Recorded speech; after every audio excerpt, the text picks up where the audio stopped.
Aurora looks to attempt to get back level atop the conference standings as they welcome the Edgewood Eagles to Jim Schmid Field for a Northern Athletics Collegiate Conference baseball doubleheader.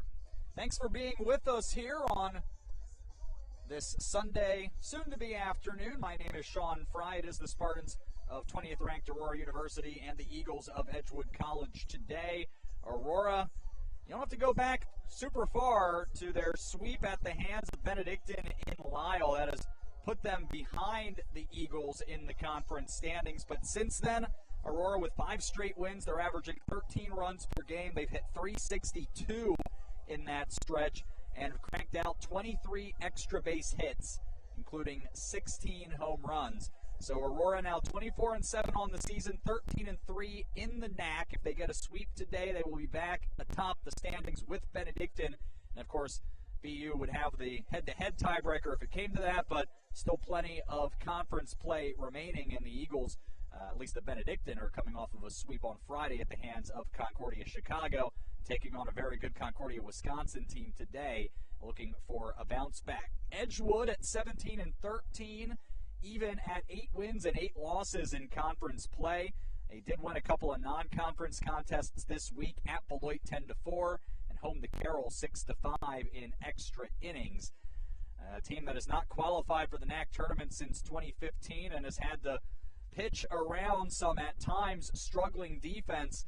They haven't necessarily hit the ball incredibly well consistently throughout the season, but their pitching staff has been able to keep them in games. And we'll see if they are able to find a way to quiet a high-powered Aurora offense that leads the NAC in the entire slash line in doubles, home runs, and in runs scored. So it's Aurora and Edgewood coming up, game number 32 of the season for the Spartans. And it's on the way here. This is Aurora University baseball. Lineup cards being exchanged here in Montgomery.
Other contests around the NAC today. Illinois Tech hosts Wisconsin Lutheran, a couple of teams at the bottom of the NAC standings. MSOE is at Lakeland today.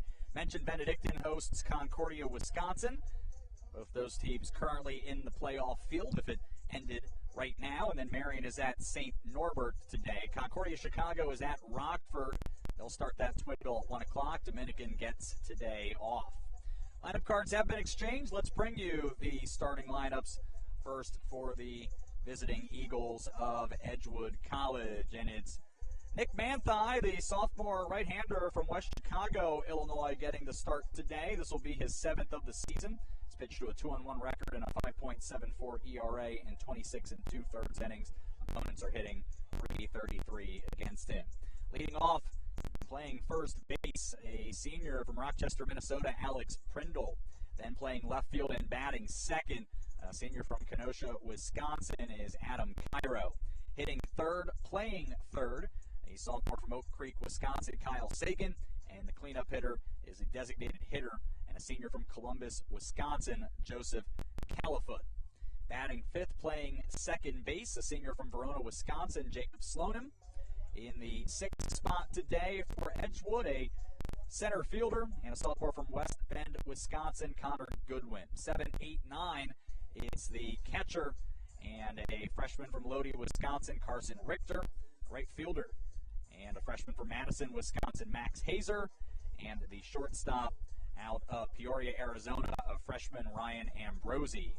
Prindle, Cairo, Sagan, Califoot, Slonim, Goodwin, Richter, Hazer, and Ambrosi for Edgewood today.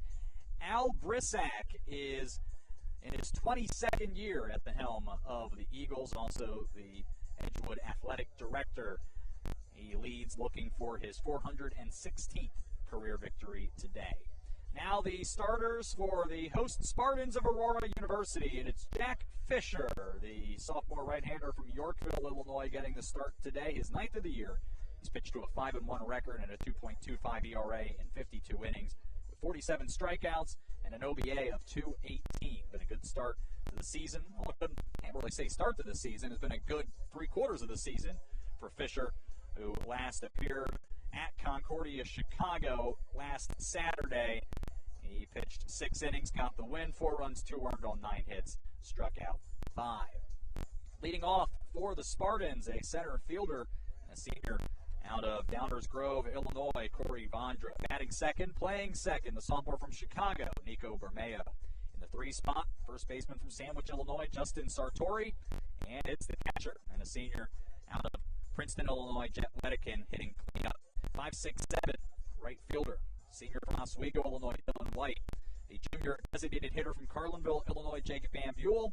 And a senior shortstop from Dearbrook, Wisconsin, Colin Meinert. Hitting 8th, playing left field, it's Jack Seafelt, the sophomore from Kenosha, Wisconsin. And Sean Rivera, a junior from Bolingbrook, Illinois, plays 3rd and rounds out the Spartan order. Vondra, Bermeo, Sartori, Wedikin, White, Ambule, Meinert, Seafelt, Rivera, the starters for Aurora today, led by 8th-year head coach Adam Stevens. It's 209 wins with Aurora, 464 for his career as a head coach. Aurora coming in at 24-7, 13-3 in the NAC, ranked 20th in the latest D3Baseball.com poll. Edgewood at 17-13, 8-8 in NAC play. Those are the lineups. I'll introduce them here. We'll bring you the first pitch from Jim Schmidt Field coming up. This is Aurora University Baseball.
Baseball on the way here, Aurora and Edgewood. We are set to begin in a few moments here as Jack Fisher wraps up his warm-up tosses. Behind Fisher in the infield, Sean Rivera plays third. It'll be Colin Minor to short, Nico Bermeo playing second, Justin Sartori at first, and Jet Wedican behind the plate. Jack Seafelt, Corey Vondra, Dylan White left to right around the outfield. We got 330 to the foul poles, a bit more than 390 to straight center. And on this first day of May, you wouldn't know it. 49 degrees and cloudy here at first pitch. Winds are blowing out today as they tend to, 10 to 15 miles per hour. We've had colder days for baseball, but it's certainly not the most pleasant that it could possibly be. The players are used to it, certainly here at home. But we're all set.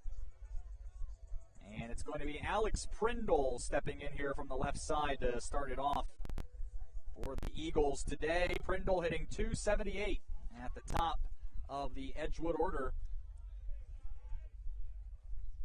He will face Jack Seafelt. He'll face Jack Fisher, who winds and will miss low and in with ball one as we are underway here at 12:02 on this Sunday. Count 1-0 to Prindle, who swings the fastball and hits it hard in the center, but not out of the reach of Corey Vondra, who drifts over to his left and retires Prindle for the first out of the contest.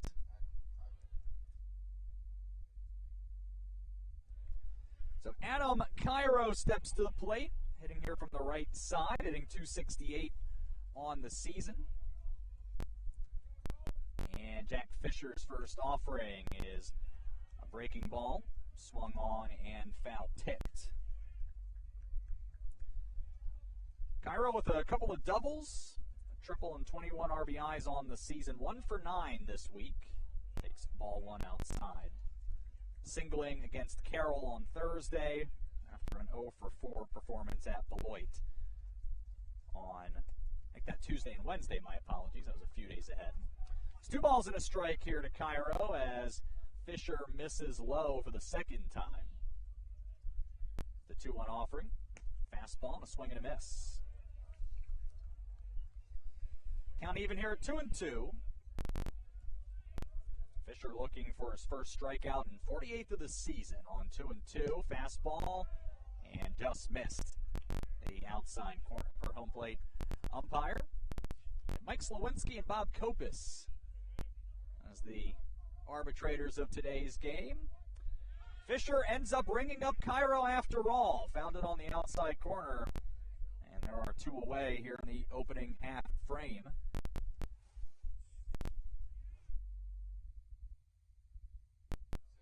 So that'll bring Kyle Sagan to the plate. .360 hitter on the season, one of the tops in the conference at getting on base. In fact, first leads the way in on-base percentage. Has been quite good at getting aboard. He's in the top 5 in the conference in walks. And you see why here as he takes ball one off the plate from Fisher. Sagan 7 doubles and a triple, 21 RBIs. He'll be ahead here 2-0. Shown off a good batter's eye throughout the season. Freshman of the year, sharing the honor last season while hitting .360. Pretty consistent on that number here. 2-0 pitch. Fisher finds the strike zone and gets into the count. 2 balls and 1 strike.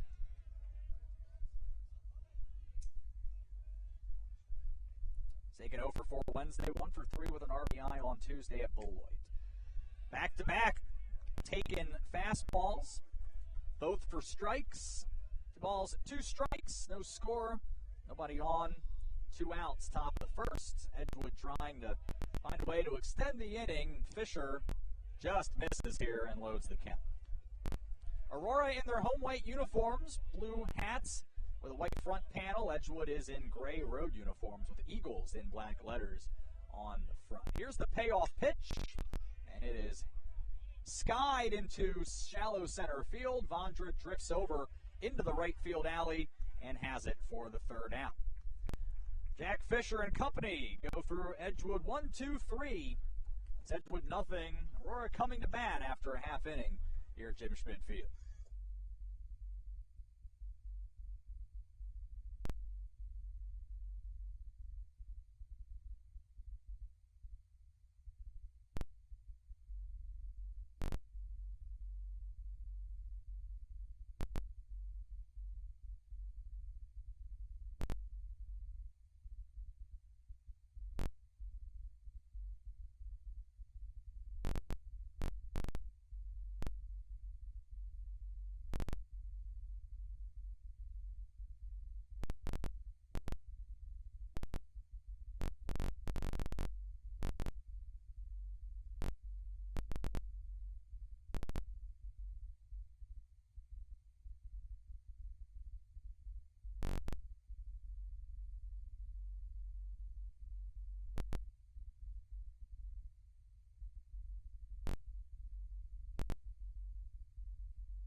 Nick Manthey getting his tosses in here for Edgewood. Manthey last appeared against Concordia Chicago on April 14th, went 4 innings and took a no decision after allowing 6 runs, 4 earned on 7 hits with 3 walks and a couple of strikeouts. He's a transfer out of Elgin College. He went 3-2 in 35 1/3 innings through 12 games as a freshman. So Manthey, the right-hander, and we'll see what he does when the inning begins, but at least for the moment is operating exclusively out of the stretch here. Behind him, we'll have Kyle Sagan at third, Ryan Ambrosi at short, Jacob Slonin playing second, Alex Prindle at first, Carson Richter behind the plate. Adam Kiro on left, Connor Goodwin in center, Max Hazer is in right field for the Eagles. An Aurora lineup that leads the conference with a .346 batting average, a .435 on-base percentage, a .522 slugging percentage, 79 doubles, 31 homers, and 312 runs. I lead them in all of those. And in fact, Spartans in the top 20 in the country in both batting average and slugging percentage, the top 25 in on-base percentage. They're 11th in the country, averaging just a touch better than 10 runs per game. Picking up right where they left off last season when they were a top 5 team in a number of offensive categories, top 10 plenty of others, and top 25 and a whole bunch more. Corey Vondra starts it off, hitting .409 on the season, hitting here from the right side as Manthey takes a look in. And he will work out of the stretch here in this outing. First pitch to Vondra, a breaking ball, a check swing, the appeal, and he went.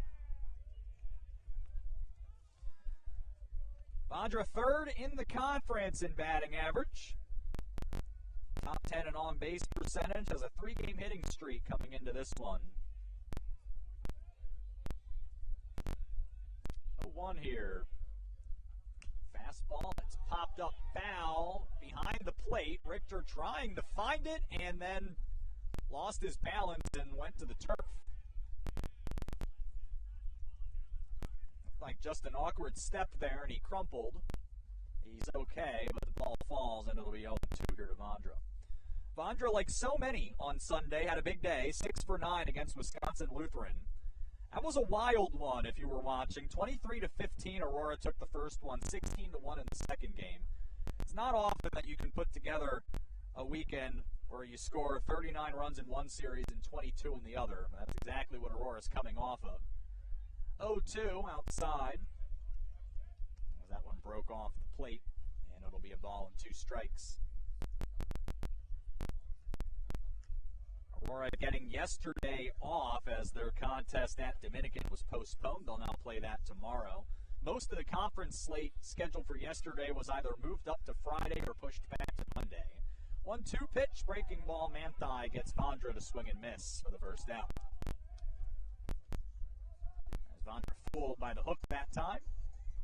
And that'll bring Nico Bermeo to the dish. Hit in 5 straight entering this one to bring his batting average up to .369. 9 doubles, a homer, and 25 RBIs. He'll hit here from the right side and face Manthey. Bermeo 2 for 2 with a double and a run scored against Edgewood last season. in one game facing the Birds. They'd like to keep that batting average at 1,000 here against the Eagles. Breaking ball, check swing this time, but Bermeo did not go, and it's ball one.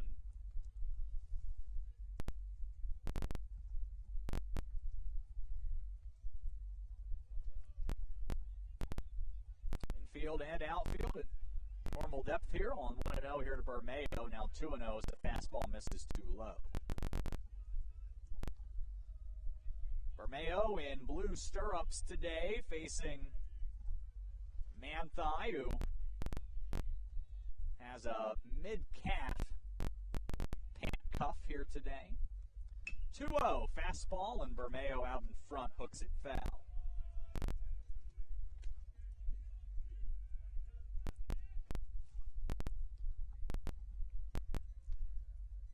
Ranked Spartans have scored in,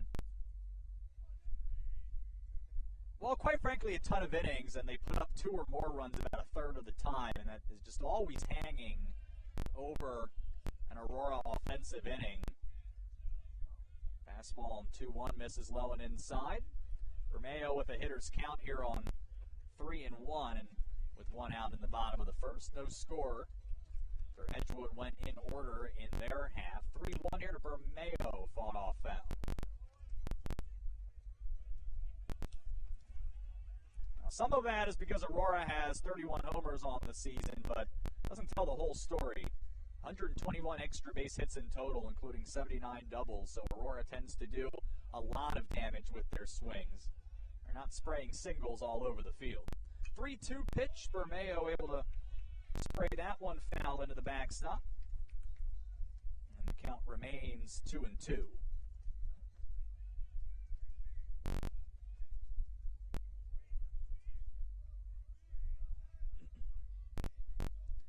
Bermeo looking to find a way aboard here. 7th pitch of this plate appearance here to the Spartans' second hitter of the game. 3-2 again. This one runs in and hits Bermeo. And that'll put a runner on for an extraordinarily hot hitter in Justin Sartori, who actually had an 0-for in Game 2 against Wisconsin Lutheran that snapped a 16-game hitting streak. But he still went 2 for 6 against the Warriors with a homer and 4 RBIs, doing that damage in Game 1. So he brings a .410 batting average to lead the Spartans and put himself in second in the conference. He leads the league in a tie with 9 homers and is the outright leader with 53 RBIs on the season. He has had a sensational season, batting here with 1 on and 1 out. He'll take the breaking ball over the outer half for strike 1. 11 doubles and a couple of triples to go along with those 9 big flies. But just 1 for 9 with a double against Edgewood last season. Manthai, slide step here on an 0-1, gets ahead of Sartori with the fastball 0-2. Jet Wedekin will hit next, barring an inning-ending double play, which the Eagles are lined up, hoping to turn here. Ambrosi and Slonim shallow to the bag at second. Manthai on 0-2 to the breaking ball, and he'll miss outside. A good take by Sartori.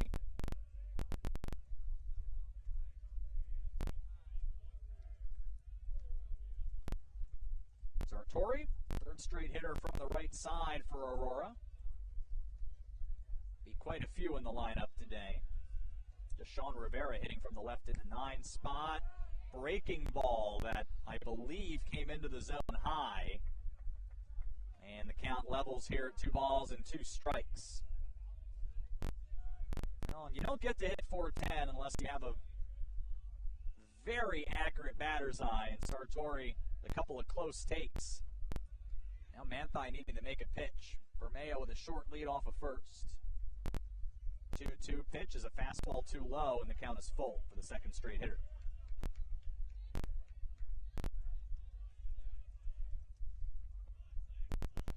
"16 pitches already for Manthai, with just 1 out so far. And Here's the payoff pitch. Runner goes, swing and a miss. Sartori is out, and that is going to be an inning-ending. Strike him out, throw him out. Sartori with the swing and a miss on the high heat. Bermeo caught stealing 2-4 to end the inning. No runs, no hits, nobody left in an inning in the books. Aurora and Edgewood scoreless.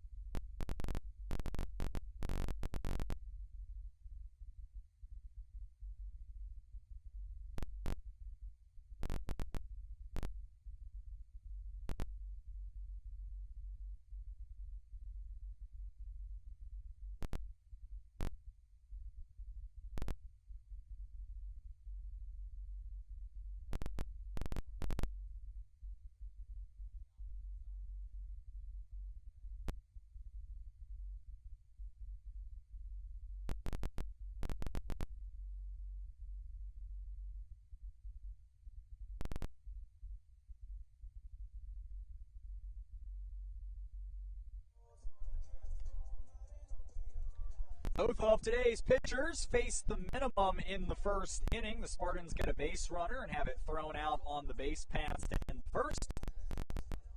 And it'll be the middle of the Eagles' order set to hit top of the second here at Jim Schmid Field. I'm Sean Fry. We're glad that you're with us on this Sunday as we ring in May under cloudy skies and in some brisk conditions. Not it for Aurora on the home schedule this season, as after today they will be back on Saturday to conclude the regular season against Concordia, Wisconsin. We have road series at Dominican and Rockford between now and then. It'll be a busy final week as the teams want to sew up conference tournament positions. First pitch here, the left-handed hitting Joseph Califoot. He'll take ball one outside from Jack Fisher, who needed 14 pitches to escape the first. Califoot, Eagles leader with a .393 average, puts him fifth in the NAC. The count will be even here at ball and a strike. Coming off a 3-for-4 Wednesday against Carroll, where he doubled twice and drove in a run. Also coming off of an all-conference season last year, where he led the Eagles with a .382 average. And he'll have the first hit today for either team as he lifts this into right field and is in with a leadoff single.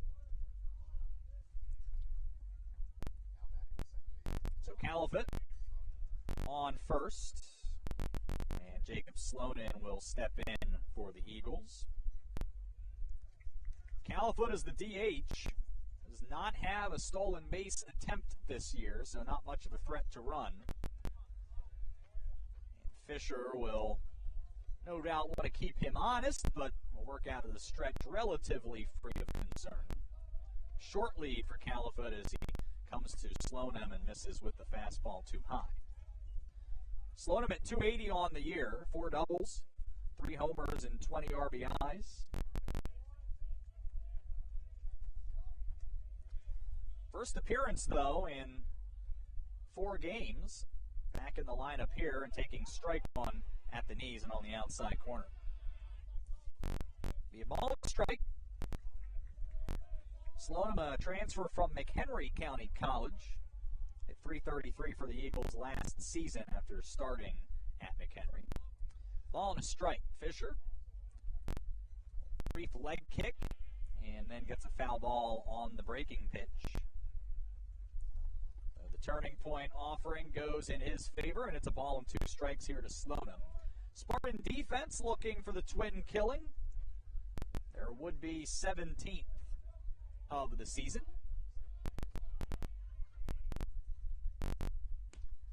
But it won't happen here as Fisher just throws the fastball by Slonim for his second strikeout and the first out of the second inning.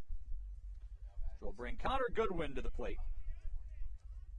Left-handed hitting center fielder who is quite speedy when he gets aboard. He's second in the conference with 15 stolen bases, only been thrown out 3 times, hitting .291, so he's been able to wreak a lot of havoc on the base paths. Likely need to single into the corner here and get a first to third situation to have a chance to use his legs, though. Takes ball one low and away from Fisher. Fisher has fallen behind all three Edgewood hitters this inning, and 5 of 6 so far in the ball game. Gets back in it with a fastball that Goodwin isn't able to catch up to. That's a ball and a strike. Goodwin hit 190 in 31 games last season, 1 for 10 this week, but that one hit was a double. That was a drove-in 3 against Carroll on Wednesday. Goes for the bunt here, but late to square up. Sends it foul, and it's 1-2 here. The Edgewood 6 hitter. Califoot on first hit of the ball game. First base runner for the Eagles here. The wind whipping up as you'd expect it to. And blowing to center field directly behind Corey Vondra. So the 1-2 pitch fouled off. Fisher trying to retire Goodwin the way he retired Sloan, a batter earlier. Elevated fastball. Goodwin able to catch up. Edgewood lineup right in the middle of the pack in the conference with a .284 average. Don't hit a ton of homers. They do have 56 doubles, but again, that's right around the middle of the league. Another high fastball and a flinch by Goodwin, but he doesn't go. And it's 2 balls and 2 strikes.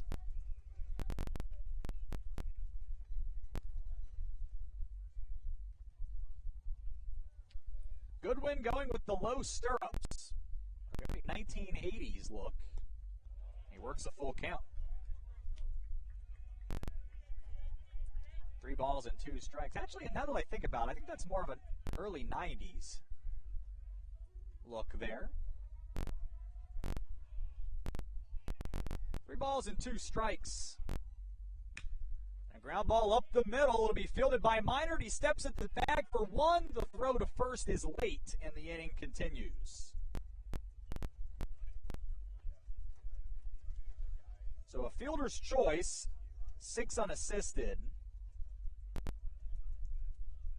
Goodwin is on first, and Carson Richter will bat here as the Spartan infield rolls back. Richter from Lodi, Wisconsin, and Lodi High School, hitting .356 on the year. It's not of an extra base hit, but he has driven in 9. He'll hit here from the right side against Fisher, who will remain in the stretch, but this time with Goodwin on first needing to be dealt with. He stretches his lead out to the edge of the cutout and goes here on the first pitch.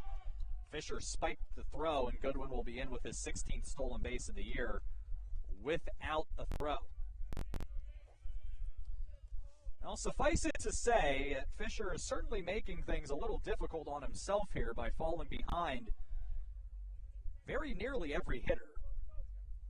Now we'll need to deal with Richter here with a runner in scoring position. Fisher takes a look at him, now kicks the knee, and twirls in the curveball for strike 1, taking over the inner half. Richter 1 for 3 on Wednesday. Limited at-bats. I think I have him written down here as a freshman here when he appeared in very limited at-bats his first couple of seasons. 1-1. High fastball and a swing and a miss. 1 ball, 2 strikes. Fisher looking to exit. We'll call it a mini jam here in the top of the second with no score. 2 outs. Fisher's 1-2. Bounces to Medican, will block it. And even the count. Max Hazer waiting the hit. Would need Richter to find a way aboard somehow to have an opportunity. Fisher set at the logo on 2-2 and runs the fastball by the swing of Richter for the final out. It's Fisher's 3rd strikeout, and Edgewood, after a leadoff single, leaves 1 and does not score. Aurora and Edgewood with bagels on the scoreboard through an inning and a half. This is Aurora University baseball.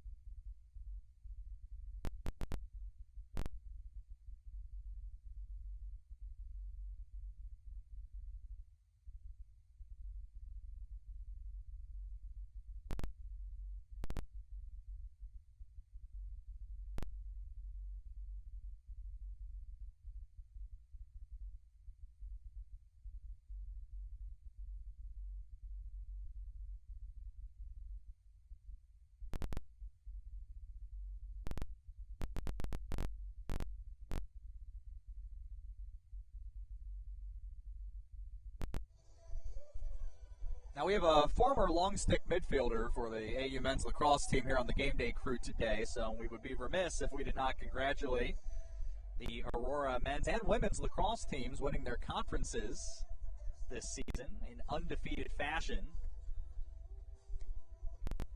They will be back in action for the first round of the conference tournament.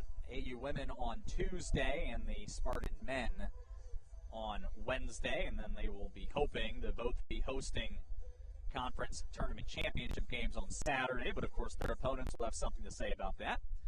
But congratulations to them.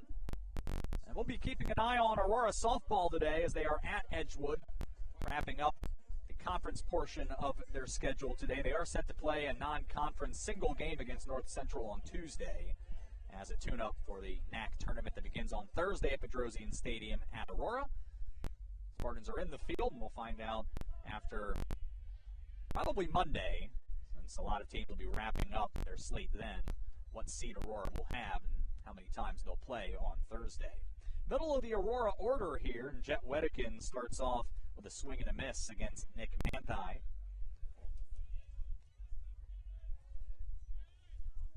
Wedekin at .319 on the season, 6 homers, 11 doubles, and 31 RBIs. He hits here from the right side. Manthei, stretch pitcher, is ahead of Wedekin 0-2.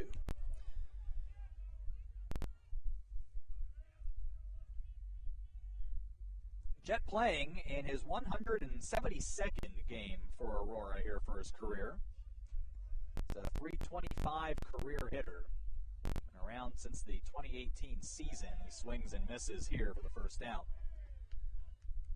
Manthei able to go to the curveball that time and retire Wedekin on 3 pitches. That's 3 strikeouts for Manthei. Sophomore and alum of St. Charles East High School. Now to deal with Dylan White, who has hit in 5 straight and has managed to find his way on base in 25 consecutive games, which is a significant achievement. He's hitting .317 on the year. 4 homers and 14 extra base hits in total. First pitch swinging and a grounder to short on the third bounce. Ambrosi has it, and the throw is across the diamond and in time to get White for the second out. That'll be something to watch today. Every time a ball is put in play against the Eagles, they are last in the conference with a .935 fielding percentage. They've committed 70 errors in 30 games on the season. Now, at times, it's been a bumpy ride for the Eagles' defense, but no such problems there as Ambrosi able to handle that cleanly. And it'll bring Jacob Ambule, who brings a team-best 13-game hitting streak into this one. It's brought his average up to .337. He's hit 3 of his 4 homers during this hitting streak and is hitting a sensational .460 in that stretch. He'll take strike 1 at the knees to start off this plate appearance. 23 for 50, 24 RBIs, and 17 runs during this hitting streak for Ambule, who has been on a tear and is hitting here with the bases empty and no score with 2 outs in the bottom of the second. Manthei with the breaking ball, and it just missed. A ball and a strike. Good take by Ambule that time. This recent run has moved him into the top 5 in the NAC in RBIs.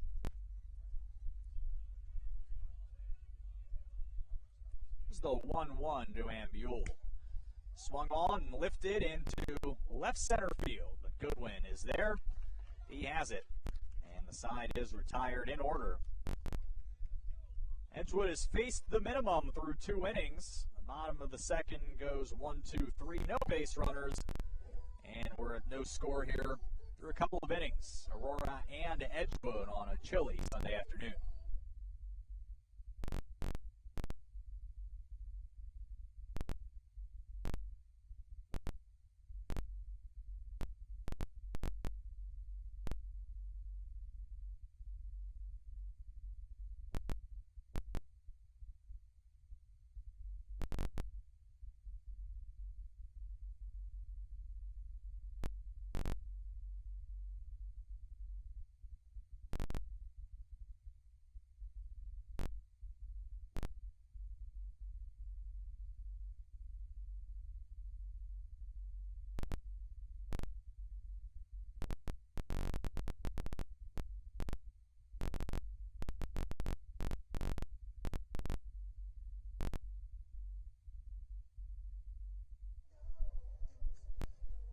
No score through a couple of innings.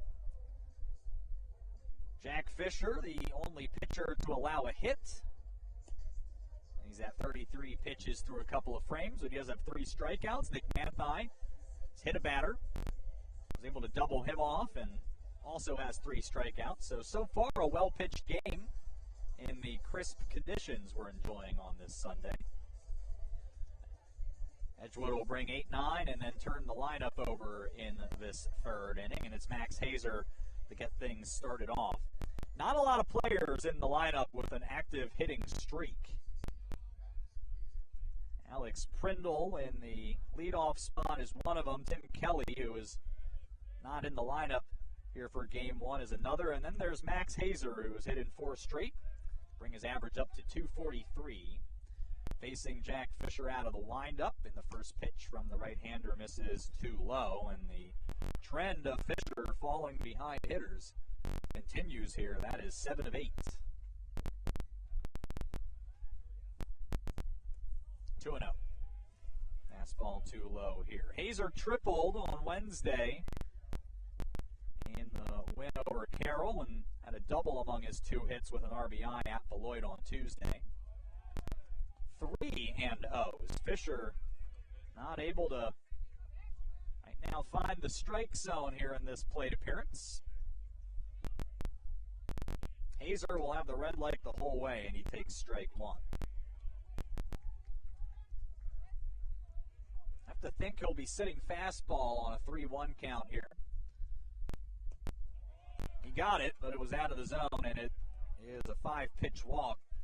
The Eagles have the leadoff hitter aboard for the 2nd straight inning. So it's Alex, make that Ryan Ambrosi coming to the plate. Alex Prindle moves to the on-deck circle, and the Aurora middle infield moves to double play depth. Ambrosi back in the lineup after missing the last 4 games, or at least not being in the lineup the last 4 games, I should say. The alum of Liberty High School takes a look out at Fisher. Will be out of the stretch here. And it's a bunt down in front that Wedekin will at least glance at second, but did not have enough time, so he'll instead get the out at first, and it's a sacrifice 1-3 for the first out.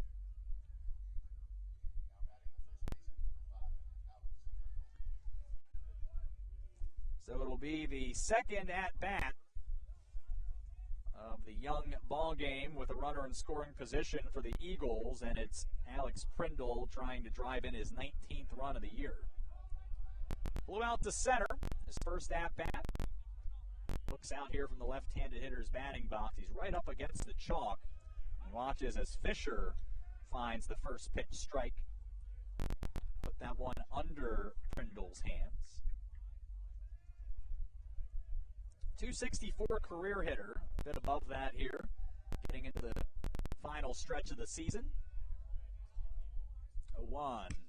Ground ball right side, sliding and knocked down by Bermeo, which will save the run. But it will be a hit to put runners on the corners with 1 out.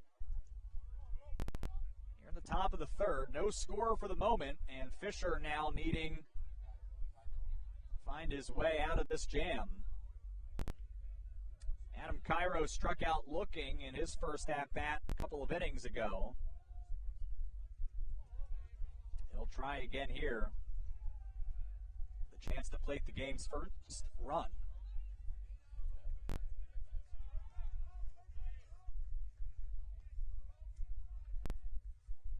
Keep an eye on Prindle, who has 3 stolen bases, but has been thrown out 4 times. A squeeze play, and Adam Cairo is out. He tried the squeeze down the first base side.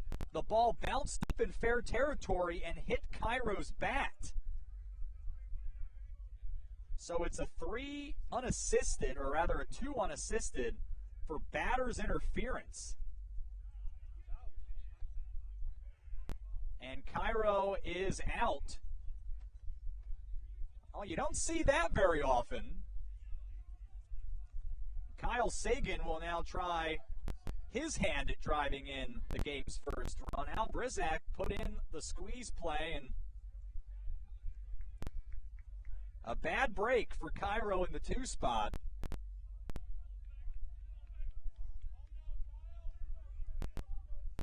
Sagan flew out to center to end the first. First pitch swinging here and a bouncer up the middle that Bermeo fields. He'll take the bag at second. A fielder's choice unassisted ends the third, and some defense and a bad break for Edgewood helped Jack Fisher escape the jam. No runs, one hit, two left. No score. Going to the bottom of the third between Aurora and Edgewood.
We are going to the bottom of the third inning with Aurora and Edgewood here at no score.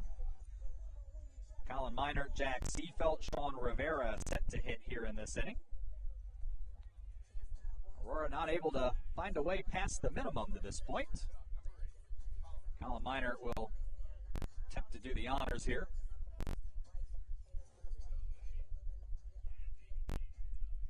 Minert hitting .325 on the season, 16 RBIs, 7 doubles, couple of home runs. Facing Nick Manthai here to begin the third.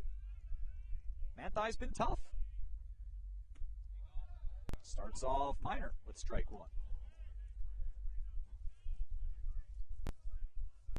Now you have to be aware of small sample sizes, and ultimately that is the situation for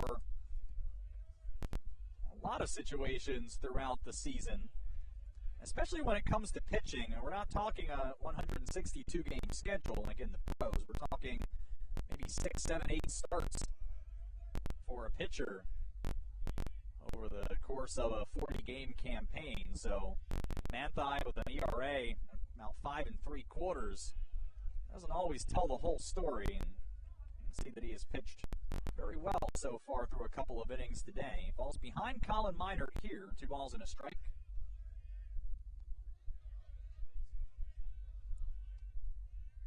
Stretch pitcher with the big leg kick and then gets a swing and a miss from Minert.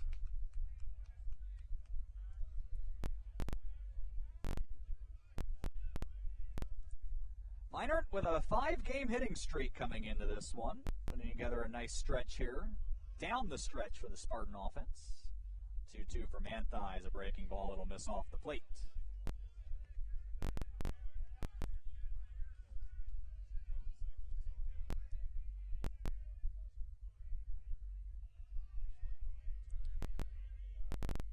Payoff pitch. A third full count that Manthai has had to deal with today, and he loses Minert. It's not an Aurora team that is necessarily known for taking a ton of walks, although they do average a little more than 4 per game. They like to swing the bat. Minert is the one who enjoys taking the first pass the most. That's his 20th of the year. And it brings Jack Seafelt to the dish for his first at-bat of the afternoon. Hitting .305, 3 homers, 7 doubles. He's driven in 25. Edgewood moves the double play depth here. First pitch. It's a breaking ball and it's in for strike one. Manti has had good command today. Done well to locate his curveball and the fastball today. Short lead for Minor. And that time an off-speed offering to Seafelt that he gets out in front of and tips foul. Seafelt 2 for 5 with a big fly, a double, and 4 RBIs in the opener against Wisconsin Lutheran on Sunday. Drove in a run with a single against Concordia Chicago the day before. Bradford High School alum looking to move at the line in the bottom of the third as the Spartans chase the game's first run. Leadoff hitter aboard with a 6-pitch walk. And now Seafelt goes back to the dugout with the foul tip into the glove for strike 3. Now Manti with 4 Ks today, and Sean Rivera, the only left-handed hitter in the Spartan order here for Game 1 at the plate. Rivera, the alum of Plainfield East, has reached in 12 straight. A 3 for 3 Saturday opener against Concordia Chicago with a couple of doubles, but 0 for 3 against Wisconsin Lutheran while scoring 4 times. A strange line, to say the very least, but baseball's a strange game sometimes. Ball 1 here to Rivera. Brings a .323 average into today's proceedings.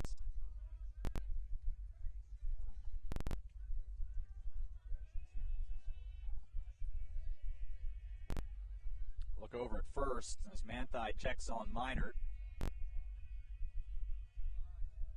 1-0 pitch. Misses outside.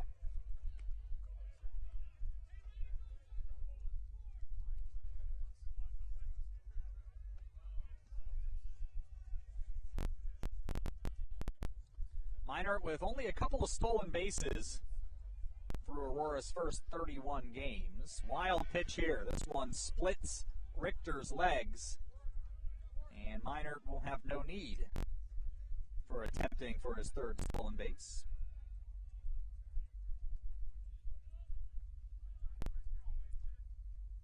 Now the count's 3-0. First base is open. Corey Vondra waits on deck. You have to think that Manti is going to try to target something over the outer half of the plate, try to prevent the advance of the runner.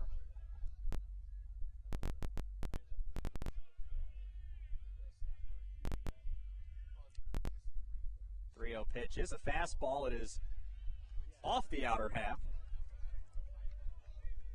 And that's walks on either side of a strikeout here to begin the third.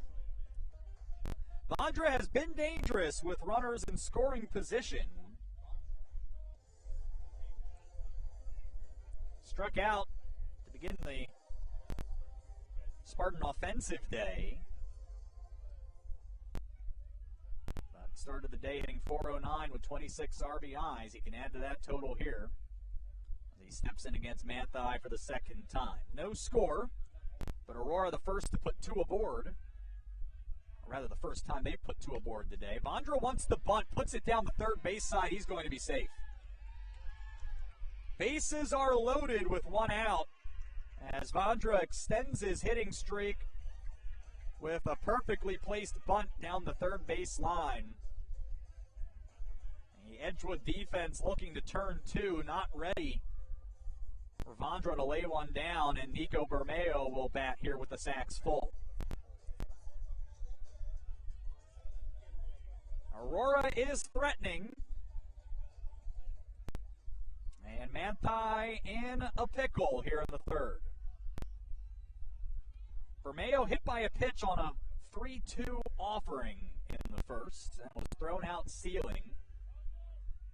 Manti's first pitch, breaking ball shot into right, and this one will be in the alley, and it will be off of a fielder's glove to the fence.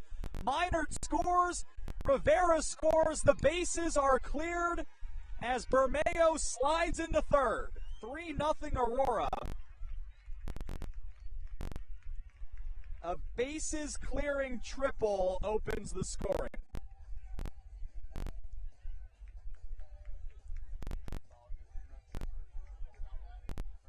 Justin Sartori with a chance now to drive in the game's 4th run.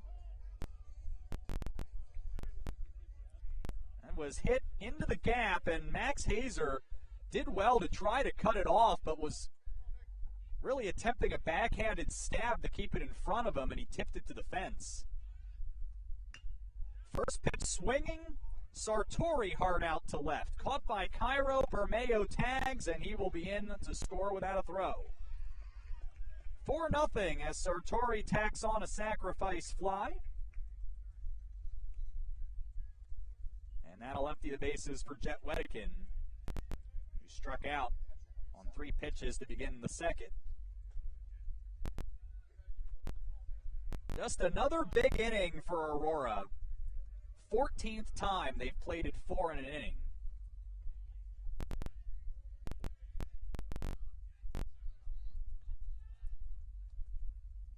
Manthei, as always, remains in the stretch and starts off Wedekin with a fastball at the knees. Jet hitting .500 for his career against Edgewood, 13 for 26. He has a homer, 3 doubles, and 6 RBIs against the Eagles for his career. 0-1 pitch fouled off his leg.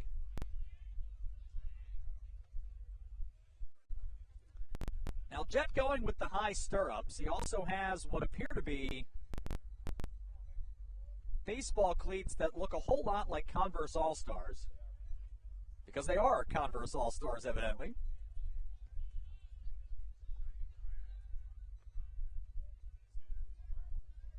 Behind 0-2 for the second straight at-bat. Gets out in front, stays alive.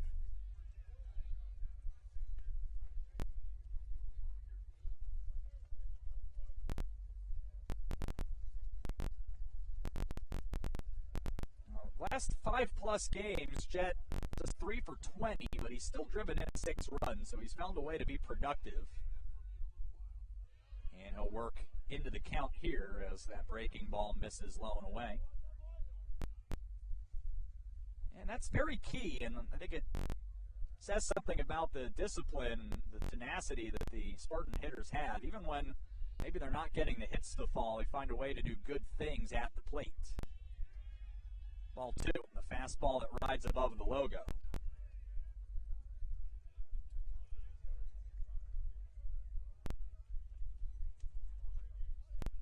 Two outs, 4 already in here in the third. Bases empty. Spartans draw the first blood of the game. Wedekin hits this one hard into the left field corner, but foul.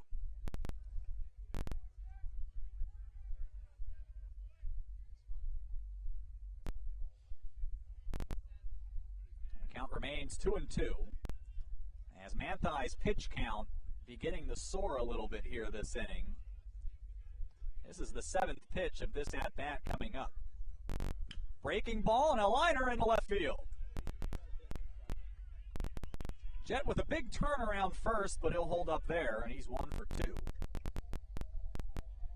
As Dylan White will get a turn here at the plate.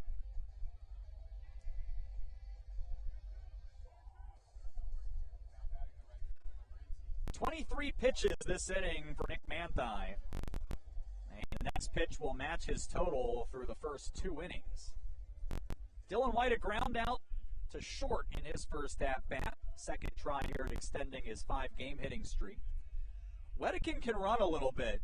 You don't often hear that for a catcher, but he'll certainly get off and try to take that extra base. Doesn't hear, and watches as White observes ball 1.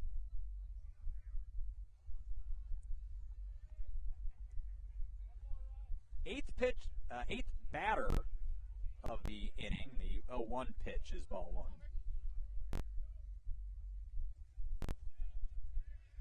White 3 for 13 now against Edgewood for his career. He's driven in a couple of runs and scored once in that time. 1-1 pitch. It's a high fastball, and White sprays it foul.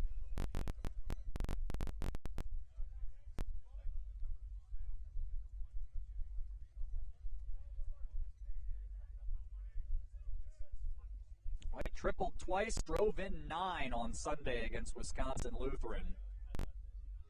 bring his total to 31 on the season. Takes ball two, too low here. That was, to say the very least, an odd game. Certainly one that the Spartan offense will love to boost those stat totals. I don't know that the AU pitchers would have felt the same. 2-2 is too low. We'll have a full count once again. Full count to the first hitter of the inning. Manthey hoping it'll be a full count to the final hitter of the inning. But one way or the other, for the fourth time in this ball game, through 14 batters. Wedekind is running. The pitch misses outside, and Aurora will bring all 9 to the plate here in this third inning. It is Jacob Ambule.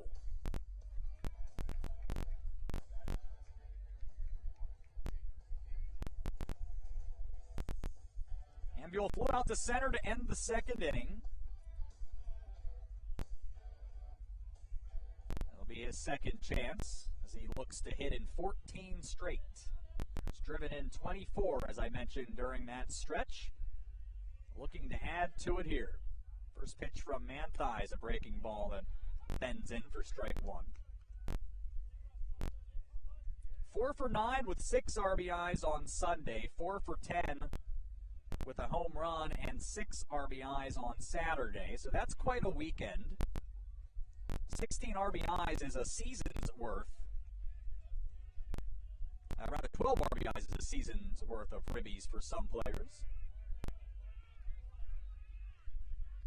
Curveball bounces in. Good block by Richter behind the plate, and it evens the count.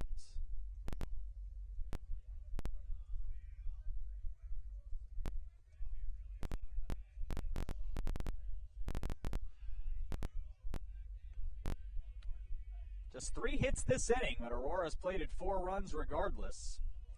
1-1 fastball misses low and inside.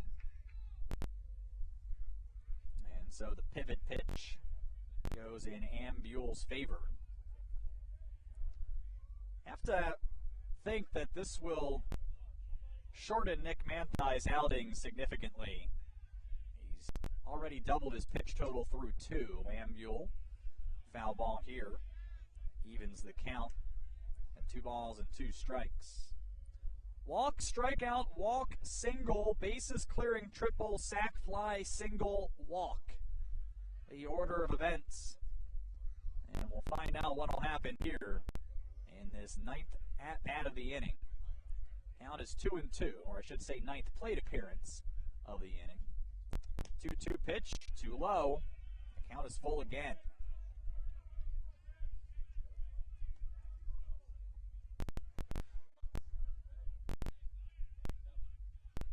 If Ambule reaches, Colin Miner would hit, possibly with the bases loaded. But the runners will be going here with 2 outs and a full count again. They're off, and it's a fastball back up the middle and through. So that will score Wedekind. White goes first to third, and Ambule strikes again. That is 14 straight for the junior from Carlinville. 5-0 Spartans. They are 3 for 3 with runners in scoring position this inning. And that'll bring Al Brizak out of the dugout for a word here. And I don't know that I've ever seen this. It looks like he's got the big clipboard with him as well. Now, they don't draw up plays like in basketball.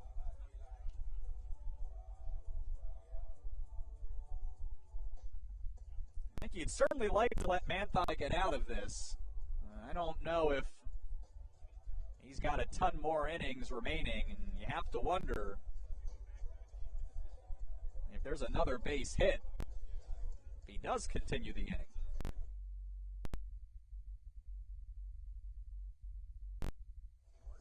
Five runs in this inning on 4 hits and 3 walks. The Spartans have batted around, and Colin Miner, who reached on a walk before coming around the score on the Nico Bermeo triple, bats for the second time. And Manthey trying to get out of trouble and misses outside. There are 2 players in the Edgewood bullpen, so this might very well be the final batter for Nick Manthei this inning, if not for the game. Fastball runs inside and is hit on a line towards a tent. It's one of those enclosures that keeps the occupants warm. The ball hit that and protected the people inside. So crisis averted, the count 1-1. And Manthei with the bases loaded hits Minor to bring in run number 6. We're staying corrected with runners on the corners. It does not bring in the run. It does load the bases now. Minor is aboard for the second time without an at-bat this inning.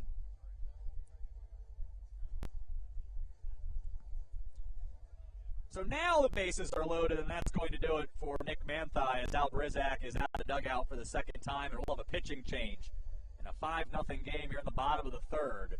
This is Aurora University baseball.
Pitcher for Edgewood is the left-handed junior Garrett Redner out of Waukesha, Wisconsin. Pitched an inning of relief against Carroll on Wednesday. And he will appear here for the 15th time and 13th time out of the bullpen. He's pitched to a 3.45 ERA in 28 2/3 innings with 33 strikeouts. Faced one batter against Aurora last season and got the out. Faces the Spartans here for the second time. With the bases loaded, 2 outs in the third, and the 11th batter of the inning, Jack Seafelt, coming to the plate. All runs this inning earned. Seafelt looking for at least his 26th RBI, and Redner sweeps the curveball down into the dirt. Blocked by Richter. Redner, one of Edgewood's best relievers, and bringing him in here to try to stop the bleeding. A very long third inning. Breaking ball here, ground ball up the middle. Ambrosi, the shortstop, goes the short way to second, and it's a fielder's choice, 6-4. That ends the inning after 11 hitters. But Aurora with 5 in on 4 hits, no errors, bases left loaded. 5-0 Spartans through 3. This is Aurora University baseball.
Jack Fisher at 43 pitches through 3 innings. Scattered a couple of hits. Worked out of a bit of a jam last inning. And he'll face the middle of the Edgewood order here in inning number 4. Spartans with 5 runs in the home third to chase starting pitcher Nick Manthei, whose final line is 5 earned in 2 2/3 innings. 3 walks, 2 hit batters, 4 strikeouts. Through 61 pitches, 34 for strikes. Joseph Califoot with a single to lead off the second, bats for the second time, and Fisher misses too low. And it was an interesting sequence in the third inning. Jack Fisher had missed with the first pitch to 7 of the first 8 hitters. A pop-up, foul territory left side. Rivera looks for it in front of the Spartan dugout. It curls back, and he makes the catch for the first out. But to my point here is Jacob Slonim steps in after that, and that at-bat resulted in a walk. It was a 1-pitch sacrifice, single on 2 pitches, but then batter's interference on an attempted squeeze and a first pitch ground out up the middle. And a way of shortening Jack Fisher's pitch count as he falls behind another hitter here with the curveball.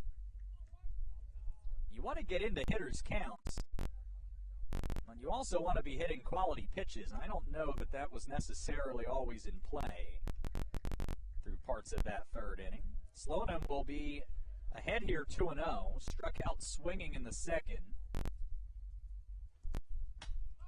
Shoots that one foul towards us. And Fisher is into the count here.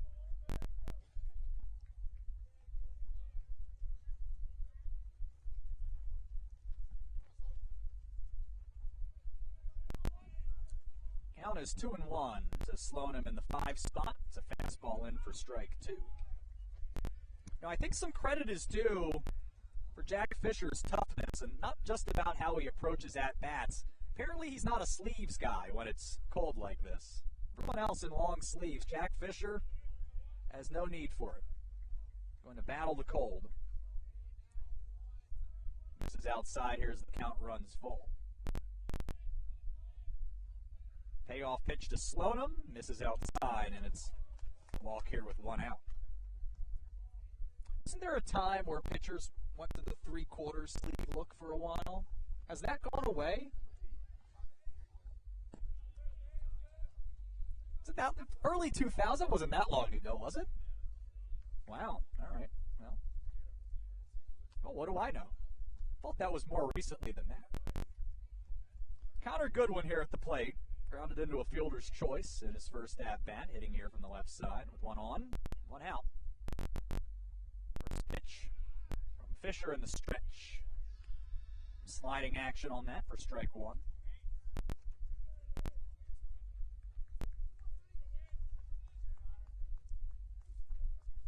We just had Lance Lynn come up at the game day operations table. Where's he at these days, Lance Lynn? The White Sox now? With the Cardinals for a while. Foul ball here on 0-1.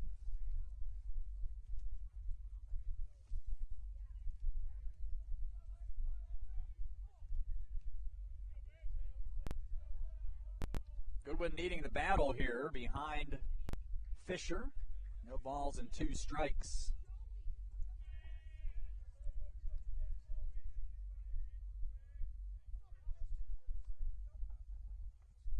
An Eagles team, when they've hit the ball well, they've really hit it well, and when they haven't, they really haven't. It's been a bit of feast or famine for the Eagles this year, trying to get the feast started here in the 4th. 0-2, Fisher not able to put away Goodwin here on 0-2.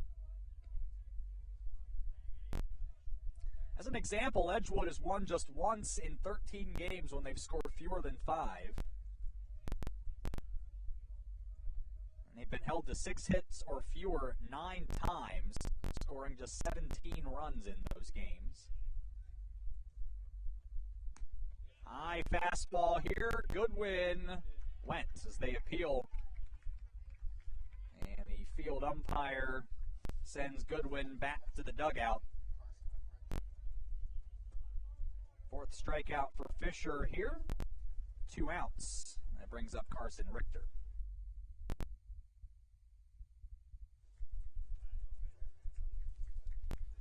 Carson Richter struck out to end the 2nd. Faces Fisher here.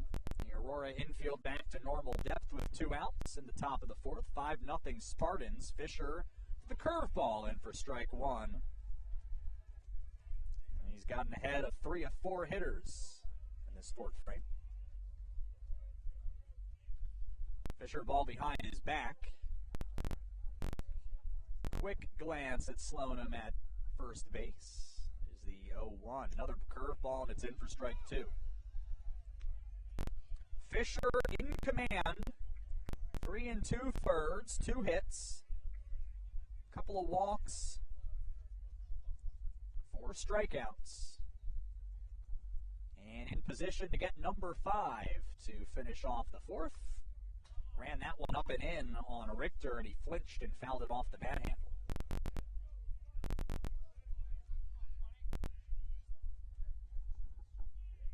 Here at Jim Schmid Field, having a hard time getting out of the upper 40s, and the players battling that. It's probably a particularly gruesome day to take a ball off the bat handle. But Richter needs the battle here down 0-2. Fisher trying not to let him go here, and Richter once again staying alive. Putting together a nice plate appearance here. Nothing else. It's running up the pitch count a little bit here. It'll be the 5th pitch of the at-bat coming up. Jacob Sloanham worked a walk on 6 pitches, and that's how he's out on first. Has the lead out past the edge of the cutoff. A flare out to center, that'll be down for a base hit.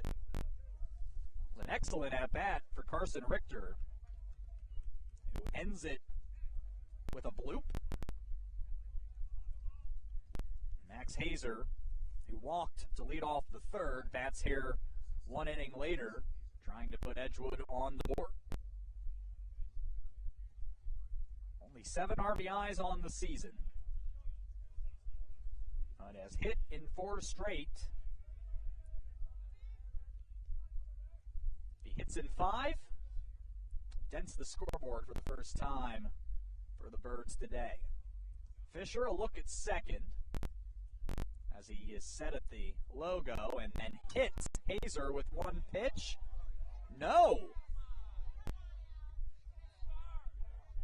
They bring him back. Are they going to say that hit is bat handle? Al Brizak wants to know. And now they will meet in the infield here and decide if that was bat first or pure elbow guard. And Max Hazer certainly, there's no doubt it hit his elbow guard. It's just a question of, did it get the bat first?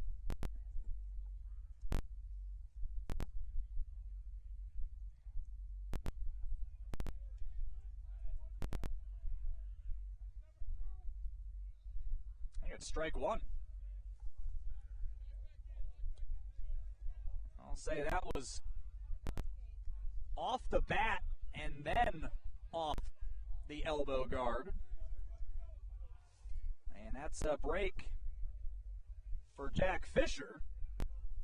Not so much of one for Max Hazer, who thought he was taking first to load the bases and now finds himself taking a close pitch for ball 1.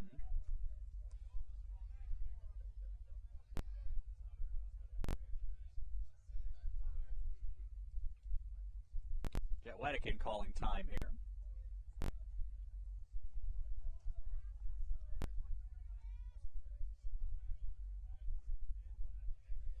Jacob Sloanham on second, Carson Richter on first.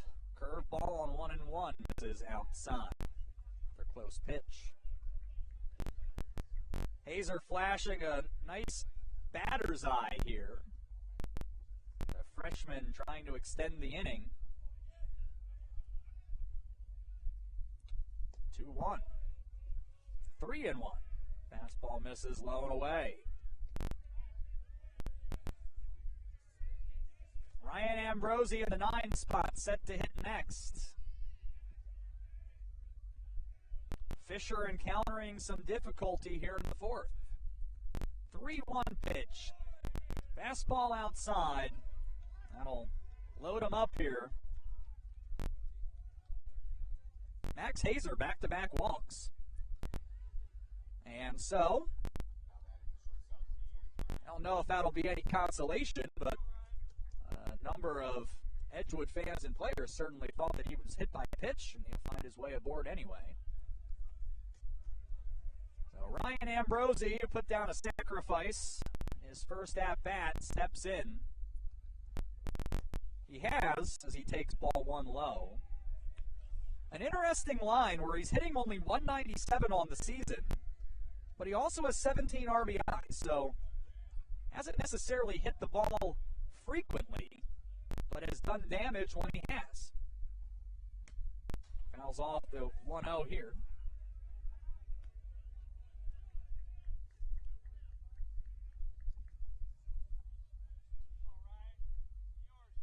Bases loaded, 2 outs. Top 4, 5-0 Aurora. Jack Fisher trying to get out of trouble here. Misses with the curveball. Close pitch.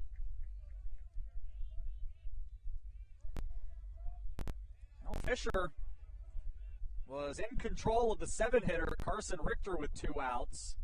Gave up a bloop single up the middle and is now a pitch away from walking in the game's first run. So he falls behind the 9-hitter, 3-1. You have to think Ambrosi's going to get a good one to hit here. Fisher's 3-1, fastball, and it's in to load the count. Have to expect Jacob Slonim will be taking a wide turn here, as the runners will be going. Find a gap here, it likely clears the bases. Runners are off. Payoff pitch, lined into right field, base hit. 1 run in, 2 will score. That'll be it. And it's 5-2 as the Eagles respond. And Ryan Ambrosi in the 9 spot for the Birds delivers.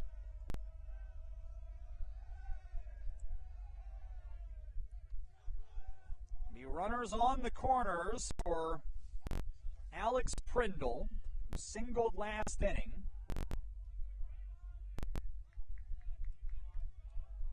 Hitting here from the left side.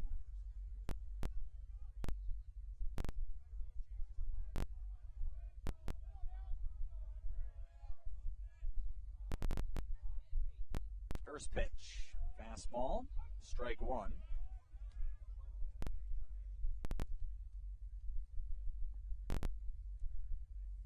Looked like Fisher playing with fire a little bit in the 3rd. Falling behind a few too many hitters in the 4th and wasn't able to finish off the ones he did get ahead of at times. Now trying to work his way out of the jam without any further damage, and he'll get ahead of Prindle 0-2. It's 4 for 10 against Aurora for his career. He's driven in 5 runs and doubled twice. Or stand corrected, he was 3 for 8 last season with 2 doubles and 5 RBIs. He's 5 for 18 for his career against Aurora. Runners on the corners, 2 outs. 5-2 the score. Fastball upstairs.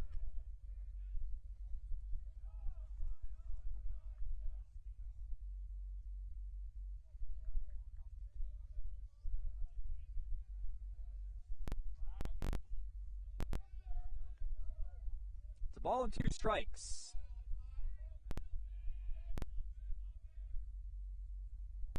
From the stretch, fly ball. Shallow center, down for a base hit. That scores Hazer. Runners on the corners again, as Prindle delivers. Once again, Fisher ahead, and Edgewood able to come up with a hit. Play to run and extend the inning. That'll bring Steve Moga out of the dugout for a conversation, as Edgewood has plated 3 in this inning after Aurora's 5-run third.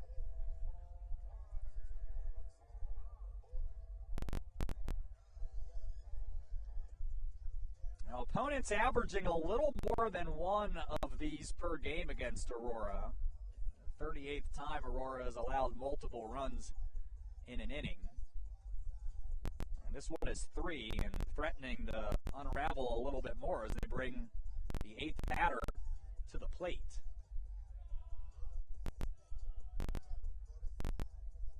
When you look at the inning, fell behind the first batter, got a pop out in foul territory, fell behind the second hitter, walked him. Ahead of Connor Goodwin the whole way, struck him out. Ahead of Carson Richter the whole way, and gave up a bloop up the middle, and that was sort of where the inning turned.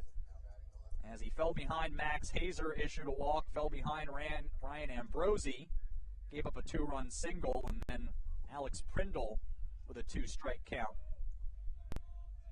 Delivers up the middle to plate the Eagles' 3rd run.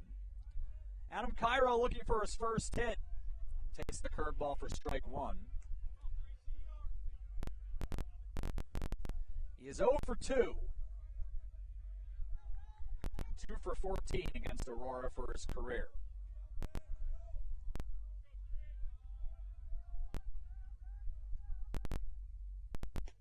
Swing and a miss. Fisher gets the 0-1 to disappear on Cairo.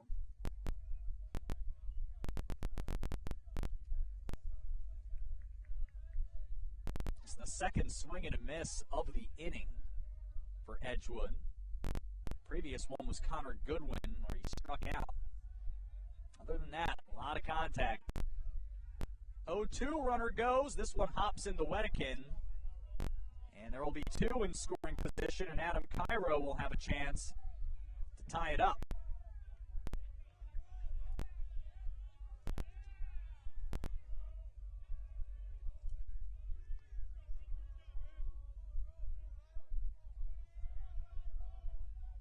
First game a week ago got mighty interesting, too. Swing and a miss. Fisher out of the jam here in the 4th.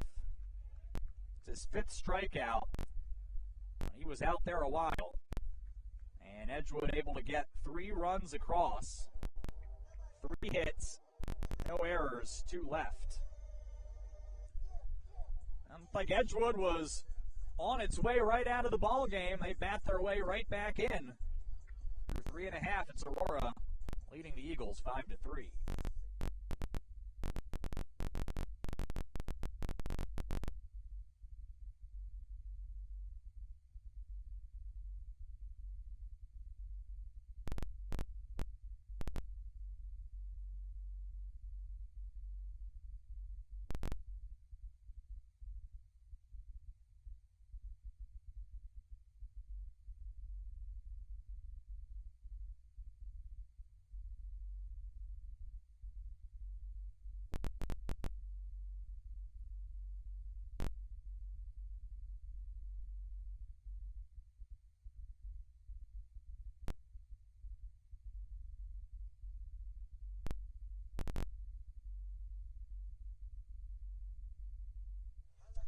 Aurora softball, we have an update from Madison. They lead Edgewood 9-1 in the top of the 5th.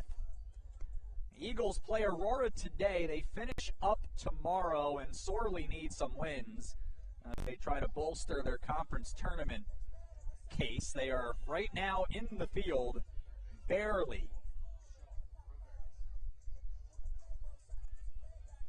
Aurora looking to bolster its case for a first-round bye. They need likely a sweep today and some help. And we'll see what of that is forthcoming. Here, 5-3. Aurora with 5 in the bottom of the 3rd. They bring 11 to the plate. Edgewood answers with 3 of their own as 8 Eagles come to the dish. Garrett Redner needed 3 pitches to exit the 3rd. Starts off Sean Rivera with strike 1. A lefty-lefty matchup, and he went to the breaking ball to start off Rivera. From the windup, Redner hits Rivera and puts the first one on here in the 4th. Rivera, like Colin Minert before him, walked in the 3rd. and then was hit by a pitch his next time up. I'll bring Corey Vondra up. Singled and scored last inning after striking out to lead off the game. Now hitting 4 straight. And bats here against the left-hander Redner. Infield to double play depth. Eagles have 20 double plays on the season, including the strike him out, throw him out earlier. Bunt down the third base side, and it just squeaks foul. And we had the classic fielders standing around the ball waiting for it to dribble foul.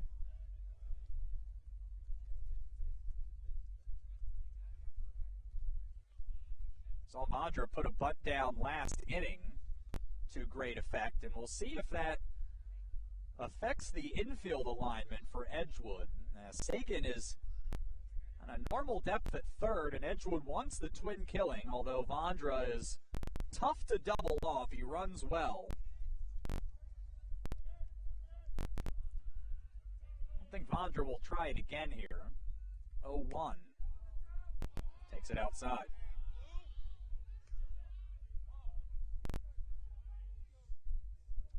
Fans not super pleased with that call. Or even had a ball and a strike. 1-1. Another try at the bunt. This time it's fouled off. And I'm gathering someone made a play out there. Nice work to whoever that was. He'll have to give up the ball, though. As Jonathan Ray came over and took it. No souvenirs, at least at this point. 1-2 here to Corey Vondra at the top of the Spartans' order. 1 on, nobody out. And a hanging breaking ball. Vondra out in front drills it foul.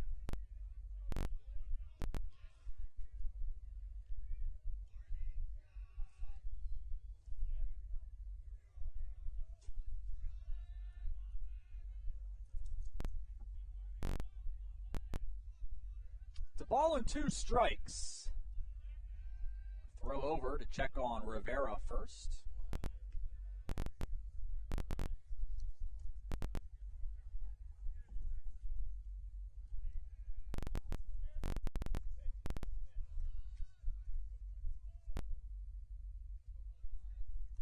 Breaking ball, popped up. Shallow right, this could be down, and it is. Rivera had to hold up to make sure that one wouldn't be hauled in. But Vondra skied that one in just the right place on the field. Neither second baseman Sloanum or right fielder Hazer could get there. And it's 2 on and nobody out to begin the bottom of the 4th for Aurora and Nico Bermeo, who did the damage. Last inning with the bases clearing triple. Steps in to try it again. It's now 28 RBIs on the season after hitting his second 3-bagger of the year. It extended his hitting streak to 6 games. What else can he do? Redner in some trouble. From the stretch and a wild pitch. No, it's off the foot of Bermeo. Bases are loaded, nobody out.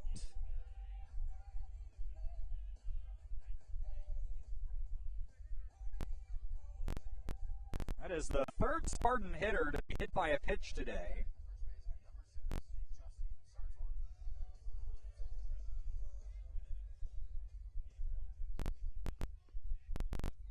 Justin Sartori with the sacks full.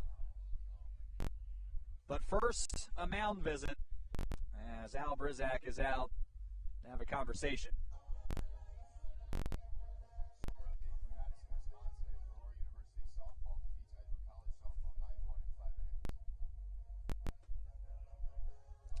Sartori has a grand slam already this season, hitting one against Illinois Tech here back on April 4th. His is not the only one, as Jet Wedekin hit a grand slam only a little more than a week ago, last Saturday in Game 2 in River Forest against Concordia Chicago. And it's cold, but the wind is blowing out. And Sartori already has extended his conference lead in RBIs with a sacrifice fly.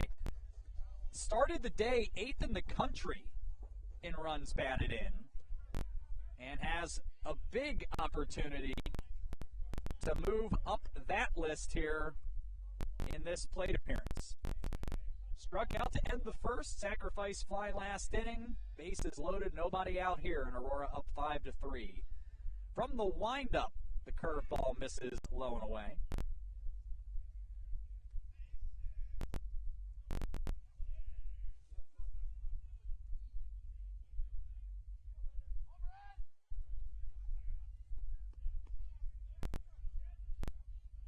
Redner set at the belt. This time from the stretch, and a grounder up the middle, but a slow one. It'll score the run and be another RBI for Sartori, as there's no double play there. 6-3. And a productive at-bat, if not a base hit for Sartori. It scores Rivera to make it 6-3. And brings Jet Wedican up. Couple in scoring position and one out. Jet a clean single to left in the third. Struck out in the second. It's never good if, as a pitching staff, you're seeing a player for the third straight inning. And Wedican come through here out in front of the first pitch fastball. And waves at that.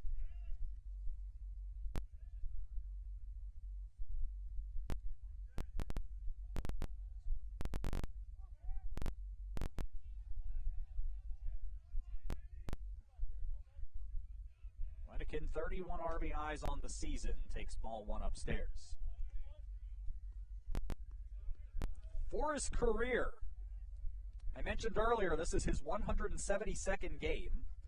Jet has driven in 124 RBIs, or has 124 RBIs. He's driven in 124. 1-1.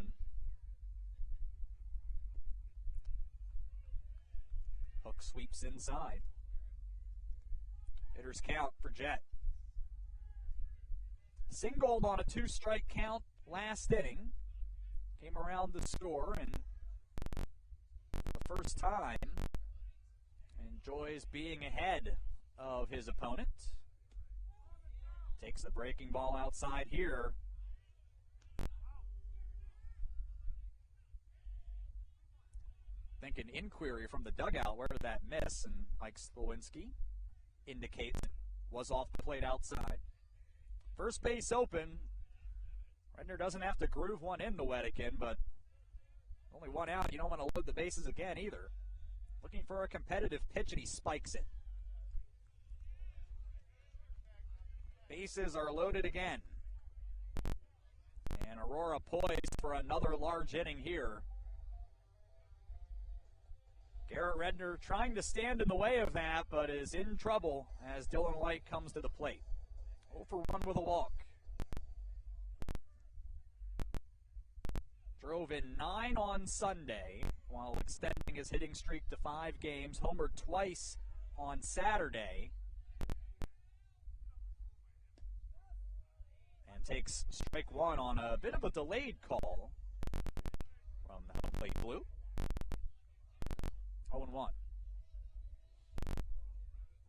6-3.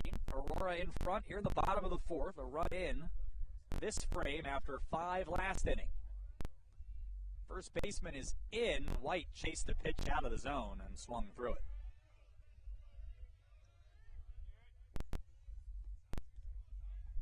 The first baseman, Prindle, is on the, well, I guess we have to call it the green turf. It's not the grass. Now the middle infielders look for the double play. Redner in good shape here as he operates from the stretch with the bases loaded. 0-2 count and loses the breaking ball there.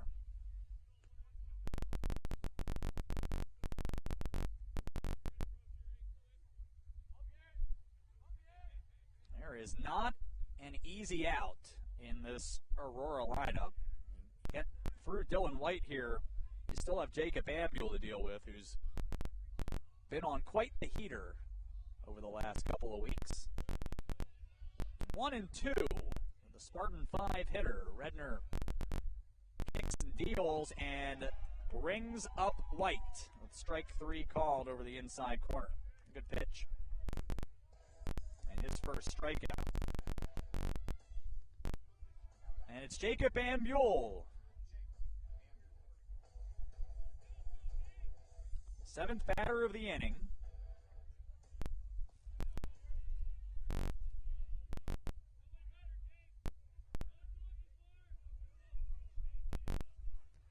Ambuel, an RBI single last inning. 1 for 2 on the day, trying to deliver for the second time. And will take the fastball for strike 1.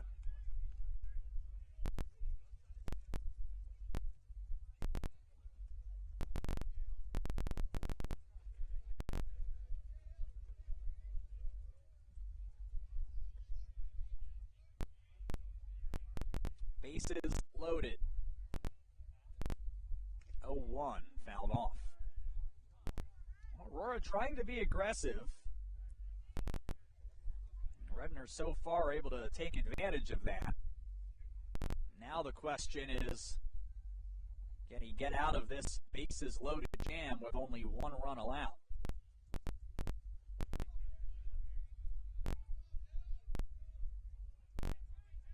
Another long inning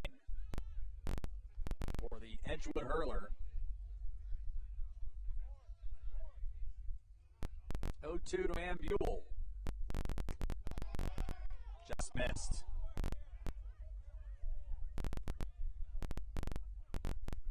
Ball 1 on the fastball off the plate.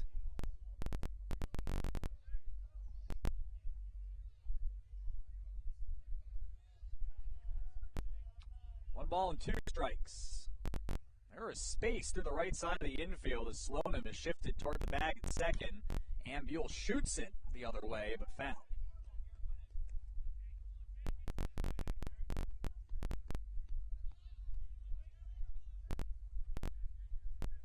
And you look at where Slonim is lined up and where the first baseman Prindle is lined up, and he is first baseman guarding the line a little bit off of just that kind of inside-out swing. But the effect is there's room if he can get a pitch on the outer half. 1-2, bounces in, good block by Richter. The count is even.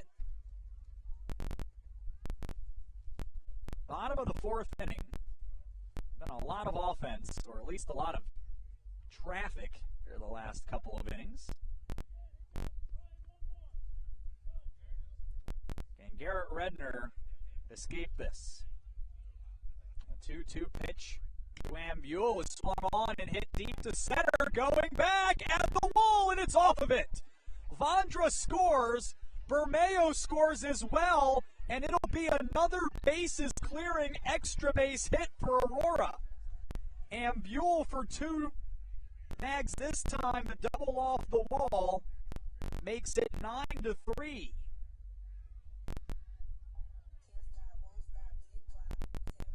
And Edgewood finds itself once again chasing the game here after allowing Aurora the big inning. And Colin Minor will hit once again for the 3rd time in 2 innings. And doesn't have an at-bat. Walked and hit by a pitch. Redner steps off and will check Ambuel back to the bag at second. Ambuel now with 28 RBIs over his last 14 games. That is video game type stuff. First pitch is a fastball in to Minor here.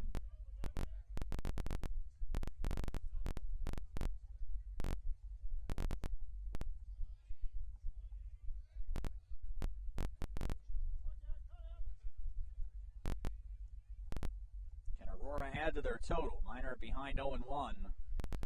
The pitch is hit sharply. Backhanded stop by Sagan behind the bag at third. Meinert slides in, and the throw short-hopped Prindle. And it'll be a base hit here to put runners on the corners.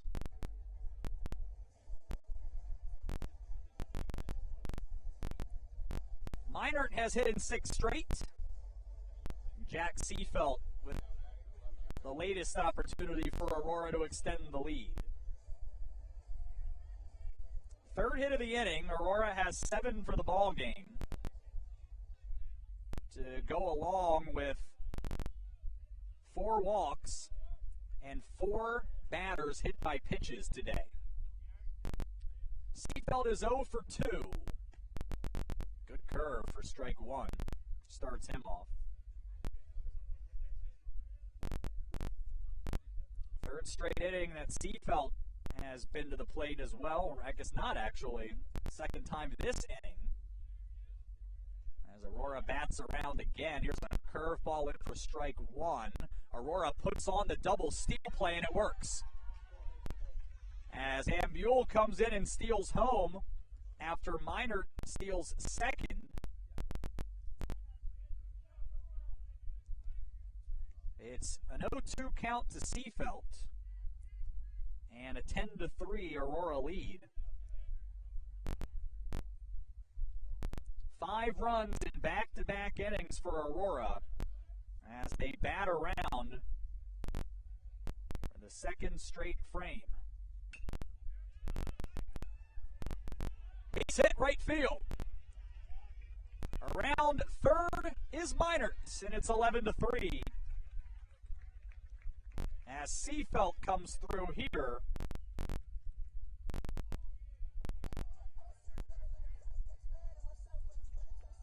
And right now there is not a whole lot that Edgewood is able to do to slow down the Spartan offense. Aurora 6 for 9 with runners in scoring position. 10th batter of the inning. Sean Rivera does not have an at-bat, but he has scored twice. The walk and a hit by pitch. Throw over on Seafelt. He's back in.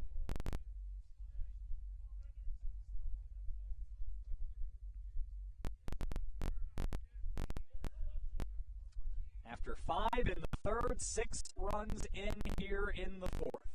2 outs, 1 on. Ball 1 low to start off Rivera.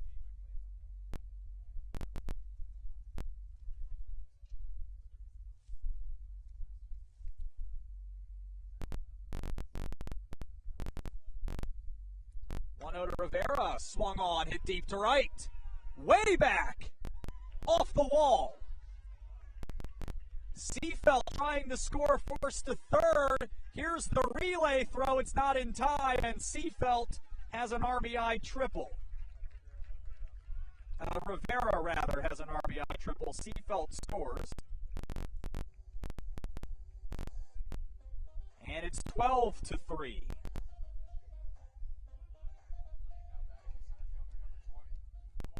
And there are not a lot of bats being missed right now by Garrett Redner. Corey Vondra up again for the 4th time in as many innings. The 2nd time this frame, he's 2 for 3. First pitch breaking ball that he lays off of. It's in for strike 1. That is 11 batters to the plate for the 2nd straight inning for Aurora, as they are piling up the runs on the visitors today. Vondra watches the slider sweep low and in.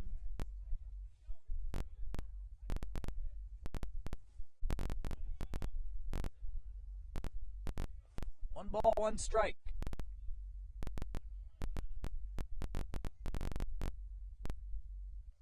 Fastball too low.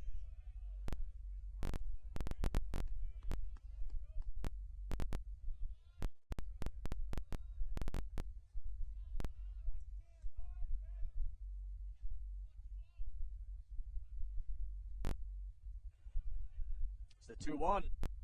Swung on, hit well to left. And that one is going to bounce over the wall. For a ground rule double, it scores Rivera and puts Aurora up 10.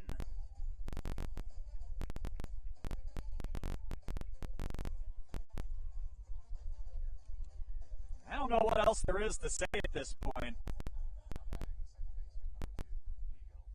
Aurora with 8 hits and 11 swings with runners in scoring position, and that doesn't include a sacrifice fly.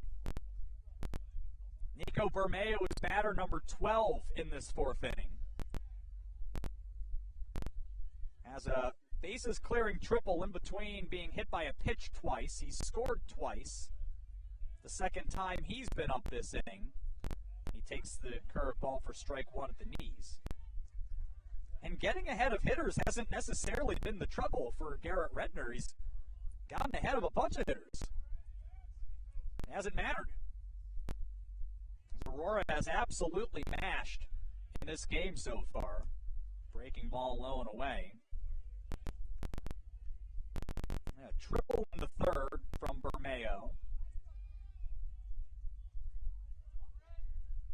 Bases clearing double for Jacob Ambule earlier this inning. Triple for Sean Rivera to plate a run, and a double for Corey Vondra to plate a run all this inning. A high fastball went in at the logo for strike number 2. And so 3 extra base hits just in this inning. It's the 23rd game Aurora has 3 or more for a game. They played 32. So almost 3/4 of the time. Count even here at 2-2 as Bermeo takes the low fastball.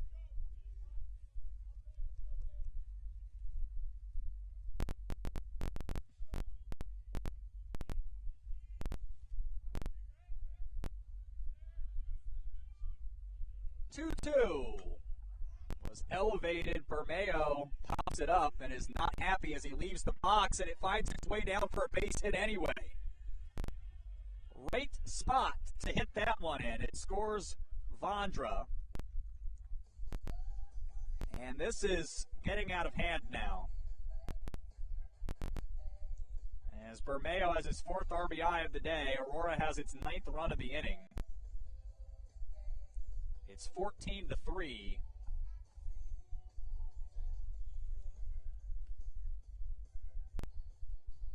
It's been a while since I've seen an inning like this. And for the first time in what feels like an eternity, Aurora does not have a runner in scoring position. That's the runner aboard on first for Justin Sartori, who was 0 for 3. He's batting now for the 3rd time in 2 innings, but despite being 0 for 3, he has 2 RBIs. He'll take strike 1 from Redner's fastball. And it is also worth noting all of these runs are earned, and it's going to batter the Edgewood earned run average as a team, which otherwise has been good. Fly ball to right, and that's carrying way out there and off the wall again. Sartori has extra bases. Bermeo scores from first, and it is a 10-run 4th for Aurora. Sartori with his 3rd RBI of the day.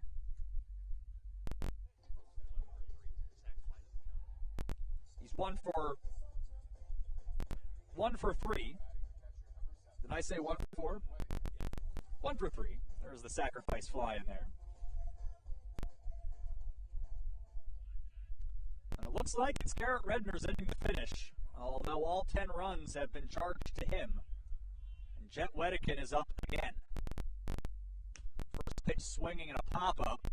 That's a spot that's given Edgewood some trouble before. It's down again. And it's another bloop RBI single.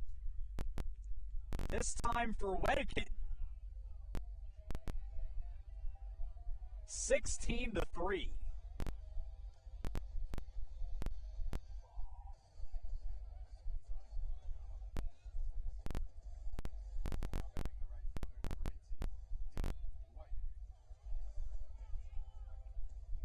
This is the 15th batter of the inning. Dylan White 0 for 2 with a walk, with Wedekin on first. Breaking ball outside.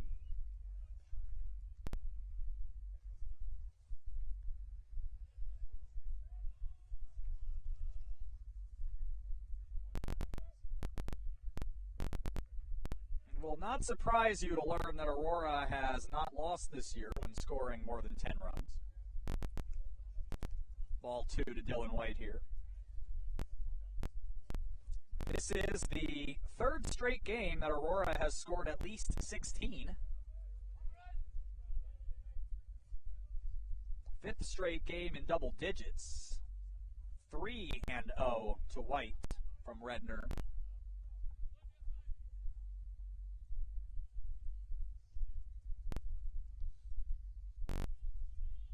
Just a single inning for Garrett Redner so far.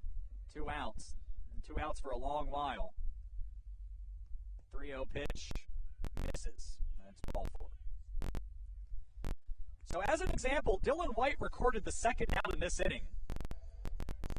And since then, Aurora has gone double, single, single, triple, double, single, walk. So they have actually now batted around with 2 outs this inning, as Jacob Ambule comes to the plate. Now there are 2 runners aboard and 2 outs.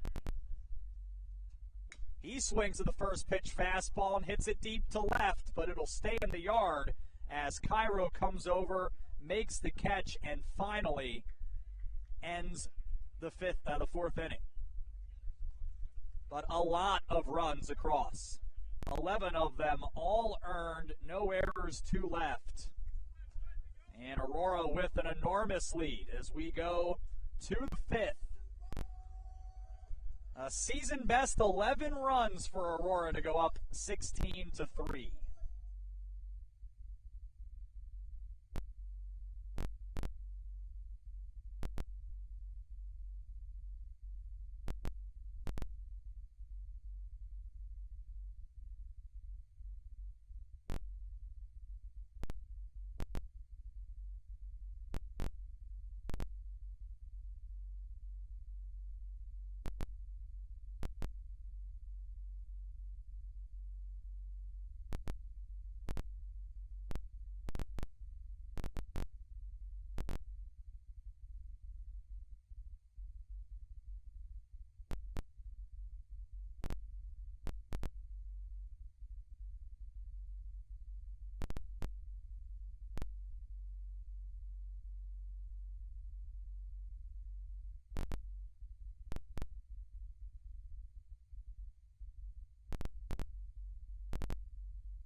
A little bit of rain here as we begin the 5th inning, and Aurora with a comfortable margin here, 16-3. Jack Fisher will start off the Edgewood 3-hitter Kyle Sagan with strike 1. I don't know that I have ever personally seen an inning like that.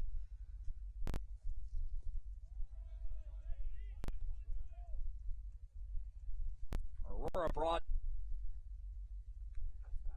the entire lineup to the plate and then some. Ball 1 in here to Sagan, who was 0 for 2. The pitch fouled off. Fouled off Wedekin, for that matter. Ball and 2 strikes.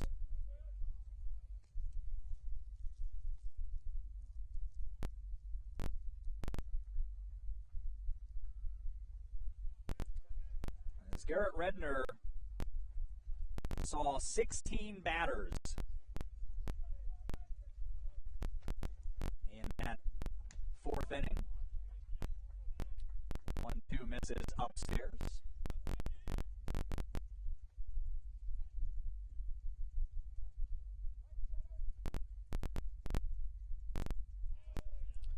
Two misses as well, and the count is full.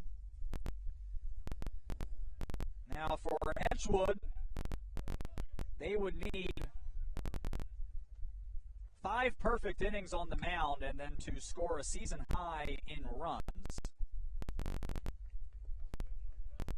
So to come back and win this, they beat McAllister 16-8.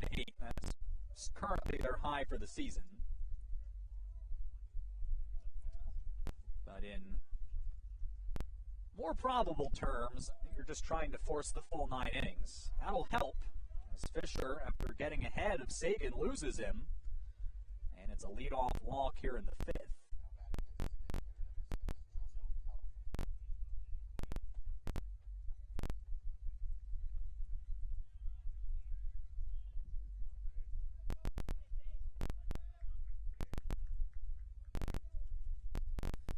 Here is Joseph Califat, 1 for 2. Takes the fastball in at the letters for strike 1. Wind is whipping up, and it's not a heavy rain, but it's enough that you can feel it. Oh, 1 pitch misses too low. This has not been Jack Fisher's most efficient outing, and fortunately he has a ton of run support. And he's already pushing in on 90 pitches, and is not out of the 5th. Foul ball here. Gets ahead of Califat 1 and 2.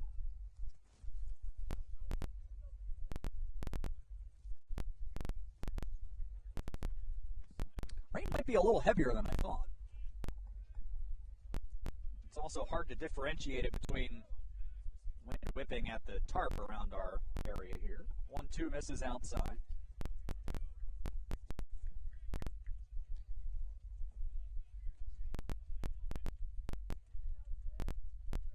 That was pitch number 90 for Fisher.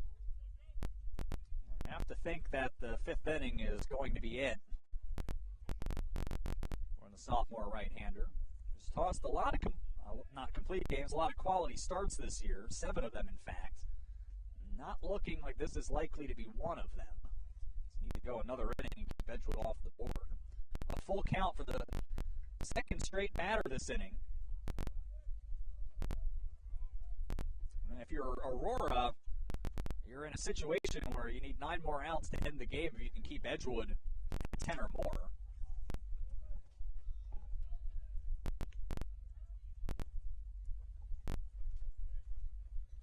What you don't want to do is have to go the whole 9 in this game, especially if your starter might only be going 5 today, and there is some activity in the Aurora bullpen. So it is imperative now with the 13-run lead to keep it in double digits. And Fisher walks the 2nd batter, also on 7 pitches. And Edgewood threatens immediately to begin the 5th. Our strongest win today. And it's not late, folks.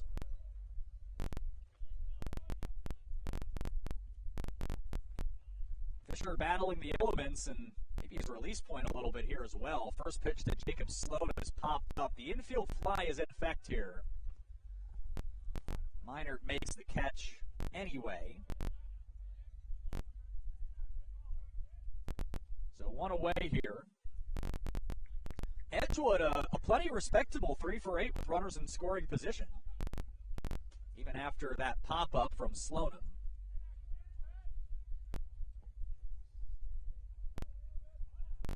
Having said that, Aurora 10 for 14. A lot more opportunities. First pitch to Connor Goodwin, a swing and a miss. He's over 2 with a strikeout in the 6th spot in the Edgewood order.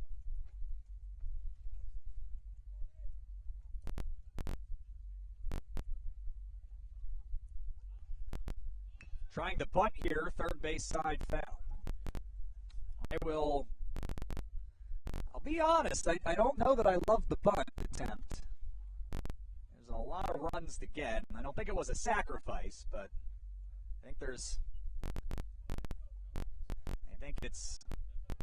it was an attempt for a base hit, but I don't know that I'm not a coach.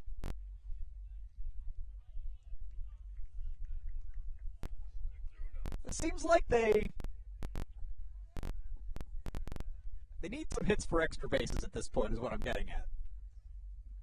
But it would have the effect of loading the bases if he had gotten on.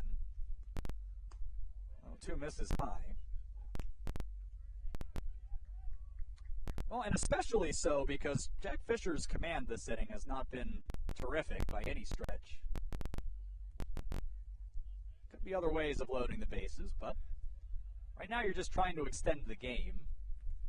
1-2 pitch is a high fly ball to left. And Seafelt will range over into the alley and make the catch. 2 away.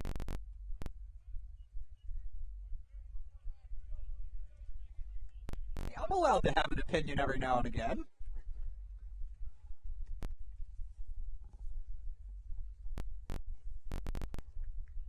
But I also haven't been coaching for 23 years either, so at a certain point you have to yield to the people who really know what they're doing. Carson Richter here with 2 outs as Edgewood tries to scratch one across. Takes a high fastball here from Fisher.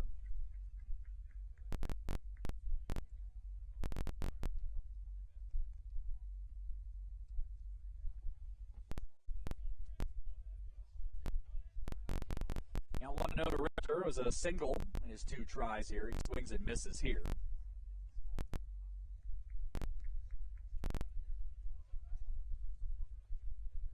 There is a right-hander in the Aurora bullpen. You'd have to think that he'll be entering here in the 6th as Fisher pushes in on 100 pitches. Late swing by Richter here.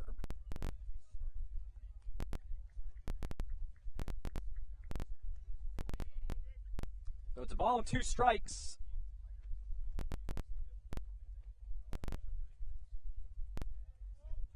One, 2. Grounder up the middle. Second baseman Bermeo is there. And he'll take the inning-ending fielder's choice 4-6 to end the inning. No runs, no hits, no errors, and 2 left. Bottom of the 5th incoming, and Aurora leading Edgewood 16-3.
New pitcher for Edgewood is a freshman right-hander from Peoria, Arizona, Ryan Mixey.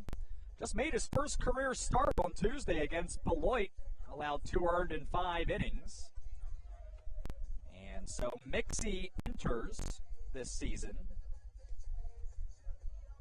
with a ERA of just under 8 as he's allowed 8 innings, or he's gone 8 innings and allowed 7 earned runs, but opponents hitting .235 against him. And again, his last outing was a good one, so touched a bit in his first handful of relief appearances, but coming on here to try to put an end to the offensive onslaught here for Aurora. And it's Colin Minor's spot in the order that bats here. It's his 4th trip to the plate. And he's reached all 3 times with a walk, a hit by pitch, and a single. He has scored twice.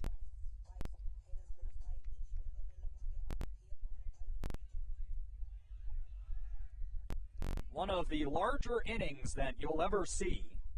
16 batters for Aurora last inning. First pitch swinging here, and that one over the glove of Slonim and in right. And the first error of the day for Edgewood. And that was something that we thought might need to keep an eye on. It's the 71st error of the year for Edgewood and last in the conference in fielding percentage. And it had been clean in the field, although it's worth noting that Aurora was hitting the ball at a rather high rate, so that might have had something to do with that. But chance here with a runner on for Aurora to move the line, and how about that play? The Edgewood defense may be a bit maligned, but don't tell Connor Goodwin that as he makes the diving catch in center. And that's the first out of this inning. Robs Jack Seafelt, who is now 1 for 4. And Sean Rivera comes to the plate. Like Colin Minard, a couple of spaces ahead of him, he's reached all 3 times with a walk, a hit batter, and an RBI triple. He's also scored all 3 times he's been aboard. Facing Mixie. The infield at double play depth. First pitch fastball swung on and fouled away.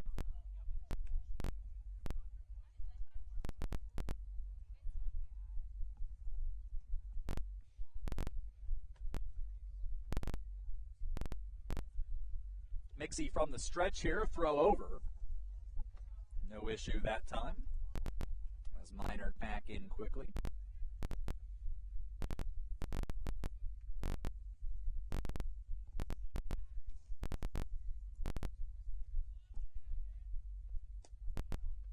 Ball 1. Perhaps the larger issue for Edgewood of late, they've lost 5 of 7. Looks like it's soon to be 6 of 8. But we've seen rallies of this size happen in baseball, so it's never over that final out is recorded. 1-1 here to Rivera is ball 2. But during this 7-game stretch coming in, the Eagles had an ERA of 7 1/4 and allowed nearly 12 hits per game, 18 extra base hits, and committed 17 errors. So the ERA is going to soar. Line drive, right field, base hit. Rivera has his second today. Minard goes first to third. Aurora has runners on the corners here in the 5th.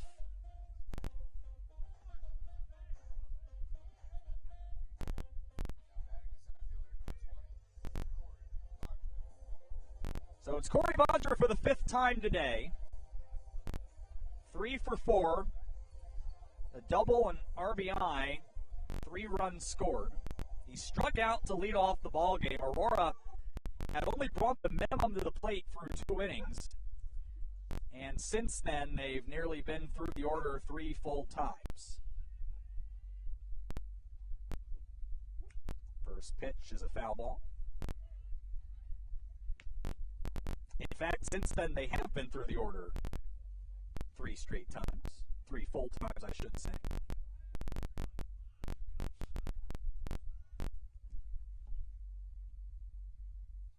Count is 0-1 here to Vondra. Now 1-1. Now, as there frequently is, there is a dog here today, and it just signaled, I think, it's approval of a foul ball. I have to think it has to be difficult as a canine spectator. Balls rolling around the field and not a single one that you get to go chase. Ground ball to third, diving stop. Sagan pops up, and the throw is scooped up by Prindle at first. It scores Minard to make it 17-3. And once again, our canine friend roars his approval, I think this time, of the diving stop at third. Now, Rivera is at second. There's 2 outs. Aurora with a run in here to go up 14.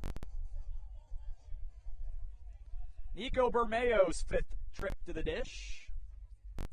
It's reached all 4 times. 4 RBIs, strike 1 here.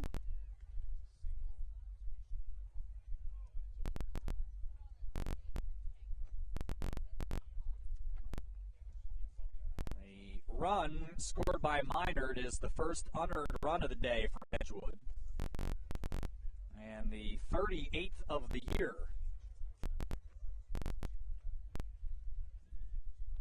0-1 to Bermeo. Breaking ball. It runs inside over the inside corner. Good pitch.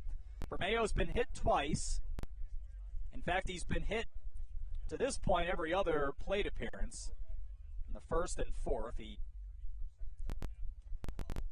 tripled and cleared the bases in the third.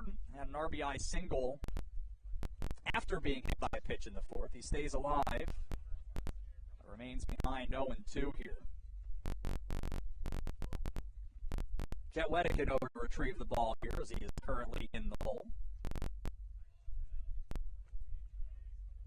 2 outs. Runner on second. Aurora looking to extend its advantage against Ryan Mixey. Misses outside with the fastball. The first ball of this plate appearance.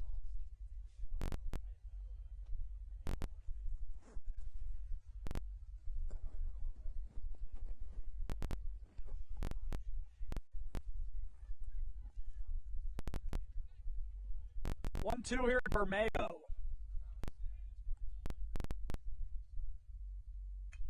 Fouled off.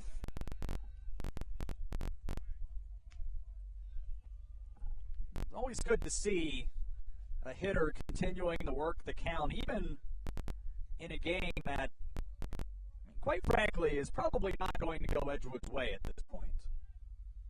But these at-bats count, and you just never know. That's the thing about baseball, so it's good to see Aurora continuing the battle here. 58-foot breaking ball and a wild pitch that'll move Rivera up. It'll also even the count here at 2-2. There's been a lot that's happened to Edgewood pitching today.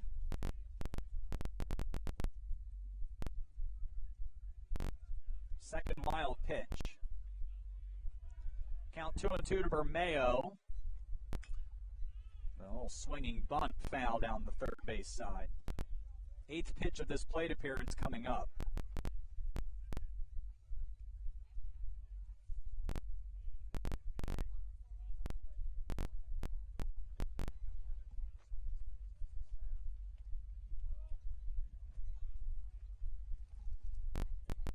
Two outs, 1 on, 2-2.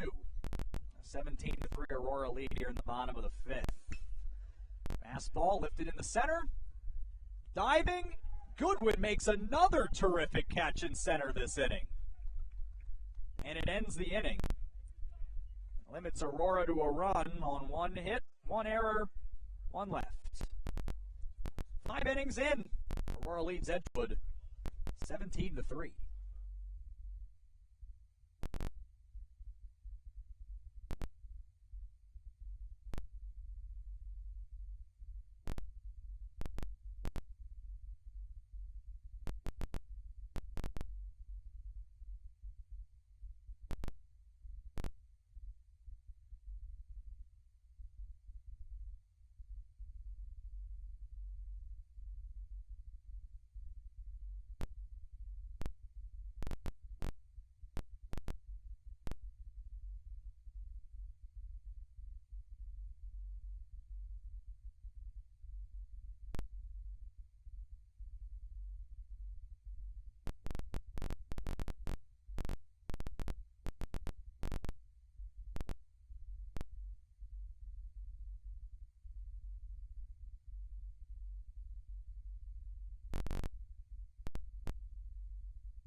It is the junior right-hander Jacob Welbus out of Urbana, Illinois, coming into the game here, coming off of 3 innings of relief on Sunday in the nightcap against Wisconsin Lutheran. Got the win in that one. Allowed an earned run on 2 hits, walked 3, and struck out 2. So for Welbus, that was his very first career win. He's allowed 10 earned in 10 2/3 innings. Opponents hitting .225 against him, as he's also walked 10 hitters in those 10 2/3, but also has struck out 11. So he's in here in relief of Jack Fisher, who leaves in line for the win. Fisher 3 earned in 5 innings. On 5 hits and 5 walks, he struck out 5. A lot of 5s in the line. Faced 25 batters through 102 pitches, 60 for strikes. You have to think Welbus, they'll like to ask to hit the final 6 outs here and keep the margin above 4 runs. He starts off the Edgewood 8-hitter Max Hazer with strike 1 with the fastball. Hazer has walked twice. He's having a nice day for the Eagles. Takes ball 1 up and in. Has scored once. Ryan Ambrosi with a 2-run triple to his credit. Bats next, and then it'll turn the lineup over to Alex Prindle. Foul ball on 1-1.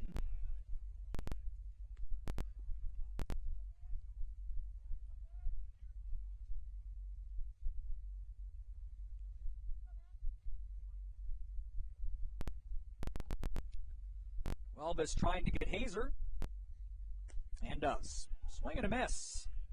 Welbus comes right in, left the breaking ball just below the letters, and Hazer not able to find it. And that will bring Ambrosi to the plate. Or not. There'll be a pinch hitter here instead. And we'll see Tim Kelly for the first time. Now, Kelly may not know he's in a 3-game hitting streak right now, but it's difficult when you're a pinch hitter trying to extend your hitting streak, because it still counts. They don't say, well, it was just 1 at-bat. That's not the point.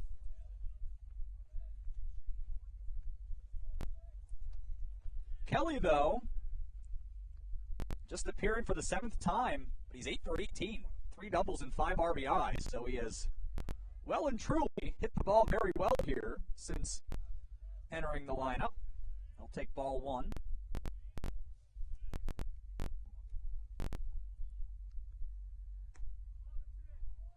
Fastball inside.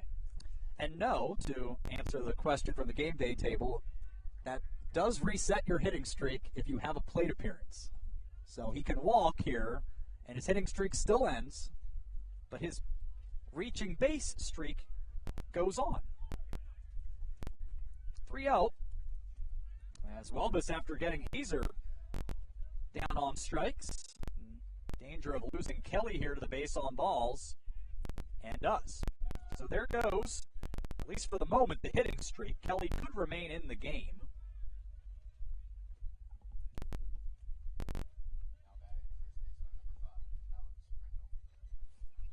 Alex Prindle to the plate here.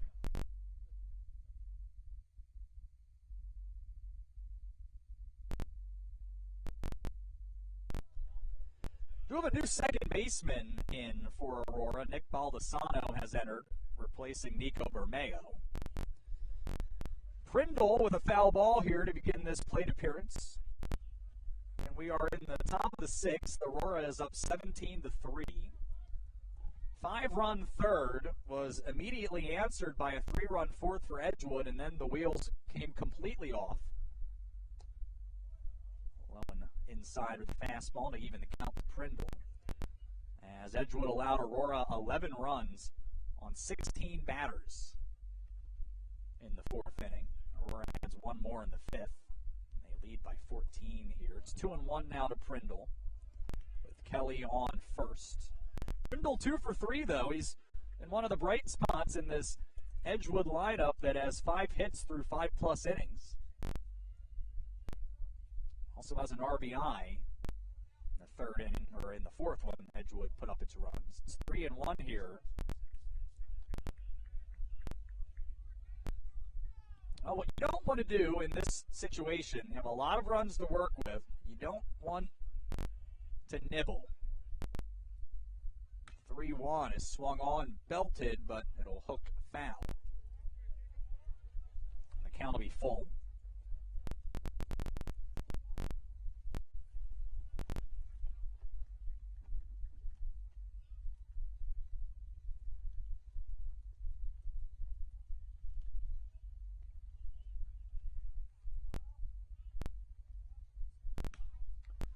Payoff pitch popped up. Foul territory behind the plate. Wedekin goes over.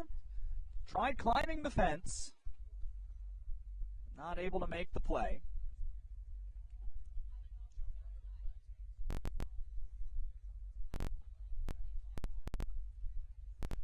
The count remains full. It's not easy being a fielder on a day like... Well, let me just back that up. It's just not easy being a fielder here at Jim Schmidt Field. It's always windy. It's just a matter of what direction and whether or not there's going to be a gust. Players manage it fairly well.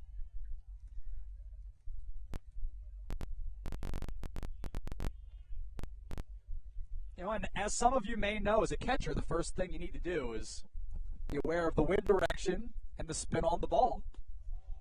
And, of course, no one knows that any better than Jet Wedekin. Back-to-back walks here with one out in the sixth.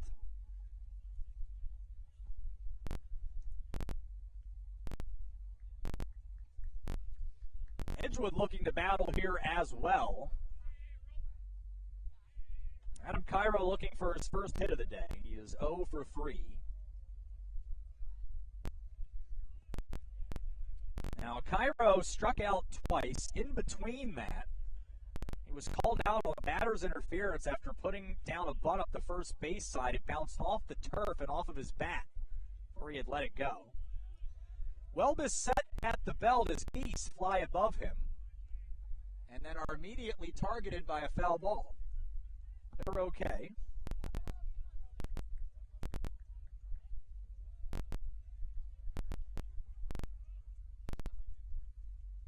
Count 0-1 here to Cairo. Welbus from the stretch grooves in the fastball and gets ahead 0-2. Aurora does not have a double play in this game. They do have 16 on the year, and they have an opportunity to turn one here if they can get a ground ball from Welbus. Welbus a look over at Kelly on second and then loses the breaking ball outside. 1 ball and 2 strikes. Lights are on here at Jim Schmidt Field. There's been absolutely no sunshine to speak of. But at least it's been, for the most part, dry. Fastball, short hops into Wedekin. It's 2-2.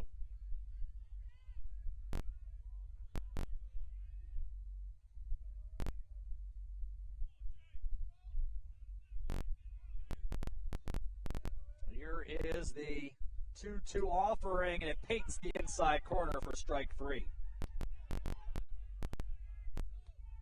And Edgewood now 3 for 10 with runners in scoring position this afternoon. It'll bring Kyle Sagan to the plate. 0 for 2 with a walk.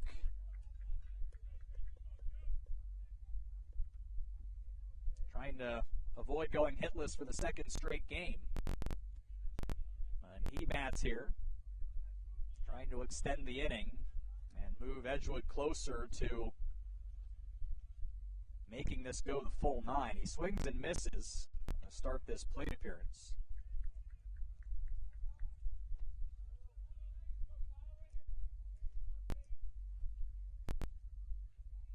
Welbus looking for a clean inning. Gets the sign from Wedekin. Another swing and a miss here.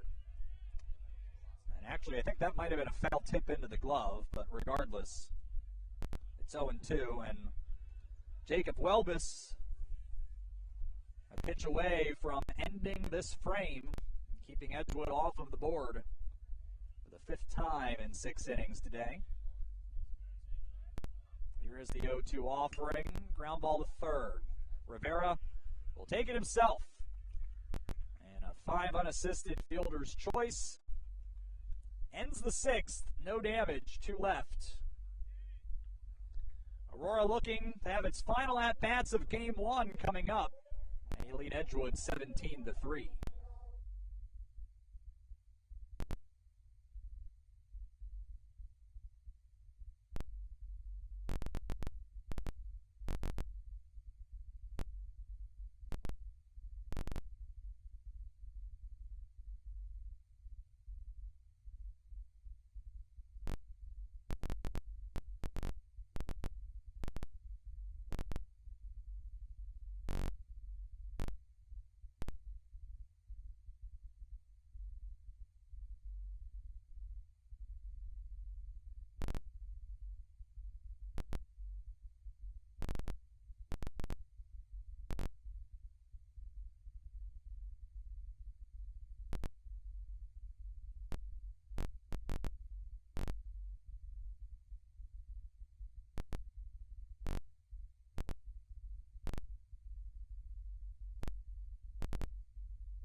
Got a number of changes here for Edgewood as we go to the bottom of the 6th. First is the new pitcher, Dominic Risotto, the junior right-hander from Milwaukee. Gave up an earned run, got one out against Concordia Chicago in his last appearance back on April 14th. It's just his 4th of the year. He's allowed 4 runs, 2 earned in an inning and 2/3. He struck out 3, allowed 3 hits, and issued 3 walks. Behind the plate for Edgewood is the sophomore from Round Lake, Illinois, Leonard Pereza. And moving to second base, I apologize. Moving to shortstop is the freshman from Peoria, Arizona, Daniel Bentavegna.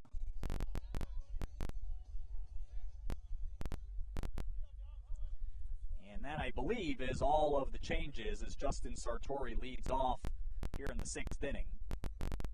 First pitch from Risotto is hit right back at him, but Slocum was shifted towards second. He fielded it on top of the bag, and the throw is in time. Sartori 1 for 4 with 3 RBIs here on the day. Very quick first out.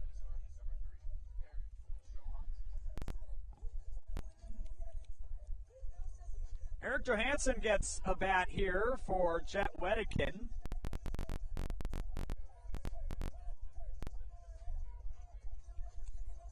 Johansson from Bartlett, Illinois, in his 5th season with the team.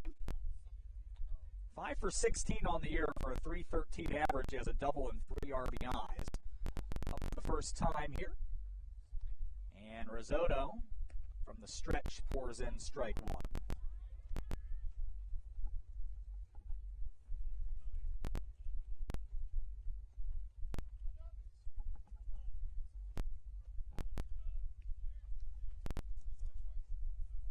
Risotto here, ahead 0-1 with Aurora up 17-3 in the top of the 6th inning. Misses outside here for ball 1.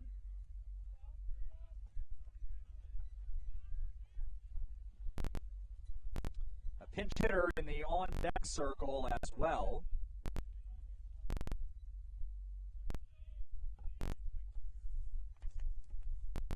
One to Johansson is inside for ball 2.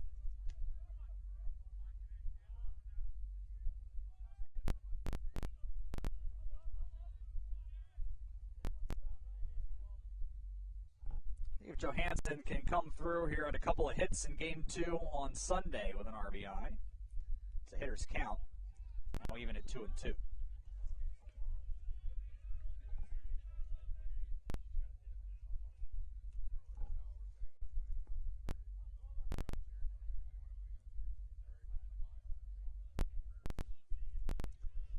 Risotto on 2-2 here to Johansson. 58-foot breaking ball. Count is full. In the middle of the Edgewood order in the top of the 7th, needing 5 runs to extend the game.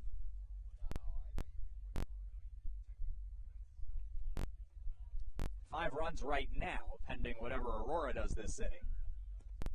They'll have a runner on with one out as Johansson works the walk. So here is Dominic Curcio, a freshman out of Plainfield, Illinois. And Curcio is 2 for 6 on the young season with a double. Scored twice. Walked once, been hit once. So he will hit here from the left side.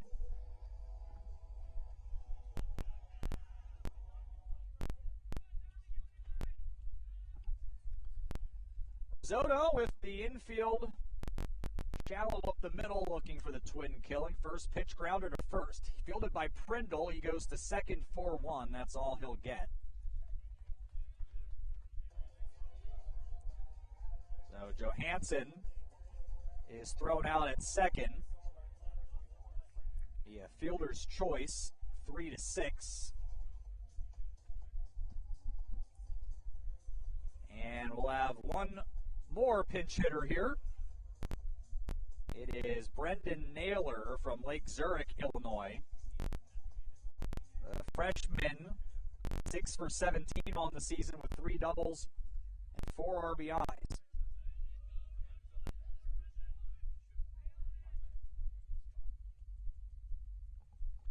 First pitch from Risotto, first pitch swinging to short.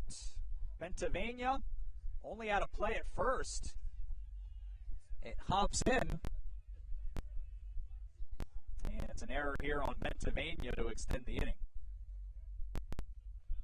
He might have bobbled it a little at second. Naylor gets down the line well.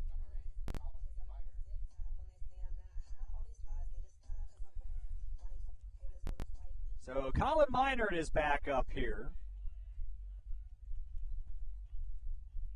in the 7th spot. He has not been pinch hit for. He is 1 for 2. Risotto still in the stretch. Anything scores, it'll be unearned. Finds strike 1 to Minard.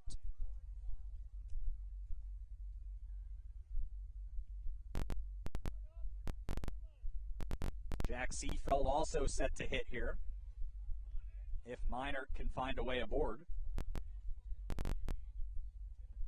Risotto set at the belt. Quick glance at second, and then a breaking ball. It bounces into Minard.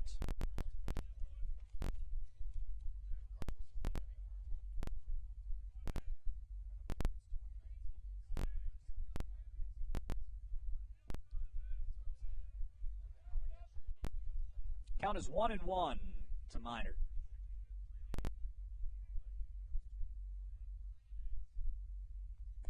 Ball 2.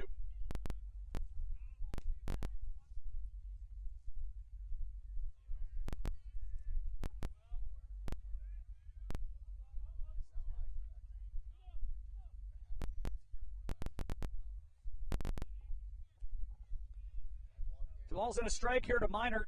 A 17-3 game, now 3-1.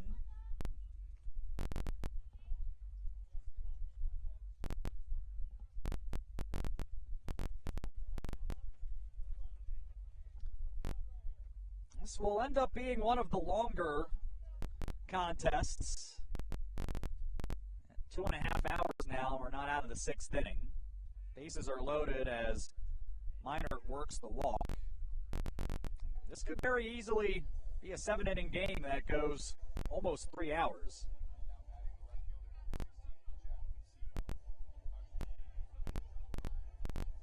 Here's Jack Seefeld.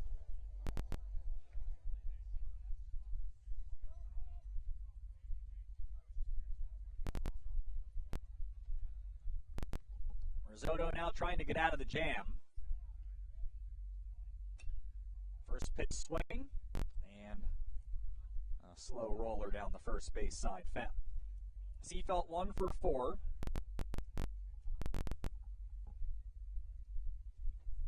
And what seems very likely to be his final plate appearance of the day. Although Aurora did bring 10 to the plate in the fourth inning with 2 outs.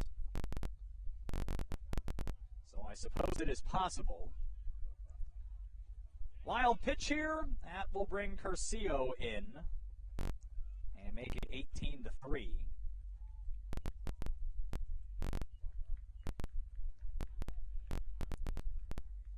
Naylor moves up to third, Minor to second.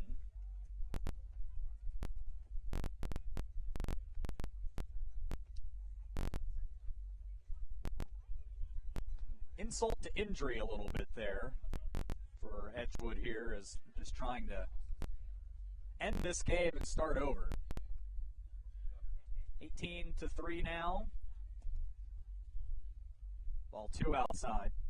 As Risotto now struggling a touch with command since the 2-out error that extended this inning.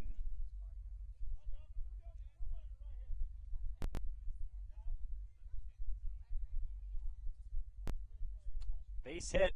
Could put 20 on the board here today. But a fan.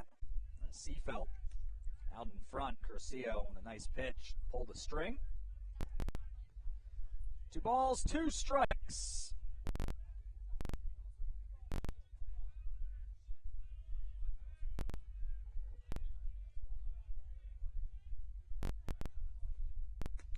High fastball loads the count.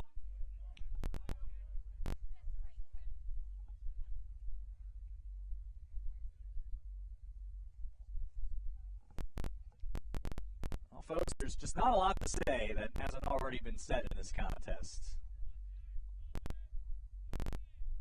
Aurora has pounded up. Ground ball up the middle. Pennsylvania fields this one clean, and the throw is in time to end the inning. Another unearned run here for Aurora. No hits.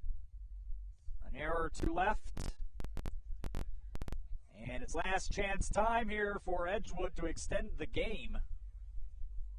It's 18-3 through 6 innings. Spartans up. This is Aurora University Baseball.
Dominic Curcio stays in right field. Eric Johansson stays in at catcher. Spencer Rook, the freshman from Joliet, will play shortstop here for the 7th inning, as Jacob Welbus looks to finish it out here, facing the middle of the Edgewood order. And he will miss inside here to Califoot. Joseph Califoot, 1 for 2 with a walk. And Edgewood needing 6 to play on after this inning. Welbus able to fight back with a close pitch, but he misses outside. And it's 2-0 to Califoot, who at the moment has improved on his .393 mark from the start of the day. 2-1.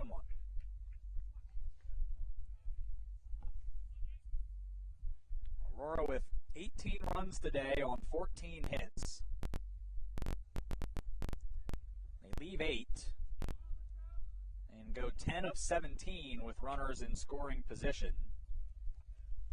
And we'll see if those end up being final totals or not. But Edgewood would need an enormous inning for them not to be. That won't hurt. Swinging a drive, deep right field, off the wall. So it was past the reach of Curcio. And Caliphate is a 2-for-3 effort here in game one,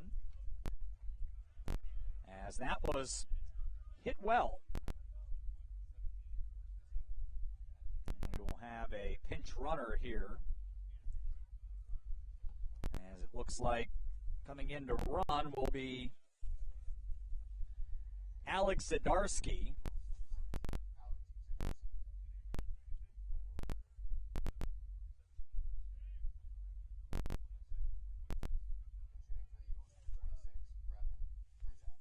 And then we have a pinch hitter in Brendan Brizak.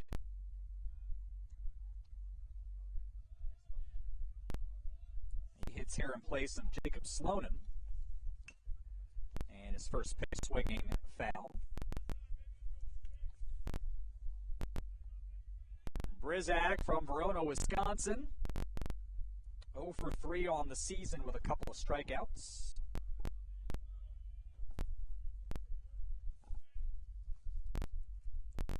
Trying to get his first career hit, but he will not here. As this one is popped up and Rook is there for the first down.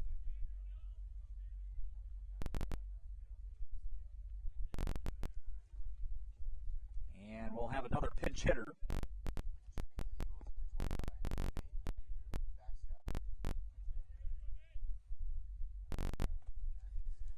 It is Nate Baxguy.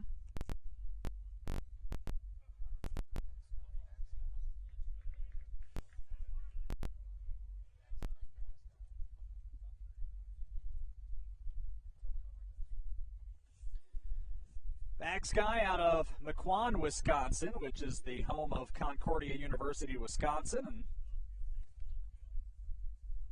decided to go a little farther away for school. He's 0-for-1 on the season and takes strike one. Welbus misses with ball 1 too low here.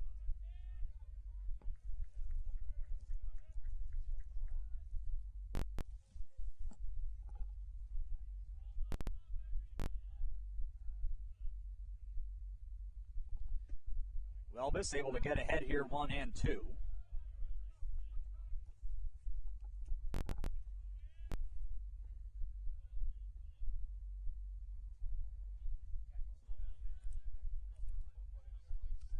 Ball and 2 strikes as Welbus looks for the second out.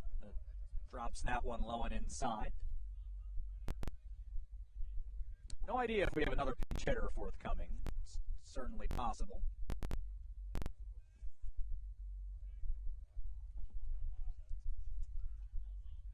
Carson Richter's place in the lineup. He was replaced for defense.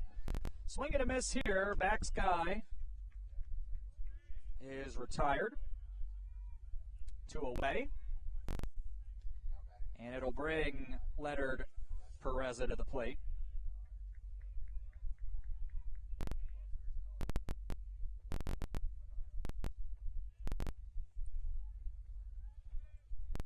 So he bats here. Swings and misses to begin this plate appearance. Could be the very last one today for Edgewood, at least here in game one. 3 for 12 runners in scoring position, and now Pereza finds himself behind 0-2. That would end it if Welbus can get one more strike or a swing and something that records an out. That loses the breaking ball here.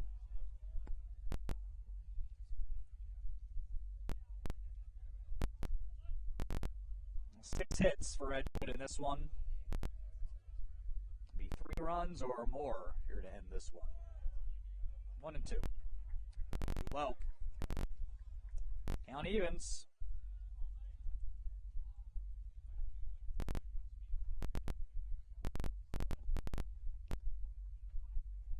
Here is the 2-2 pitch.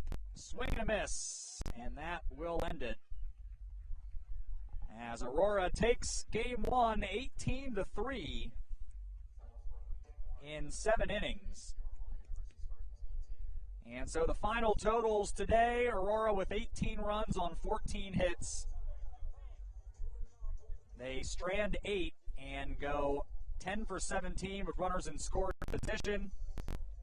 Edgewood 3 for 13 in that spot. They score 3 runs on 6 hits, leave 10, and commit a couple of errors in the field. Jack Fisher gets the win, 5 innings of 3-run ball to move to 6-1. Nick Manthei chased in the third after allowing 5 earned runs. He takes the loss and goes to 2-2 on the year. Nico Bermeo and Jacob Ambule each drove in 4 runs, each with a bases-clearing extra base hit. A 3-bagger for Bermeo, a double for Ambule. Corey Vondra had 3 hits, including a double and 2 RBIs. Nico Bermeo had a couple of hits. So did Jacob Ambule and Sean Rivera. Rivera, Jack Seafelt, Jet Wedikin also drove in runs. Vondra scored 3 times, Bermeo 3 times. Justin Sartori drove in 3 with a hit and scored once. Wedikin scored twice. Dominic Curcio had a run scored. Colin Meinert scored 3 times. Jack Seafelt once. Sean Rivera 3 times. Joseph Califoot had a 2-hit day, including a double for Edgewood. Alex Prindle a couple of singles today as well. One of Prindle's hits was for an RBI, and Ryan Ambrosi had a 2-run single for Edgewood. So Aurora now 25-7 on the year, including 14-3 in the conference. Edgewood falls to 17-14, 8-9 in the league. Time of the game, 2 hours and 41 minutes. Game 2 set to begin in about a half hour. Come on back for Aurora University baseball against Edgewood College. Here at athletics.aurora.edu.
We have game two between Aurora and Edgewood on the way here in a matter of moments. Aurora took the first one in 7 innings, 18-3, with a 5-run third and an 11-run fourth, stretching out the game.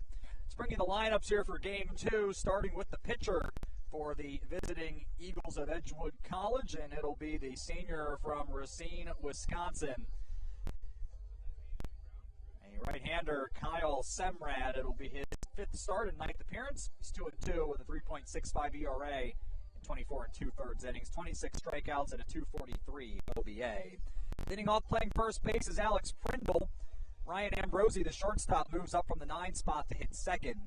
3 and 4 stay the same. The third baseman, Kyle Sagan, and the designated hitter, Joseph Califa. And batting 5th, doing the catching, is the freshman from Gilbert, Arizona, Jackson DiCristina. Then it's the second baseman, Jacob Slonim, hitting 6th. Adam Cairo moves down from the 2 spot to bat 7th. He'll play left field. Max Hazer is in right field, batting 8th. Connor Goodwin rounds out the order in center field. Prindle, Ambrosi, Sagan, Califa, DiCristina, Slonim, Cairo, Hazer, Goodwin for the Eagles. Now 17 and 14 on the year, 8 and 9 in conference play. Same lineup just about for Aurora. Leading off, the center fielder Corey Vondra, followed by the second baseman Nico Bermeo, the first baseman Justin Sartori, catcher Jet Wedekin, right fielder Dylan White. 1 through 5 identical. Jacob Ambuel will bat 6th as he was in game 1, but he'll play left field, followed by the shortstop Colin Miner. The designated hitter is Brendan Naylor. We saw him as a pinch hitter. The freshman from Lake Zurich, Illinois, will now bat 8th. Sean Rivera, the third baseman, rounds out the order.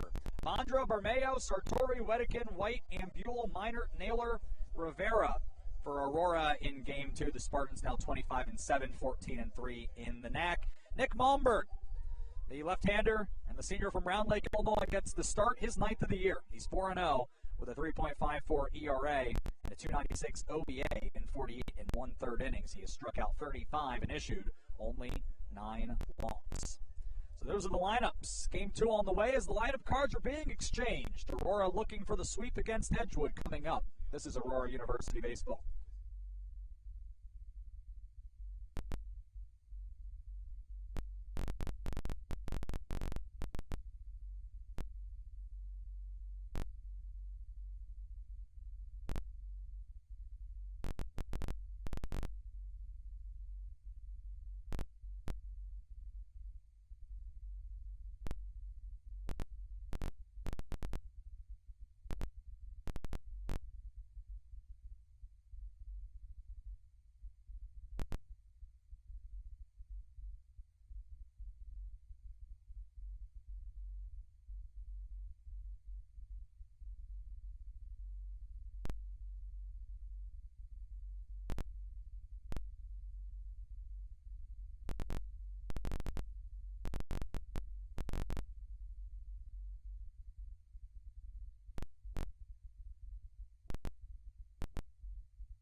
Couple of scores from around the conference here. Wisconsin Lutheran won at Illinois Tech 9-5. Marion has a 15-3 lead, and in fact a victory now at St. Norbert. Elsewhere, it's a tight one. MSOE leading at Lakeland 2-0 in the bottom of the 9th. Rockford leads Concordia Chicago 7-5 in the bottom of the 7th. And Concordia, Wisconsin leads Benedictine 5-4 in the top of the 9th with 2 outs there. So Benedictine looking for a rally to come back there. Aurora with a chance to draw level at the top, or I guess not with Benedictine playing. They have, for the moment, moved to within a half game of the conference lead, but of course pending Benedictine's results. You can see a change at the top of the conference standings. We'll have to see here. But it's Nick Malmberg on the bump here for Aurora, finishing up his warm-up tosses. They'll have Sean Rivera, Colin Miner, Nico Bermeo, and Justin Sartori around the infield left to right. Jet Wedekin behind the plate, game 2. He was in game one. Corey Vonter still in center. Dylan White still in right. Jacob Ambuel gets his first appearance in left field here on this Sunday. And then we'll be ready to go here with Alex Prindle set to lead it off against Nick Malmberg here in the cold in Montgomery.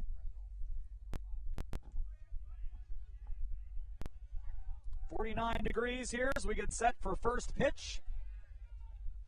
Winds are still unpleasant, but we are managing, and the first pitch to Prindle is strike one.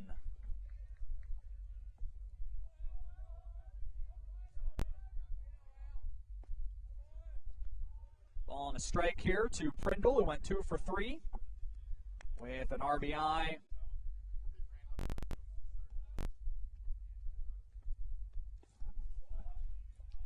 Now 2 balls and a strike. Prindle, he started the day hitting .278. Now at 19 RBIs on the season, batting here lefty-lefty. And there's a swinging strike here.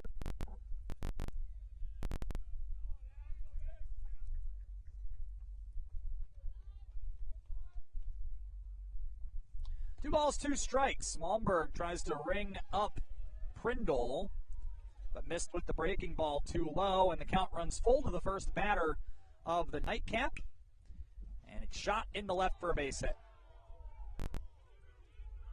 Prindle turning, going for 2, the throw not in time, so make it a leadoff double, as that one slicing landed inside the line, and Malmberg will not only be in the stretch right away, but he'll be facing the Eagles with runners in scoring position, spot in which they went 3 for 13 in game 1. Ryan Ambrosi had one of those 3 hits. It was a 2-run single in Edgewood's 3-run third, or make that 3-run fourth, the only inning in which they scored. Brought his average up over the 200 mark. Now 19 RBIs on the year. Malmberg out of the stretch gets a swing and a miss to start off Ambrosi.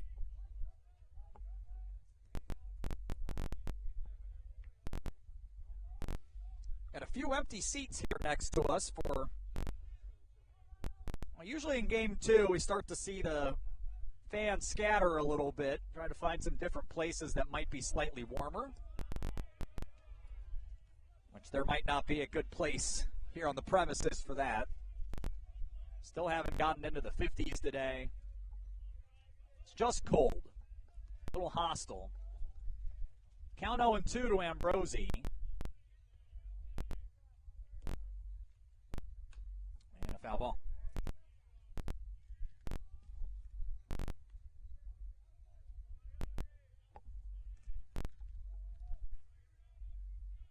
Remains no balls and 2 strikes.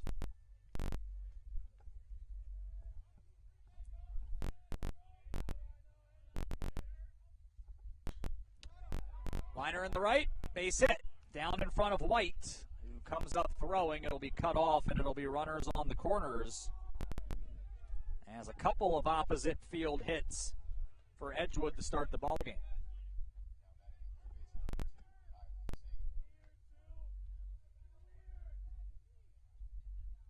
Bob Kopis behind the plate for game 2. Mike Slowinski moves into the field. Golden opportunity for Edgewood to dent the scoreboard here in the opening inning, as Nick Malmberg has seen a couple of pitches be shot the other way, and Kyle Sagan looks for his first hit today. He went over 3 with a walk in the opener. Takes ball 1. Has 21 RBIs on the season. Is now hitless in back-to-back games, trying to put an end to that. Malmberg from the stretch. Infield behind him at double play depth. Foul ball here, and it catches Wedican on the hand. And to his credit, Jed is trying to put a smile on that one. I'm not sure how he's doing it, to be honest. That hurt me. Seems like he's okay. Is a finals at Game 2. Aurora takes Game 1 over Edgewood 9-1 in 5 innings, and Game 2 5-1. So Aurora has completed its regular season 31-7. They have one non-conference game left, and their conference would have been 19-5. So now they wait to see how everyone else does. Count 1-1 to Sagan, grounder up the middle. Miner steps on the bag for one and finishes the double play himself. Prindle scores.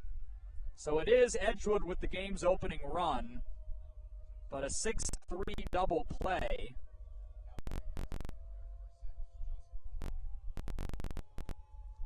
Clears the bases. No RBI for Sagan. Joseph Califoot bats here with the bases empty. And a breaking ball too low.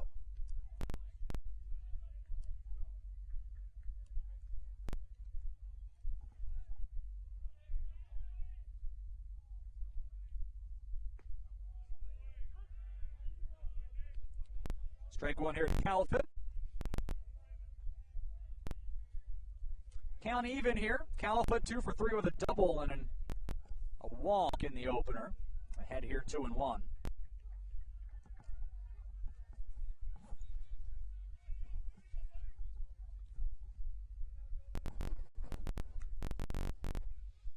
Foul ball here on 2-1.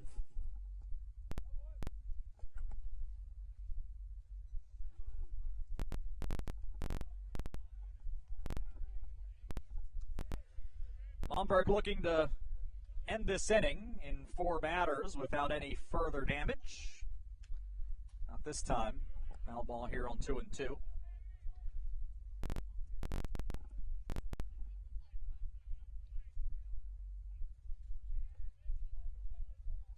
Edgewood enjoying its first lead of the afternoon. Malmberg misses on 2-2 up high. Close pitch, think it missed above the letters a little bit. And we'll have the full count. The second time in 4 batters, Malmberg tries not to lose Califoot, but he does.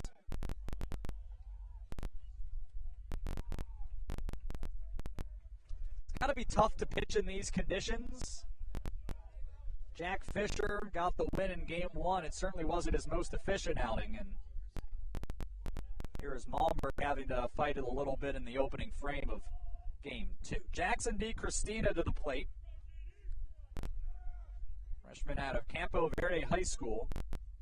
6 for 18 with an RBI on the season. Hitting here in the 5 spot. And a first pitch swing and a miss.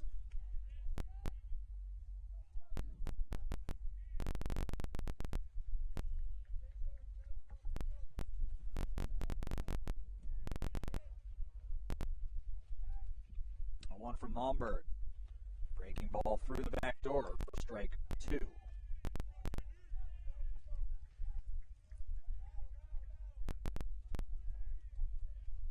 Well, Nick will try to put away the 5-hitter and end the inning. Infield back. 2 outs. 1 on. High fastball, check swing. They appeal, and he went. And that'll do it for the opening half inning. A run in on 2 hits, no errors and 1 left. It's Edgewood 1, Aurora coming to bat here in Game 2 at Jim Schmid Field.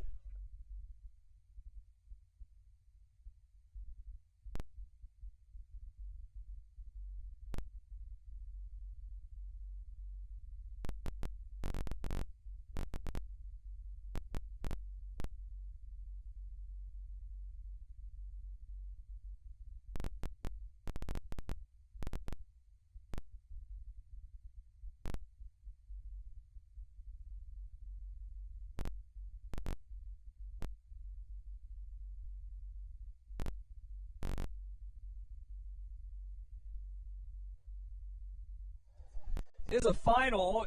In fact, it's just final. Concordia, Wisconsin has defeated Benedictine 5-4.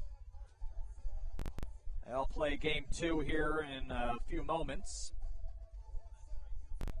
And then MSOE has defeated Lakeland 2-0. And Rockford right now with a 9-5 lead over Concordia Chicago in their opener as they are into the stretch. So what does that do to the conference standings? That gives Benedictine 4 losses. Aurora is at 3. And so the Spartans, they can complete a sweep today, would move to 15-3. Benedictine with a split would be 16-4. And so if that is how things play out, that would give Aurora the lead in the NAC by winning percentage. But we'll see how things continue to play out. Aurora finds itself behind as Edgewood plates one in their opening half inning. And Kyle Semrad here warming up with Kyle Sagan at third, Ryan Ambrosi at short, Jacob Slonim playing second, Alex Prindle at first, Jackson D. Christina the receiver today here as he'll be the catcher for game 2. Jacob Ambule in left, Corey Vondra in center, Dylan White is in right field. It's a lot of hitting for Aurora in game 1. 14 hits, 18 runs. And it was just not a great performance by Edgewood pitching, as in addition to the 14 hits, they issued 6 free passes and hit 4 batters. There were a couple of errors leading to a few unearned runs at the end, which was the 20th game for Edgewood with multiple errors this season. Edgewood hasn't had a season where they finished with a fielding percentage over 950 since 2014. It's been a problem for a while here for Edgewood, trying to field the baseball consistently. Kyle Semrad, likely not with that in mind, deals in strike one here to Corey Vondra, who went 3 for 5 with a double, drove in 2 and scored 3 times in the opener. He'll foul off the second pitch from Semrad and is behind 0-2.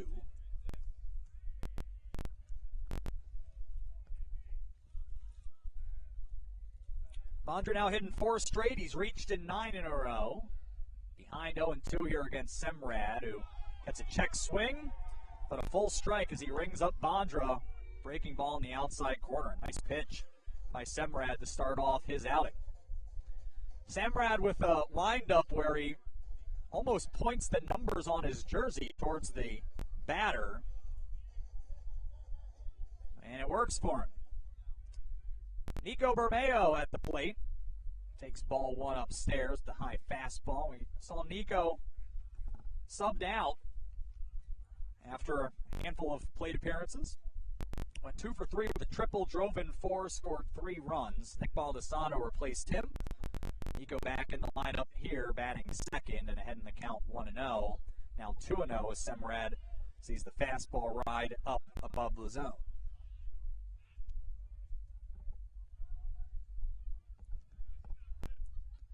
2-0 here to Bermeo. A fastball fought off foul. We get into game 2. We got a few fans eating pizza at the picnic table behind us. It's got to be a tough day for keeping pizza warm, to say the very least. I brought a cold sub with me today, figuring that, well, it's already cold. It'll probably stay that way. You can hardly go wrong with pizza, though. Cold or warm, for that matter. It's a 3-1 pitch here to Bermeo. Semrad now battling a little bit. The second hitter of the game. Have your ups and downs in any outing. A very high to start the game, trying to avoid the low of ball 4. You'll see a full count. Bermeo fights off the 3-1.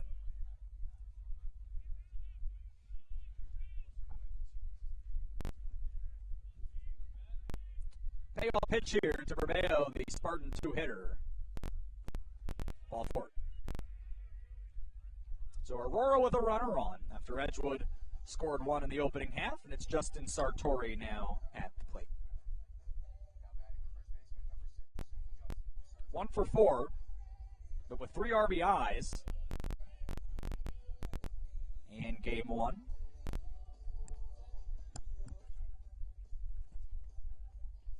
Sartori did have an RBI double in the opener. which is his 11th double of the season, actually 12th double of the season.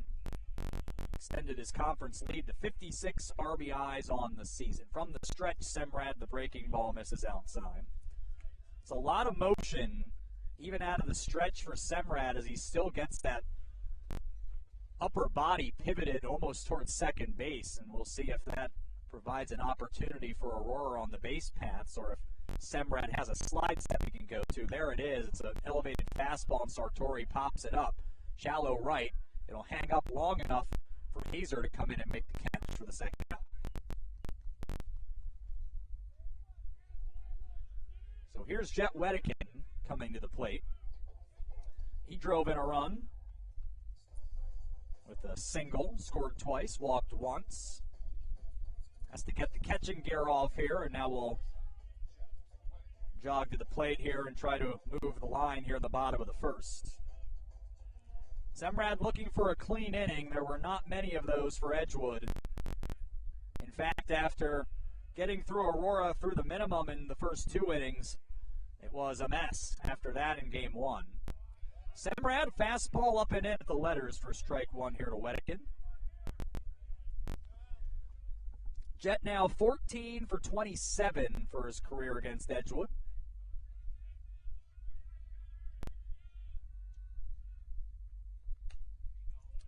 0-1, breaking ball is flared off, foul.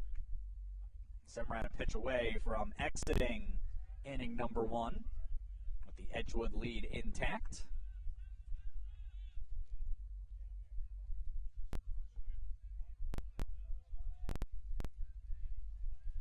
Oh, 2.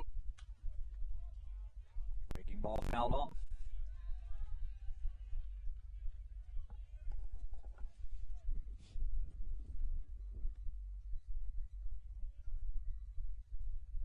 So Aurora now 20 extra base hits in their last 5 games. Actually 21, they had 5 in game 1. Foul ball and 0-2 as Wedekin stays alive.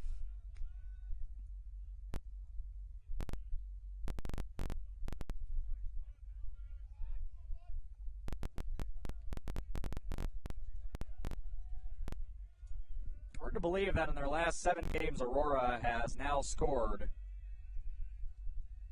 73 runs. None here, though. Wedekin swings and misses.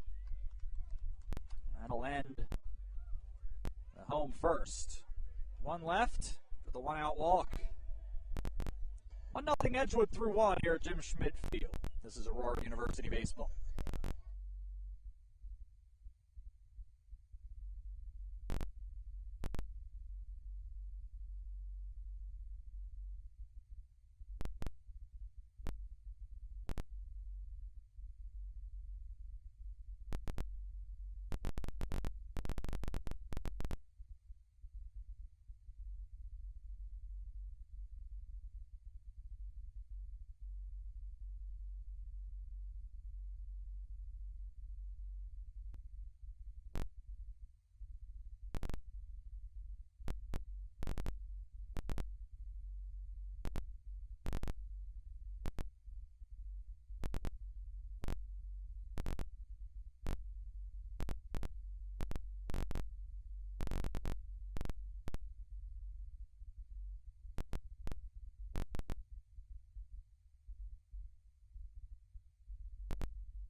Edgewood able to get one in the first. No answer for Aurora in the bottom half, and the Eagles bring 6, 7, and 8 here to the dish.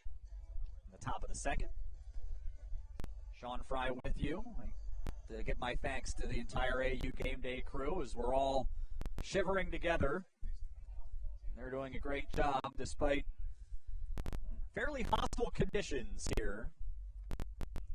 Jacob Slonim leading it off for Edgewood as Malmberg watches him flash bunt, but he takes it for strike 1. Slonim 0 for 2 with a walk and a run scored in the opener. Started the day hitting .280. Malmberg working quickly and is ahead of Slonim 0 and 2. me tell you, when you have a pitcher working quickly on a day like this, there's not a single person here is disappointed about it. 0-2 fouled away by Slonim.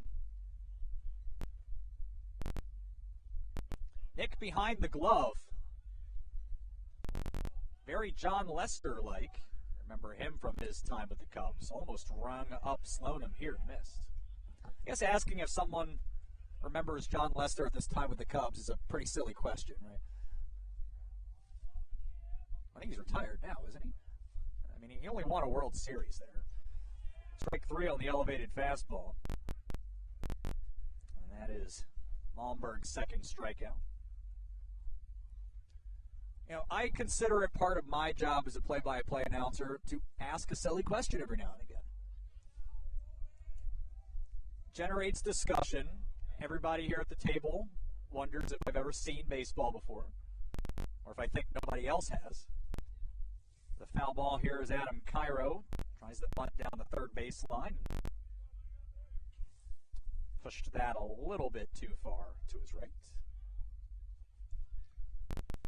Cairo 0 for 4 with the hat trick in Game 1. Not here, though. Nice play by Nick Malmberg, who then steps into a throw and gets Cairo by 10 feet. A nice defensive play by Malmberg, fielding his position to the delight of the dugout and the fans in attendance. And it brings Max Hazer to the plate. Not of a hit in the opener, but he did put together a nice day at the plate. Couple of walks. Takes ball 1.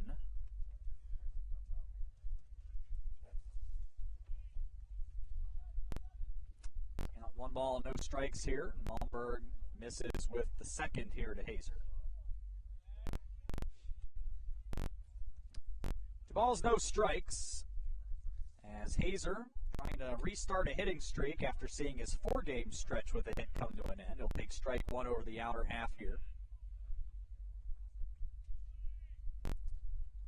Malmberg winds and deals on 2-1. Gets a foul ball out of play over the first base dugout. Now, we did have a few sprinkles as the game started. They may or may not be ongoing, but players having to deal with it regardless. Strike 3. And Hazer, they're looking for, was that a swing or a strike 3 called? And it was called. And it's a 1-2-3 inning for Nick Malmberg at the top of the second. Edgewood up 1-0 here at Jim Schmidt Field.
One nothing Edgewood as we go to the bottom of the second. Kyle Semrad, 16 pitches to get through 4 batters.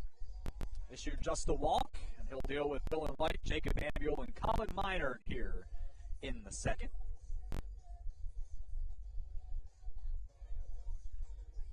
May 1st, getting into the final week and change of the regular season. The NAC tournament set to begin a week from this coming Thursday. Still a lot of games to be played to determine the 6 that will be in the tournament field. Edgewood right now on the outside of that picture looking in, and a split would go a long way towards helping their cause as they try to make the tournament for the first time since 2015. First pitch here to Dylan White is an elevated fastball for ball one. White 0 for 2 with a couple of walks, but it ended his 5-game hitting streak. He has still reached, though, in 26 in a row. A pop-up here on 1-0, right side, foul territory. Coming in is Prindle, and he lost it.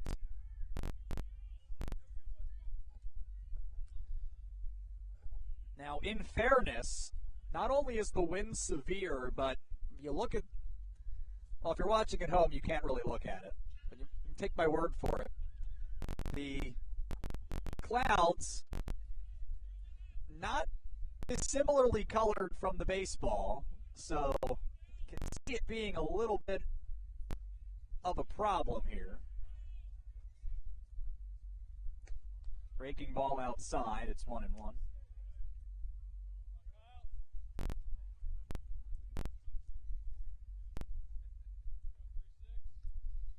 White ahead in the count here as he looks to pound out the first base hit for Aurora here.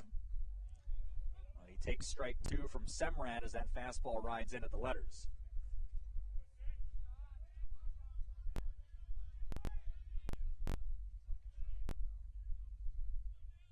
2-2 pitch.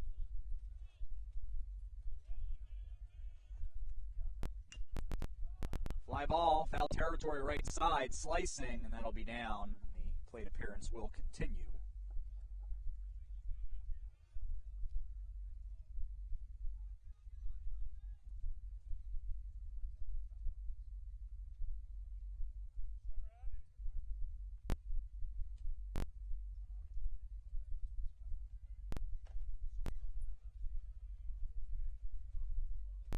Count is 2-2 here to White. Semrad looking for the first out of the second.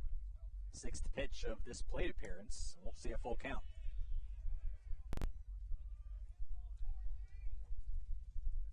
White looking for his third walk of the day.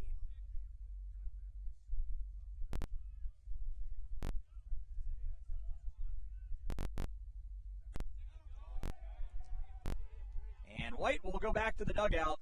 Strike 3.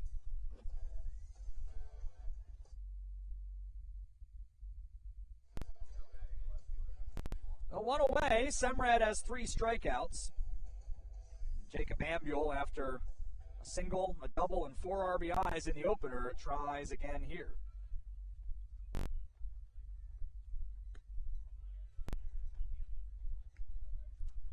First pitch is ball 1 here to Ambule, who started the day hitting .337 and successfully stretched his hitting streak to 14 games. Fly ball to right and deep. Hazer going back to the wall, and it will bounce over his head and off of the fence. Ambule wants 3 bags, and he will have it with a slide. Make it 15 with a hit for Ambule, who is absolutely mashing here down the stretch run for Aurora. It'll put the tying run 90 feet away here for Colin Meinert.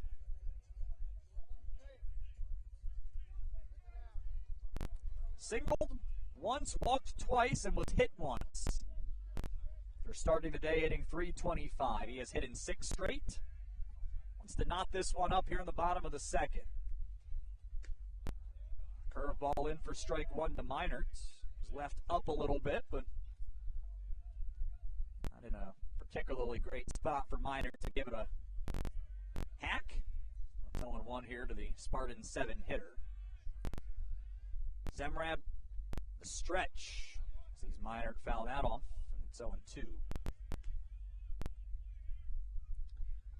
Edgewood started the day with an ERA of 4.90. That has changed, to say the very least. But Kyle Semrad has been very tough this season. Trying to be tough here in a jam. Not able to retire Meinert here, though.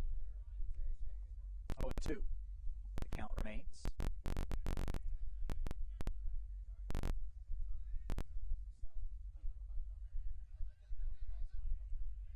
After the 1-out triple, Meinert behind 0-2. Semrad looking for the second out. Still can't put away Minor. He fights off another.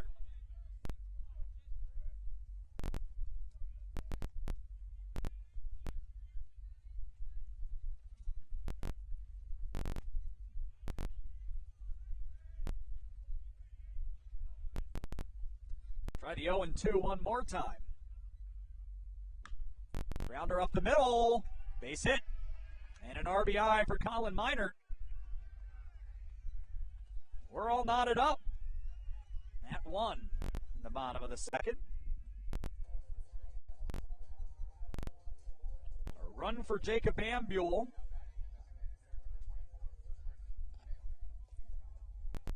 Aurora 11 for 18 with runners in scoring position so far today. And Brendan Naylor, after going hitless at a pinch hit appearance, will now get the full games slate of PAs here as he bats here with 1 on and 1 out and takes the breaking ball off the plate. 6 for 18 now on the season. He has 3 doubles and 4 RBIs. Couple of hits on Saturday last weekend at Concordia, Chicago. It's the 1-0. Fastball bounced up the middle, and it'll be fielded behind the bag by the second baseman, Slonim. So I think maybe not exactly how that was supposed to go. As Minor is into second, Naylor is thrown out 4-3. In a situation where both the middle infielders were going for the ball, I don't know if where it was fielded, getting the lead runner was possible anyway, but they both ended up back there with the ball, and that certainly eliminated any possibility. Now Sean Rivera, who has not been retired today, takes strike 1. Walk, hit, batter, RBI, triple, and a single for Sean Rivera. That was the order of it. In consecutive innings, 3, 4, 5, and that was where it ended. He didn't bat in the 6th. It's behind here 0-2. Looking to put Aurora in the lead. A base hit would do it, but it'll have to fight. Semrad is in command of this at-bat. 0-2. Semrad steps off and looks Minor back to second.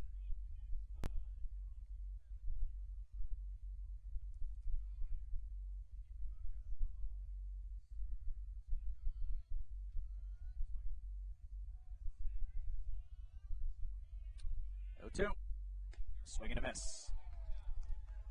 He strikes out Rivera. It's his 4th today. And while Aurora answers with a run on 2 hits, no errors and 1 left, they do not push ahead. And we're tied at 1 through 2 innings at Jim Schmid Field. This is Aurora University Baseball.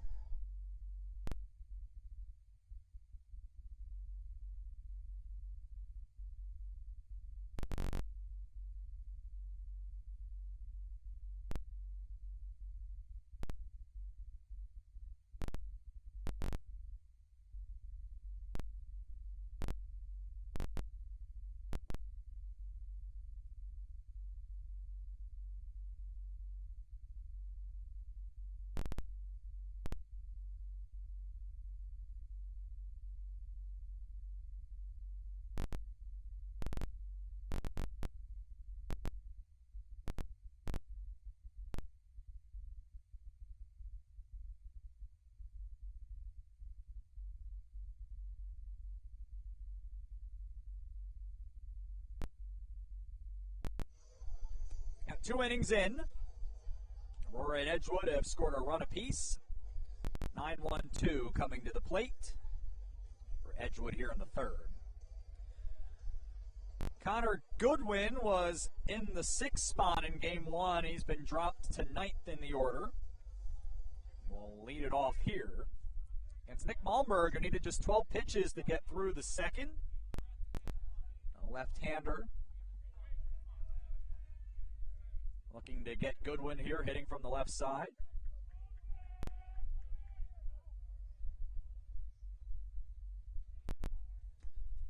Breaking ball misses up and in here to Goodwin.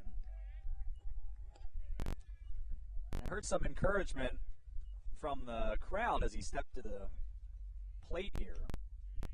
Malmberg in for strike one. Take a deep breath and have fun. And I feel like those might be some words to live by, just in general. 1-1. Foul ball. Turning point pitch goes in Malmberg's favor here. The ball and 2 strikes. Never hurts to be reminded, though. 1-2. Grounder up the middle. It's a big chopper and no play. An infield single here as Minert saw it bounce off the heel of his glove, but he needed to be perfect. So a base hit here. That'll lead off the third as Goodwin, after an 0-for-3 opener, is into the hit column in his first plate appearance of Game 2. It brings Alex Prindle to the plate, who doubled in his first plate appearance. Tried to think of what you'd call it. It wasn't into the left field corner. More to left field foul territory. And here with 1 on, nobody out. Shows bunt, pulls it back, and Malmberg missed his spot for ball 1. Edgewood, 51 stolen bases this season. They've been thrown out 20 times. Aurora, 15 caught stealings on 46 attempts. Here's a bunt. That'll force Malmberg to field his position. Sartori at third will field the throw. The sacrifice, 1-3, moves Goodwin up a base. And in the scoring position for Ryan Ambrosi, who singled to right in the first. A 2-run single in Game 1. Looking to add to his total here.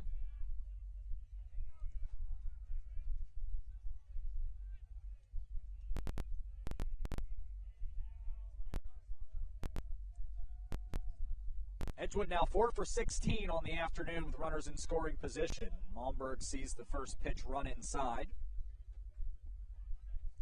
Ball 1.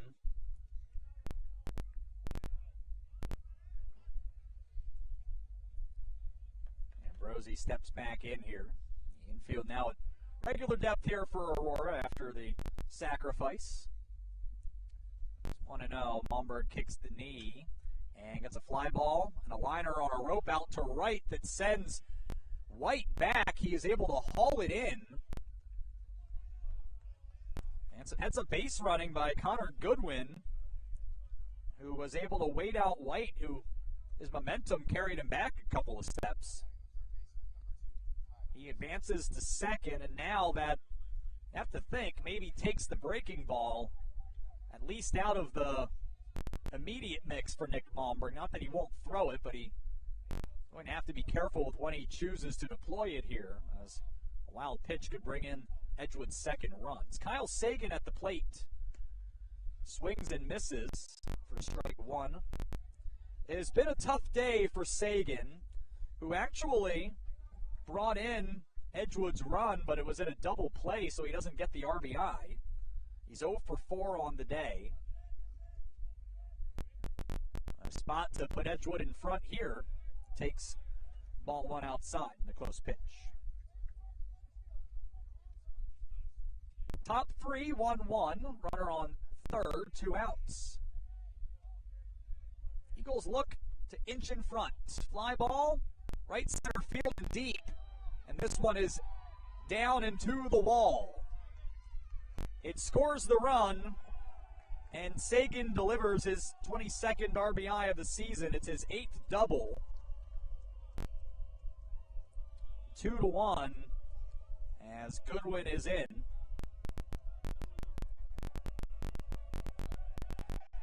I'll bring Joseph Califoot to the plate, looking to extend Edgewood's lead. Sagan came in hitting .366. It was likely a matter of when and not if he would come through with a hit. He finds it in a big spot. Joseph Califoot already has had a nice day, nice season. Tries to add to his total here and takes the curveball for strike 1. He walked with 2 outs in the first. It was his second walk of the evening. He's 2 for 3 with a double on the day.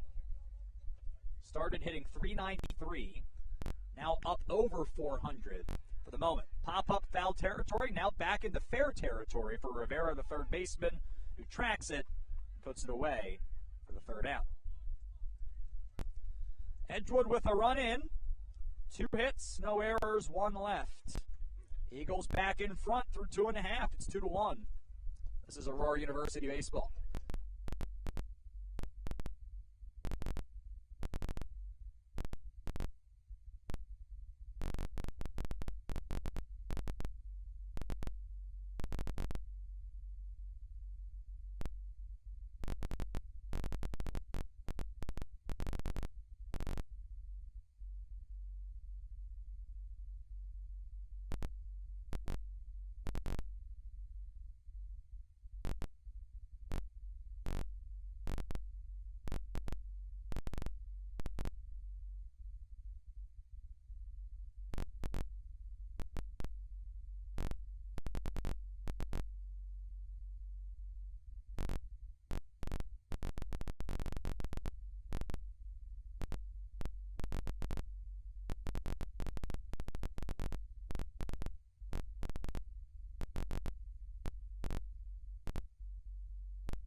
Got a 2-1 game here. Edgewood leading. Bottom of the third inning, and Aurora will have the top of the order up.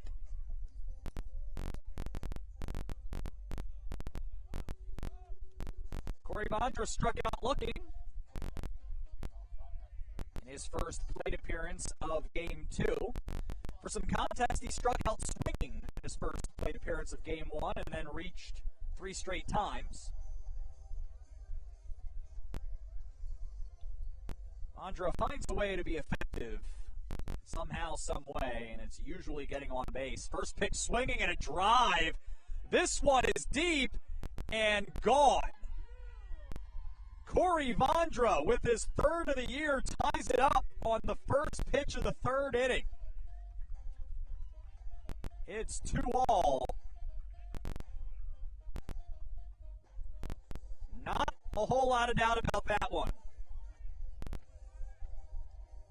New ball game, and we'll retry the start of this inning with Nico Bermeo stepping in.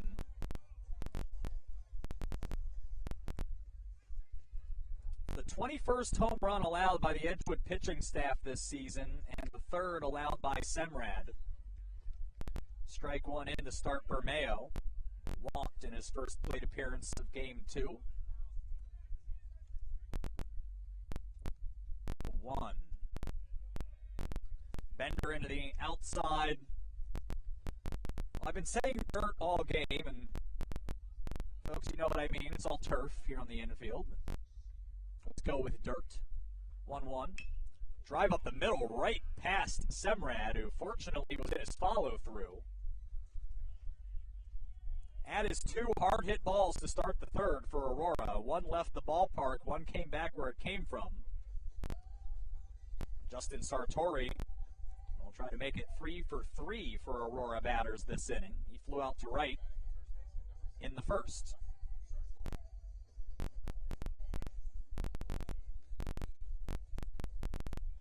Now, given that we've already seen one leave the yard here this inning, Sartori has 9 homers. Certainly capable. Semrad from the stretch misses outside with a breaking ball.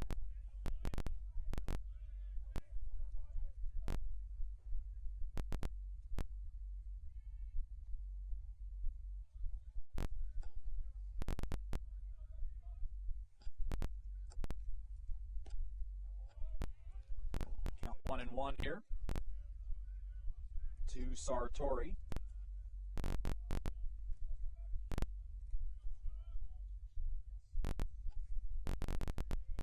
The 1-1 to Justin, hitting from the right side. Breaking ball bounces in.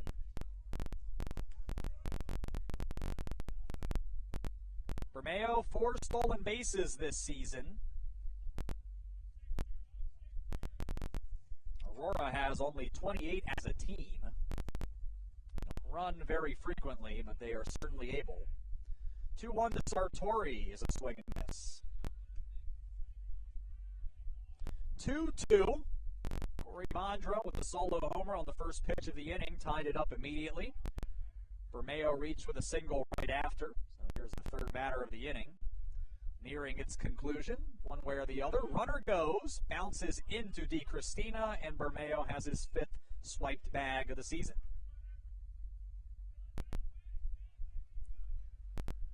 We'll also load the count here for Sartori.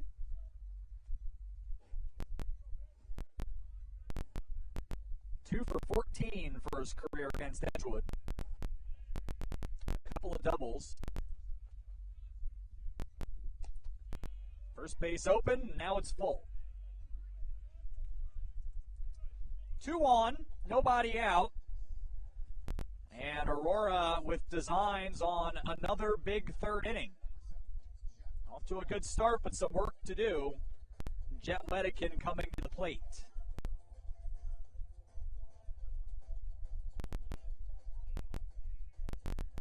Struck out swinging to end the first.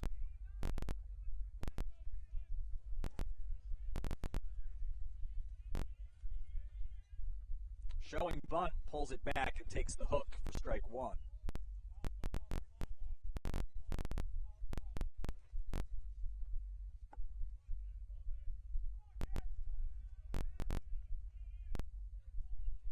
Semrad out of the stretch here. In some trouble in the third. 0-1 slide step, bunt third base side's a good one. Wedekin runs well, and he will leg this one out as the throw hopped into Prindle. That's a base hit to load him up with nobody out in the third. Bermeo on third, Sartori on second. Wedekin has hit in 3 straight. Dylan White now feels overdue for his first hit of the day as he steps in.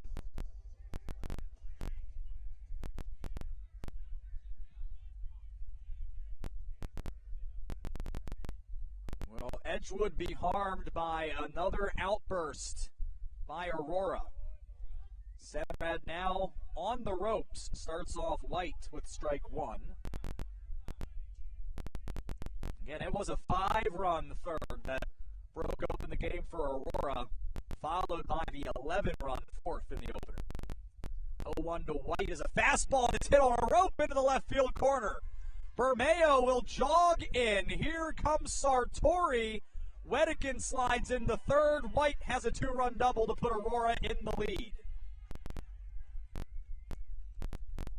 4-2 the score. Aurora delivers yet again.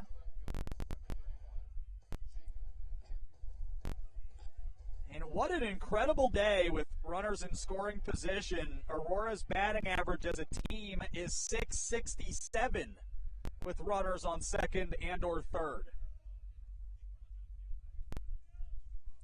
So 2 in scoring position now for Jacob Ambule, who tripled off the right center field wall last inning. With 3 runs in this inning, starts off with ball 1.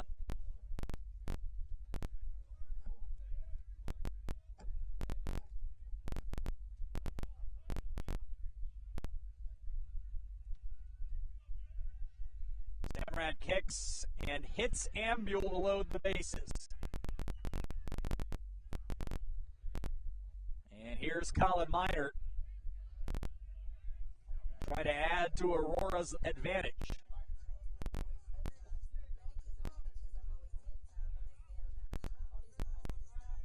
So a brief note from the correction department. Aurora 3 for 4 with runners in scoring position in game 2, 13 of 21 for the game. A little under .667 as a team. But nevertheless, very good. And Minert gets a first pitch and skies it in the shallow left. Can the left fielder Cairo get there? He does, and there will be no tag. With 1 out, Adam Stevens holds everyone there.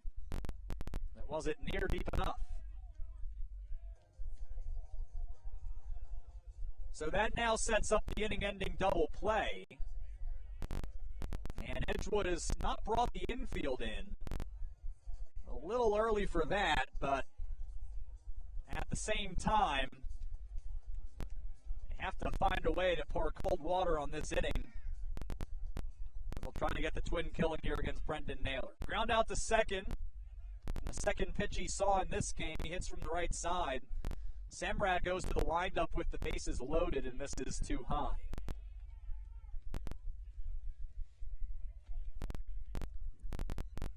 Sean Rivera, potentially the next hitter this inning, if Naylor can avoid the double play. Ball 2 on the fastball too low.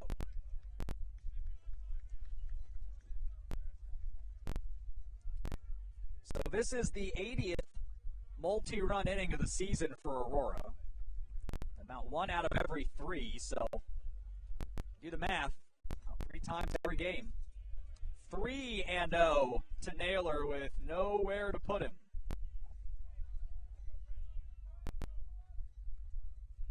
The freshman, the alum of Lake Zurich High School, home of the Bears. Semrad's 3-0 missed. And it's a bases-loaded walk for Naylor to bring in the 4th run of the inning. So Wedekin, who scores, 5-1 now the score.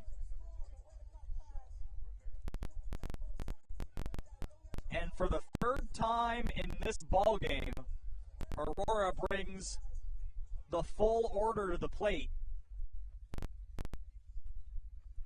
Semrad still in the windup. Sees a first pitch foul ball as Rivera was ready to hit. Rivera struck out to end the second. RBI triple on the opener. Was his first of the year. Breaking ball here. Good block by DiCristina. And no advance. The ball and a strike.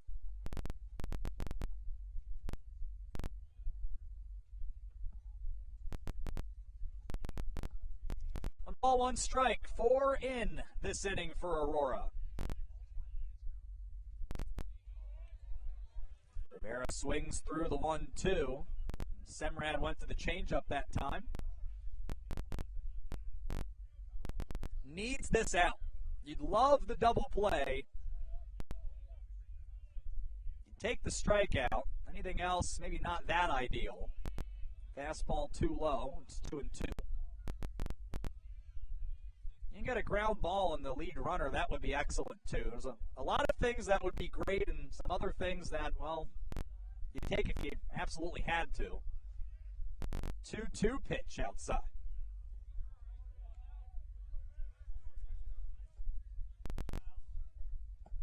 Aurora's made a habit of creating some long innings today for Edgewood pitchers. Been aggressive throughout this entire 3rd frame. Swing and a miss. That is an enormous second out here for Semrad, who piles up his 5th strikeout through 2 2/3. But now to deal with Corey Vondra again, who homered earlier this inning and is now up with the bases loaded.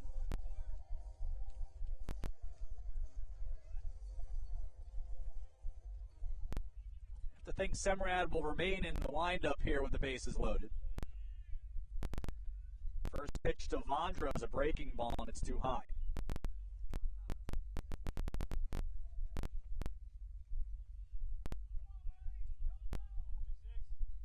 5-2 Spartans, bottom of the 3rd, 2 outs.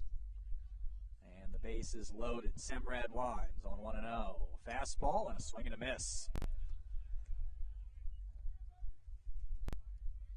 That was a 4-bag swing from Vondra. No contact. It's 1-1. Another curveball. It sinks into DiCristina, blocks it. Vondra heading to count. 2 balls and a strike.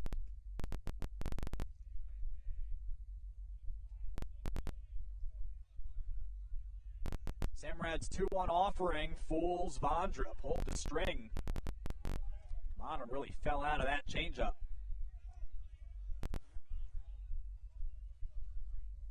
Samrad steps back on the hill.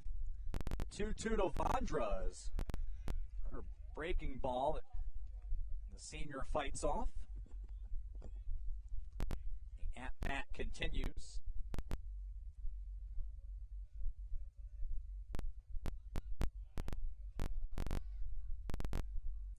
2-2 again. Hanging breaking ball hit deep to right center field. This one carries and is hauled in by the right fielder Hazer at the warning track. An excellent defensive play by the freshman. And that will end the 3rd inning. Aurora pushes 4 across. 4 hits. No errors and the bases left full. Aurora in front, 5-2, going to the 4th. This is Aurora University baseball.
Well, just as they did in Game 1, Aurora has 5 runs through 3 innings. They lead Edgewood 5-2 this time.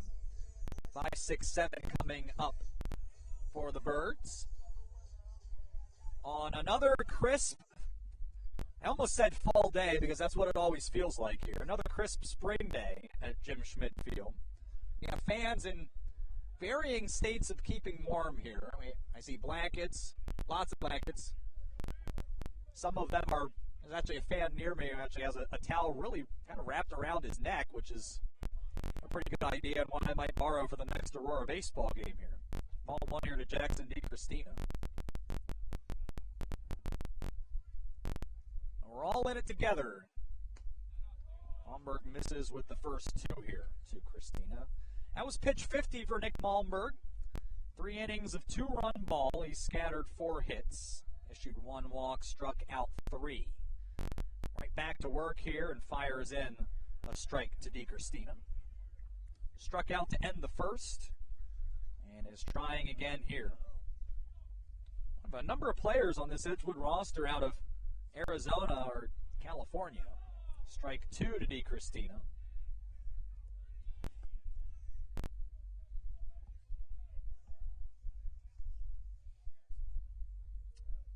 A late swing and a chopper up the first base side. Sartori has it. Steps on the bag for the first out. Which will bring Jacob Slonim to the plate. Struck out to lead off the second and is 0 for 3 on the afternoon.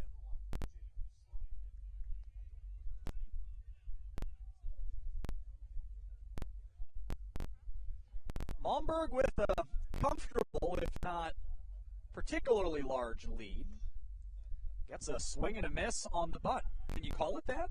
An offer and a miss at the bunt, perhaps? Either way, it's strike 1 here to Slonim, who then takes ball 1 on a pitch that just swept below the knees.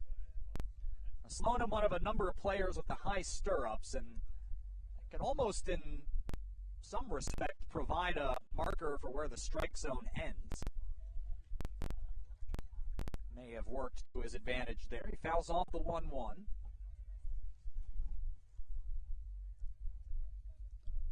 Malmberg right back to work on 1-2 and has to field his position again.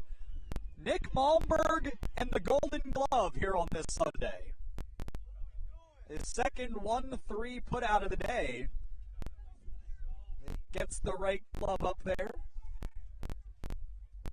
Nick at 6'3" can cover a lot of ground when he gets that arm up there, and able to use his reach to record the second out. And so Adam Cairo steps in, and he swings and misses as Malmberg finding his rhythm here yet again in the fourth. He sliced through the Edgewood lineup in the second in order, trying to do the same in the fourth. He's ahead of Cairo 0-2. Cairo 0 for 5 on the day. It has not been a great day for him. He's going to get better here. Good piece of two-strike hitting, and he shoots it the other way. And so it'll be a runner on with 2 outs for Max Hazer, who really made a terrific catch in right field on Corey Vondra to end the third.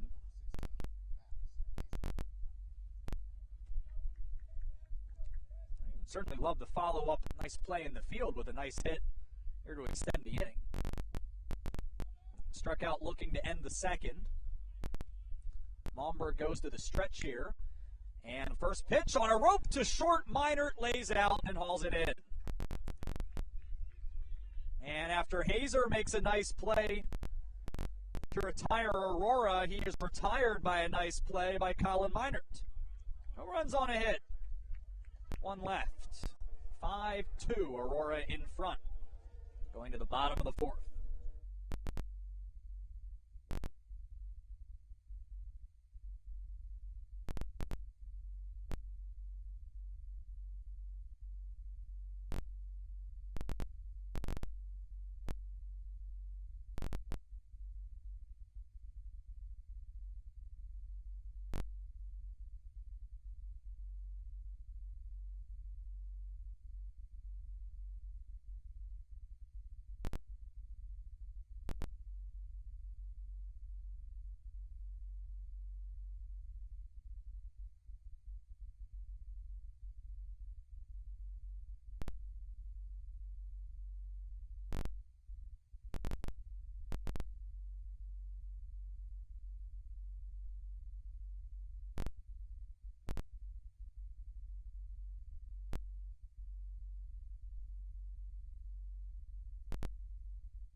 A 5-2 Aurora lead in the bottom of the fourth. The Spartans looking for the sweep today after defeating Edgewood 18-3 in 7 innings in the opener.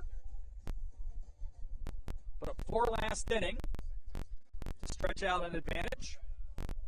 Nico Bermeo back to the plate for the third time in game 2. Walk and a single.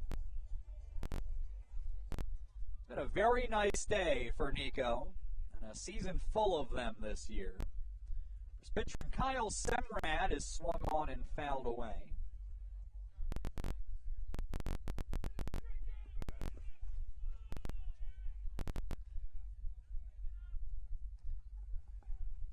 Well, and folks, I don't know that I've ever seen that before.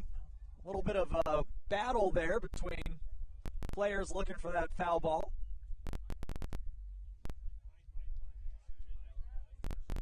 That was terrific. Great hustle both ways. You have to love it. 1-1. Like right now, I would volunteer to go out and get one just to get warmed up a little bit. All right, folks. Well, I'm going to be racing my boss, our Director of Athletic Communications, here momentarily for the next one. 3-1 here to Bermeo. My legs are so cold right now, if I got up to run, I would probably face plant.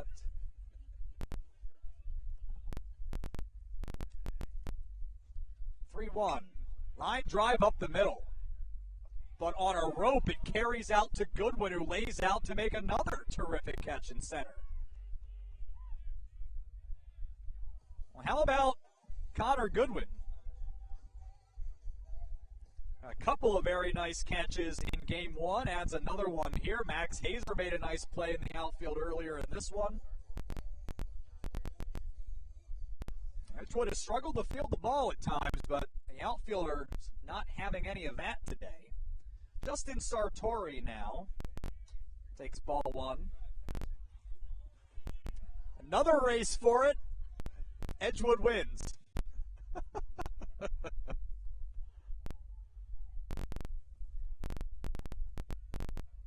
I guess we're at that point in the game. 1-0, swing and a drive, and you can watch that one fall into the glove of Adam Cairo. Out number 2. That'll bring Jet Wedikin to the plate.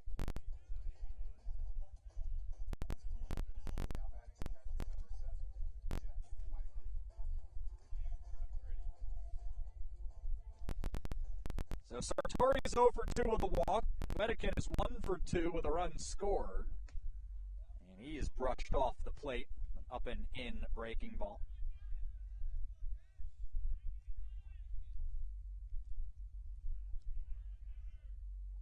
Semrad looking to get through the Spartans in order here in the 4th. Foul ball from Wedikin.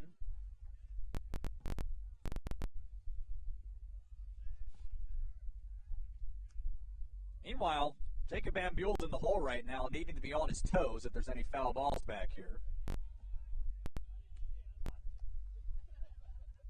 Another foul ball here for Jet. 1 and 2.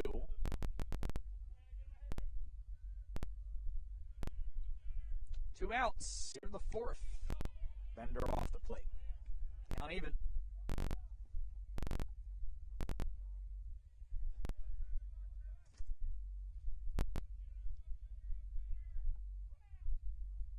Semrad's 2-2 offering. Hops into DeCristina of a full count.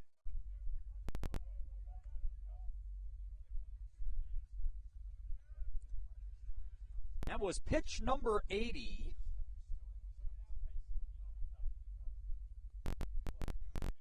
Semrad hoping to get through 5, ideally. Ground ball, third base side. Was called foul. I don't know. I don't know if anyone's terribly thrilled with that one. It was in a spot where I think Wedikin might have been able to leg it out. I thought it was cleanly behind the bag when it was fielded by Sagan, but I'll try it again here. Payoff pitch, 2 outs. Too high, Wedikin takes his base. Won't have to run near as hard this time. And still in white coming to the plate. 2-run double for Dillon last inning.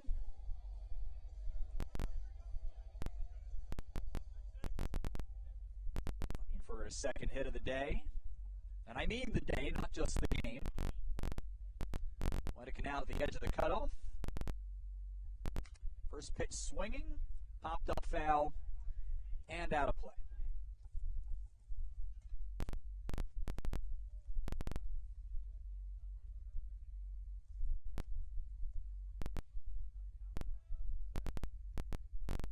Dillon has already stretched his on-base streak to 27 games. Almost the entire season. Runner goes, breaking ball in for strike 1. Wedikin is in safely. What will be his 3rd stolen base of the year. He's in the scoring position. But White is behind in the count 0-2. Our canine friend, not pleased with that stolen base. 0-2, breaking ball, back up the middle, ranging left. Ambrosi slides, doesn't have a throw. And a good idea to put that in his pocket as White was going to beat it out. No reason to risk it. We'll put runners on the corners with 2 outs for Jacob Van Buell. A triple and a hit by pitch. Back-to-back innings. It's his 3rd trip to the plate in Game 2.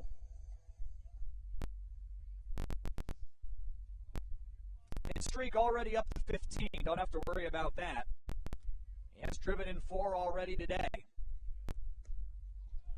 Curveball that stays up. That'll be ball 1 here.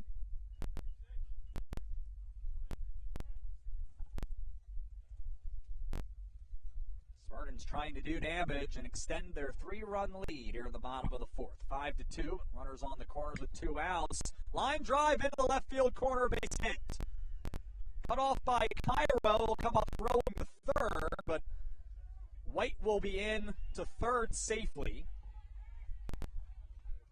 And it's going to be a double here for Buell, who was running for 2nd as the throw came away. That's the 5th RBI today for Buell.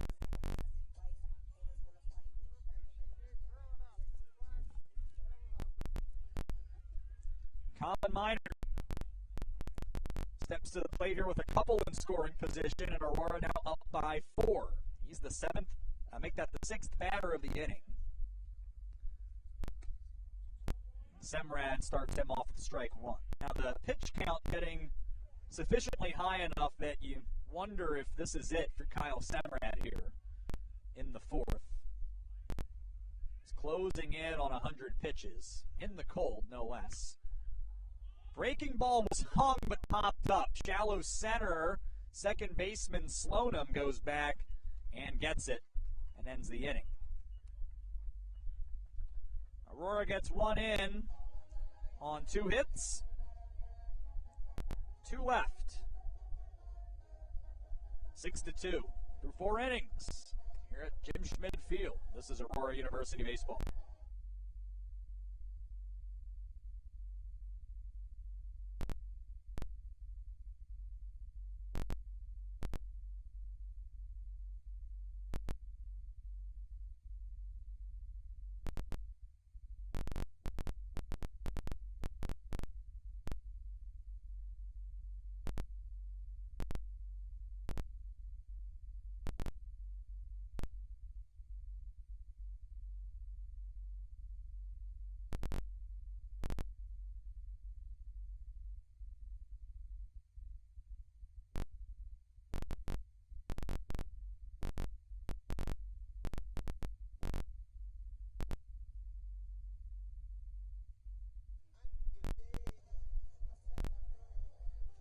Top of the 5th on the way. Edgewood has stayed in the game. It was going to the top of the 5th inning where things had, to say the very least, gotten out of hand in Game 1. They'd given up 11 in the 4th. Aurora held to just 1 this time. But still a 4-run advantage for Nick Malmberg as he comes back out for the 5th. He's at 61 pitches, 41 for strikes. He's fielded his position well today. And he'll face Connor Goodwin in the 9 spot here for the Eagles.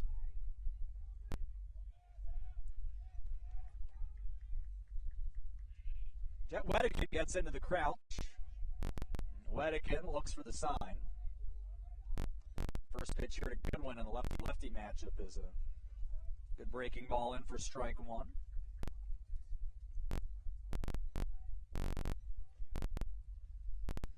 Goodwin a single. Might have 2 here. This one is hit into center field. Base hit. He'll turn for 2 as Corey Vondra. A little bit of a bobble. I'm not sure that it mattered. And a leadoff double here for Goodwin after he led off the 3rd with a single. Nice bounce back after an 0 for 3 opener. Found himself demoted to the 9 spot and has responded. Big spot for Alex Prindle as he tries to pull Edgewood closer here in the visitors' 5th. He'll swing first pitch and roll over it out to second. Bermeo takes the out at first here, 4-3. Productive, though, for Prindle as it moves Goodwin up to third. Ryan Ambrosi, 2 for 3 on the afternoon, steps in. Malmberg will be out of the stretch here with a runner on third behind him. Kicks the knee, and the first pitch is rolled over to third. Slow developing, fielded here by Rivera, who thought about going home, but Goodwin was in his path. So he instead goes to first and gets the shore out. It's an RBI for Ambrosi, and it'll be his third of the day. And it brings Edgewood to within 3 runs, 6-3, but it empties the bases for Kyle Sagan. RBI double in the third for his first hit today. Malmberg here starts him off with strike 1 in at the knees. And you can tell Sagan out over the plate a little bit as he kicks back and sees Bob Kopis immediately signal strike 1, then a swing and a miss to fall behind 0-2. Malmberg of the catch ball, throw ball type of pitcher. He doesn't take a lot of time between pitches. Right back to it here. Gets a fly ball to center, but it's hit well and deep. Vondra goes back to the warning track, but has it. And it ends the inning here in the top of the 5th. A run in on a hit. Nobody left. We're halfway home. Aurora has Edgewood doubled up. 6-3.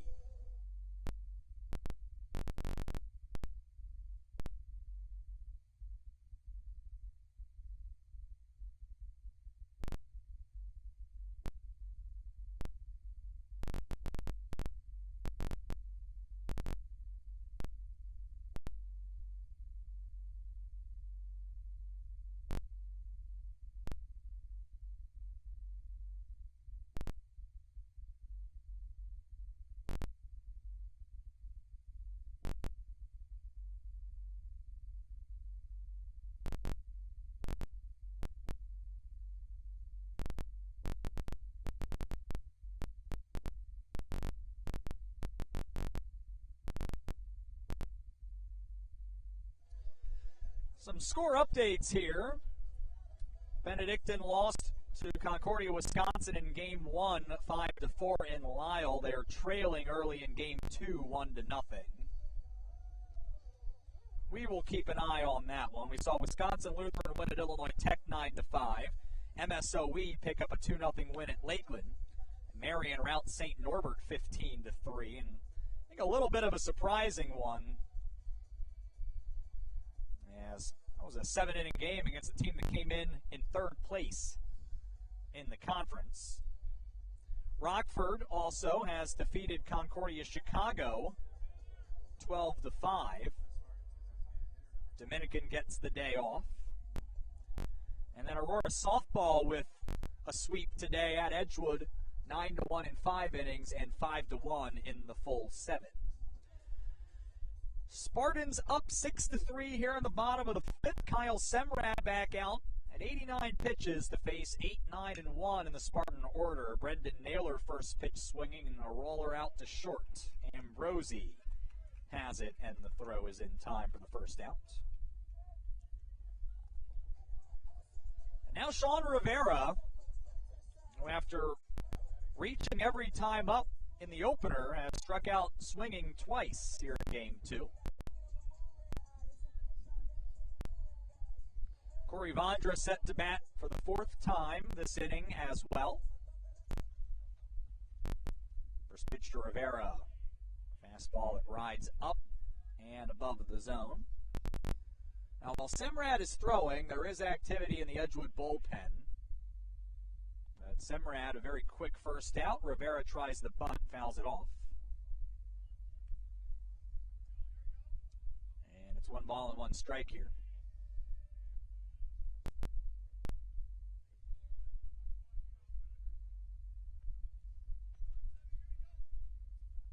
Here's the 1-1 offering. Hit sharply, first base side, but foul.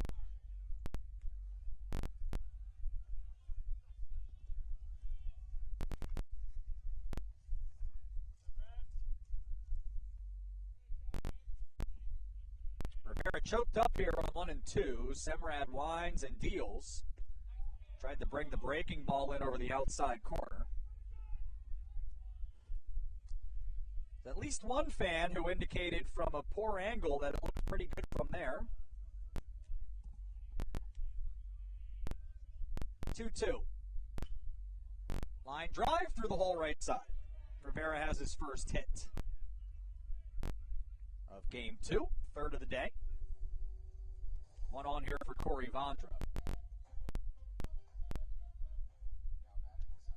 Vondra 1 for 3 in game 2. That one was a solo homer 2 innings ago. It's his third of the year.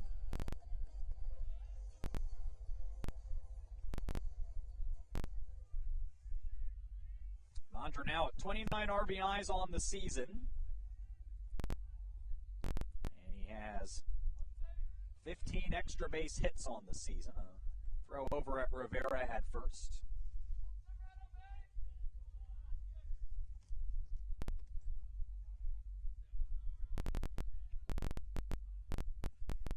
Semrad from the stretch here. The infield at double play depth with 1 out. Breaking ball hit hard, but it hooks foul.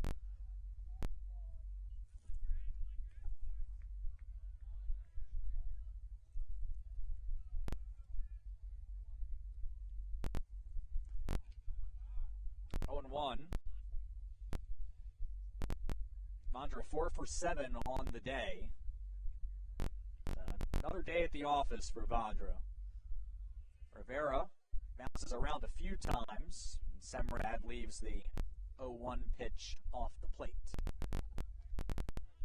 A ball and a strike here.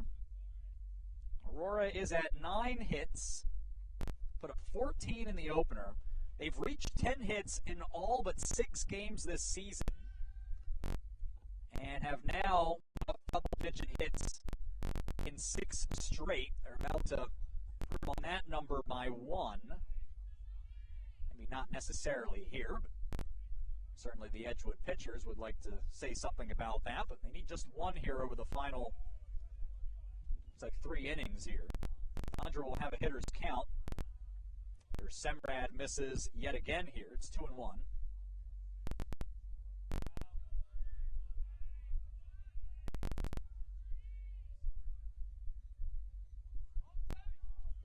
Short lead for Rivera.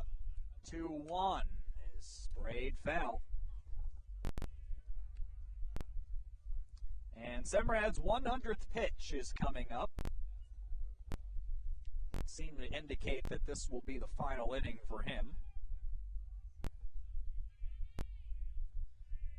He'll likely be asked to make one final start this season. Runner goes on 2 and 2. It's a breaking ball, and it's hit on a rope into the left field corner. Rivera will pull up at third. Vondra is in sliding with a double. Runners on the corners.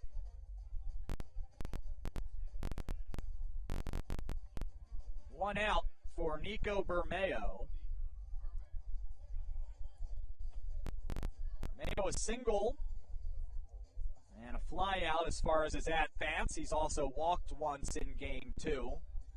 But first out, Brizak comes out and would like to have a word. And in fact, he'd like to have the ball, as that's going to be it for Kyle Semrad.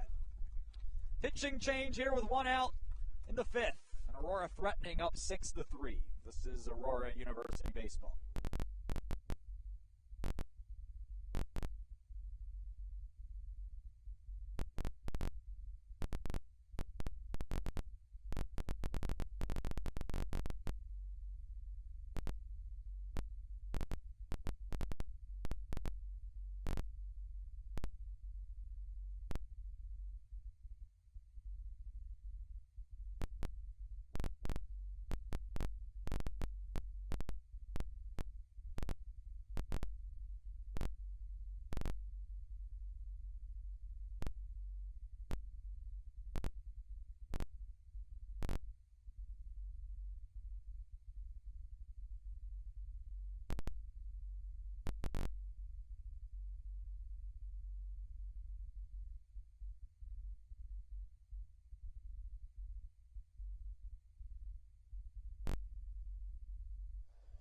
pitcher is the junior right-hander Nick Holland out of Apple Valley, Minnesota.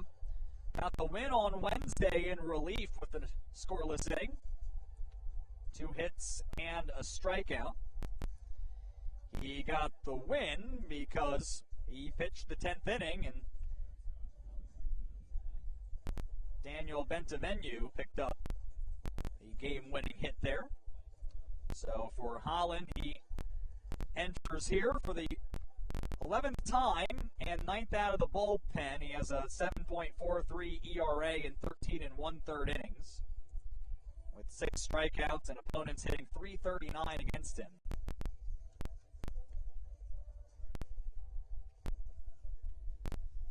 So he'll be in here with 1 out in the 5th. Aurora has 2 in scoring position for Nico Bermeo. We'll see how Holland fares after Semrad yields. After exactly 100 pitches, 62 for strikes, he faced 28 batters, scattered 10 hits and 4 walks in 4 1/3 innings with 5 strikeouts. All 6 runs are earned, and the 2 on the bases right now would be charged to him if they come in. Aurora up 6-3, bottom 5. Holland comes in out of the stretch and sees the breaking ball not break enough. Missed the plate for ball 1.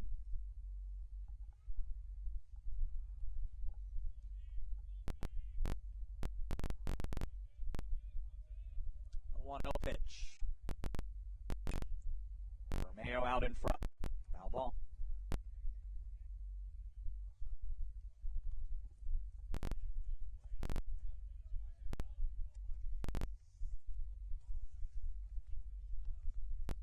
Bermeo has hit in 7 straight games after his single in the 3rd inning. One of a number of Spartans who have strung together hit streaks here in the final portion of the season. A good time to be swinging your best bat. He falls behind Holland 1 and 2. Holland goes to the hook, gets it in, and we'll see what he comes with on 1 and 2. Kicks the knee, sees the change die in for ball 2.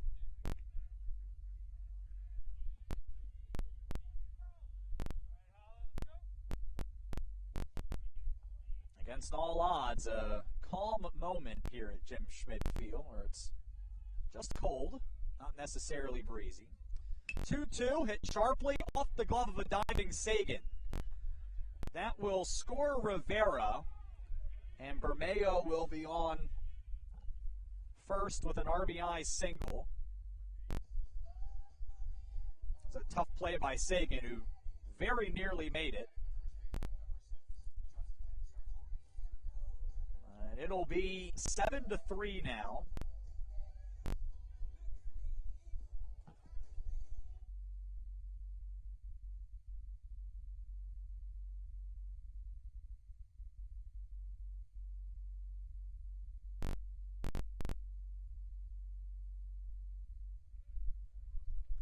Throw over here from Holland as we wait for the first pitch to Justin Sartori.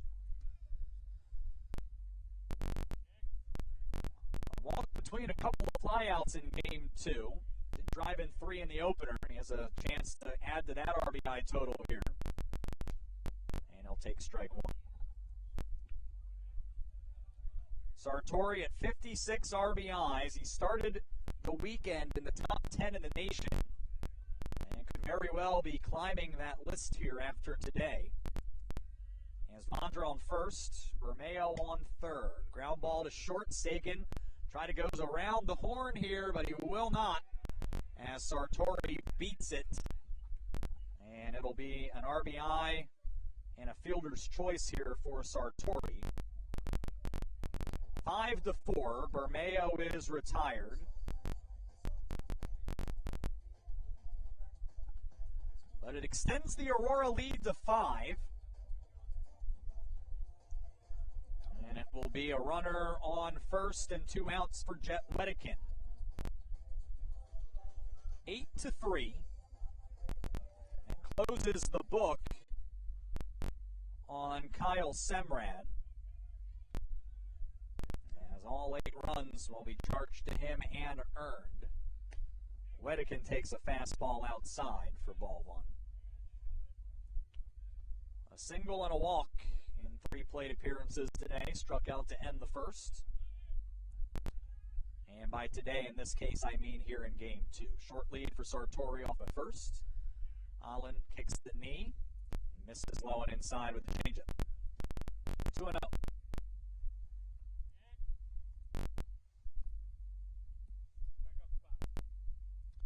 Four straight innings for Aurora with runs.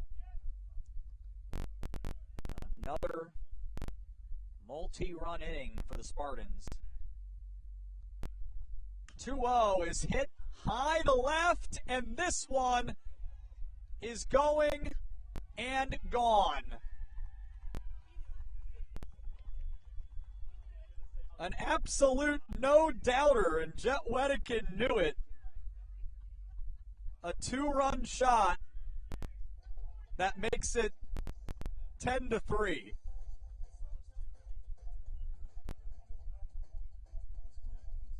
Second home run of the ball game for the Spartans.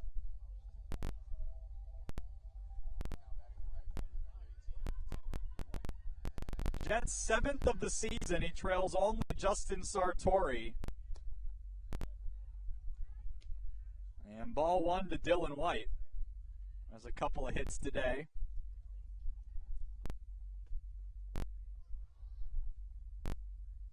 One and 0. Fouled off the end of the bat.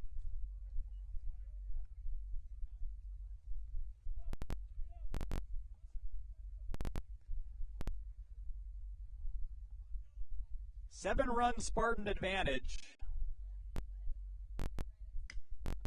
White. Sharp foul ball here.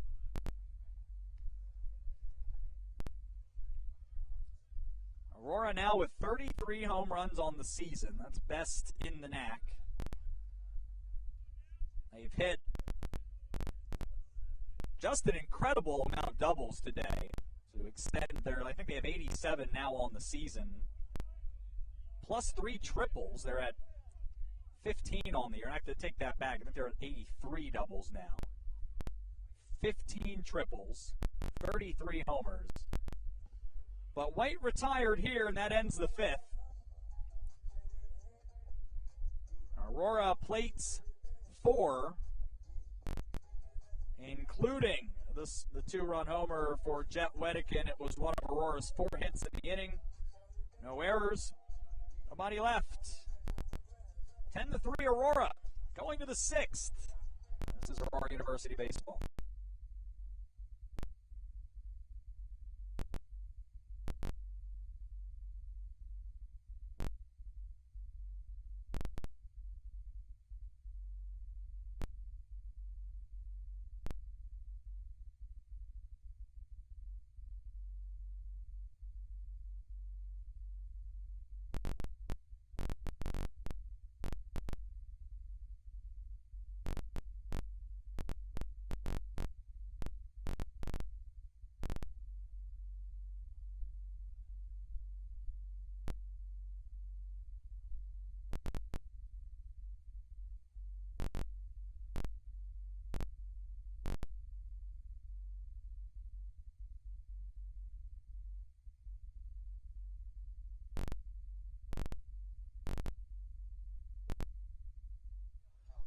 Through 5 innings, Aurora's up 10-3. Edgewood has given up a couple of 4-run innings in this second game. Ball one here to start off, Joseph Califoot. 0-for-1 with a walk in the nightcap. It'll be ahead here 2-0. As Malmberg's 70th pitch doesn't find its way all the way back to Wedekin.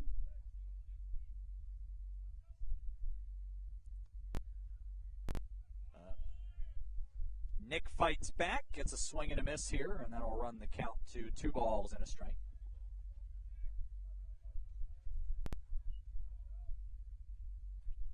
Malmberg's pitch. Close pitch here. Ball 3. I think it might have been a touch high. Hitter's count for Califoot. fights off the breaking ball here.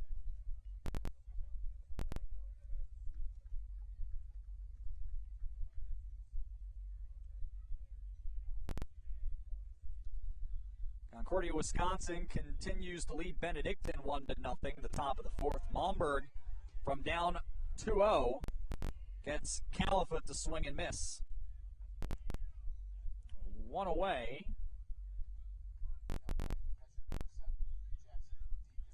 Malmberg 4 strikeouts, hadn't had any since the second, however. And we'll deal now with Jackson D. Christina.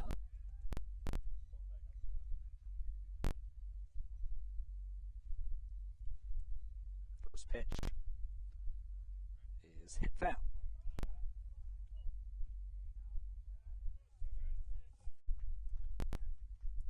D. Christina, a strikeout, and ground out to first in his day today. He'll be behind here 0-2.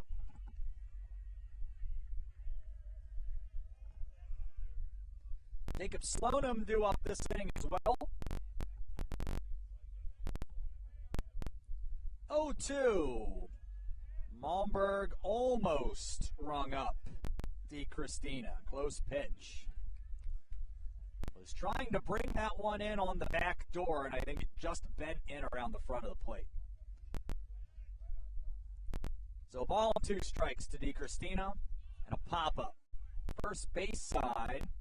Someone has to call for it here. Looks like it's Sartori. Bermeo in close pursuit. 2 down. And it's Jacob Slonim. 0 for 4 on the afternoon. And Malmberg, 5 2/3 innings of 3-run ball, but it's not been on a high pitch count. Ball 1 here to Slonim. Not quite 80 pitches here at this point. I think he likely has another inning at least in the tank.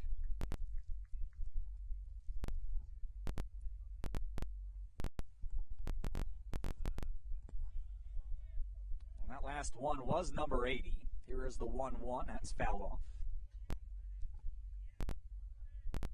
So you'd have to think at least the 6th inning, and depending how that goes, maybe a chance to come in the 7th. Or rather, at least the 7th inning, I should say. And then depending how it goes, maybe the 8th. But still has to finish off this inning here, and he misses up and in the Slonim as the count runs to 2-2. 6 hits for Edgewood so far in this one. And a good at-bat here for Slonim as he fights off another pitch.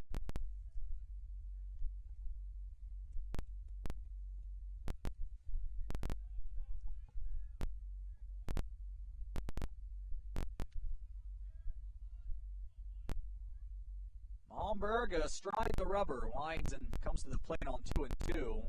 Missed his mark to Slonim. Good take. Count is full.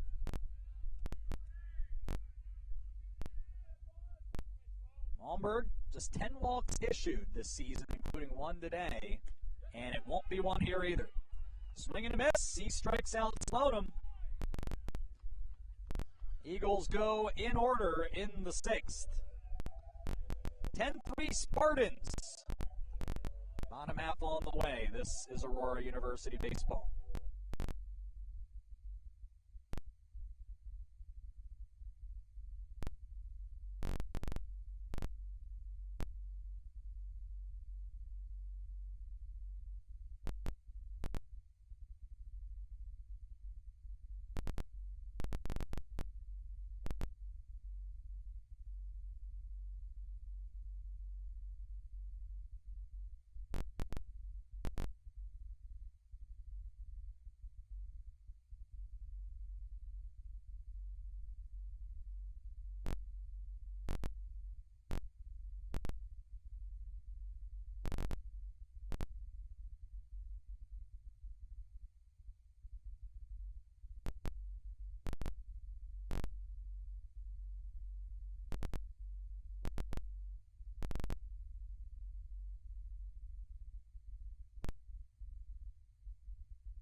A new pitcher for Edgewood.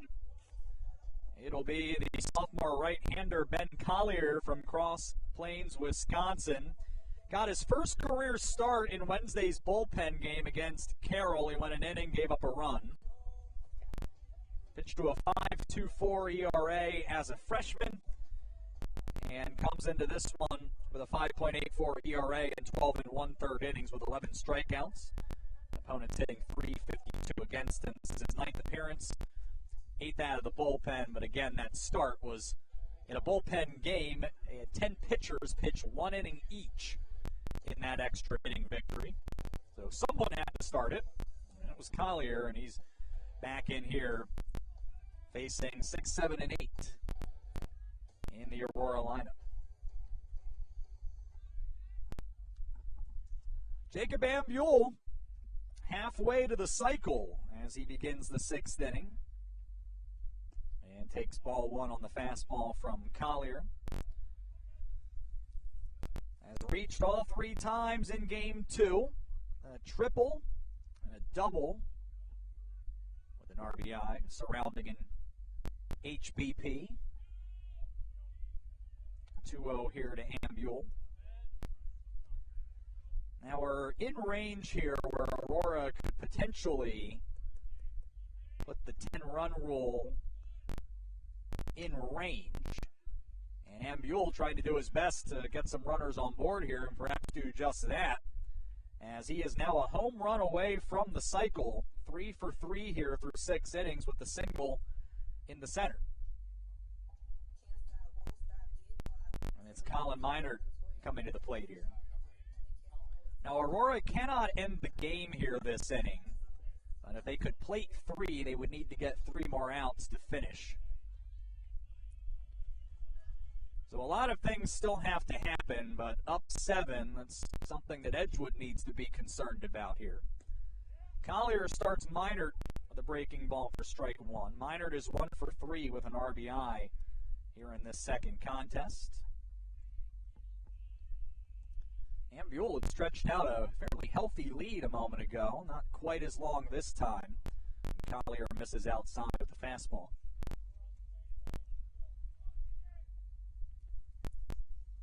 Aurora was set to play Chicago here on Wednesday night. That game has been canceled, so after this, Aurora now has the rescheduled games in not in River Forest, at Dominican, but in Schaumburg against Dominican tomorrow, and then they'll be off until Friday.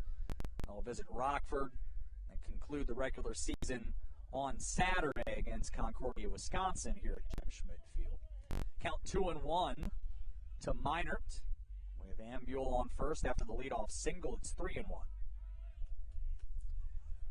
For Edgewood, home to St. Norbert tomorrow in a game like with Aurora and Dominican, rained out yesterday, and at Carroll on Wednesday. We'll be home to Lakeland and at IIT Friday and Saturday to wrap up the regular season. Walk to Minard. First 2 are aboard in the 6th. Brendan Naylor, couple of ground outs around a bases-loaded walk. Batting here for the 4th time. Aurora 6 for 12 with runners in scoring position in game 2. 16 for 29 on the day. That is a lot of at-bats with runners in scoring position. That is nearly a game's worth of at-bats. Ball 1 to Naylor. Close fastball just below the knees. That should give you an idea of how much time Aurora has spent hitting with traffic on the bases. 28 runs today. Right now, Ben Collier can't find the plate. That's now 7 balls against only 3 strikes this inning. And actually against only 2 strikes this inning. Naylor should get a pitch to hit. That's a 3-0 count. And Ben Collier is on the cusp of walking the bases loaded here in the bottom of the 6th. Brendan Naylor, for whatever it's worth, would be the 10th run as far as the lead is concerned. Grooved in fastball that Naylor was taking all the way.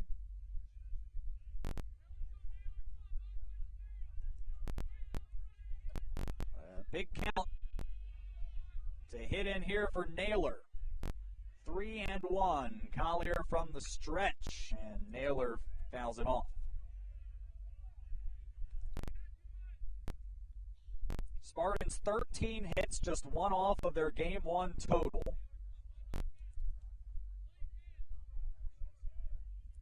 Now the 17th time they've been in double digits for runs this year, 6 in a row. Line drive in the left, base hit. Cairo comes up throwing as Ambule rounds. He's in the score as the relay is cut off. Naylor makes it 11-3. Minor holds up at second. And John Rivera will try here. First 3 are aboard, 1 already in. Rivera 1 for 3. A single, a run scored, both last inning after striking out a couple of times to begin the game. Collier's first pitch is a fastball for strike 1 on the outer half.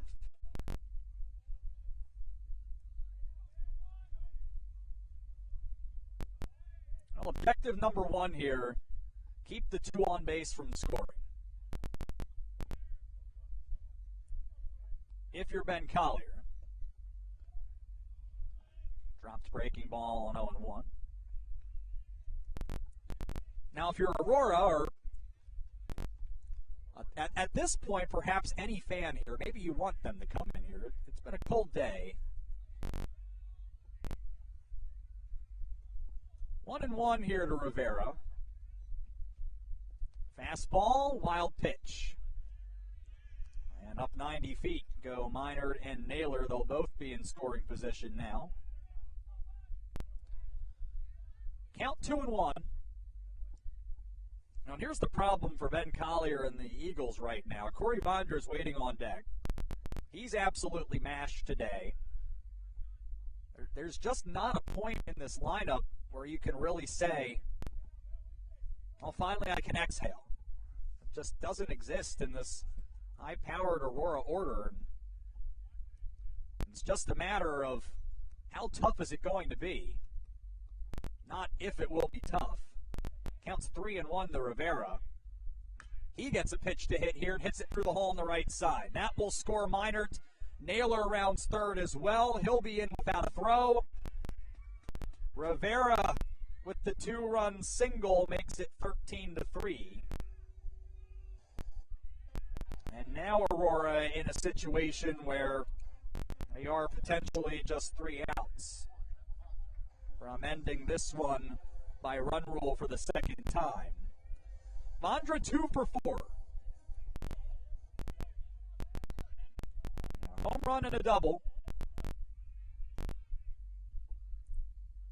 Collier has not gotten an out here in the 6th. Sees Vondra fight off the first pitch foul.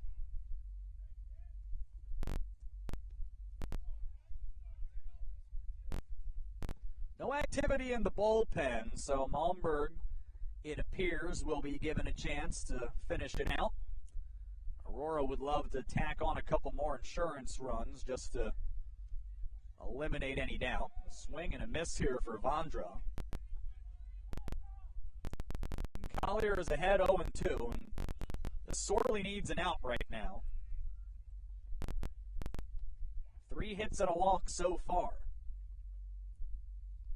0-2, up the middle on a tailor-made double play ball to second for 1. The throw to first in time, and it is a 6-4-3 double play to empty the bases.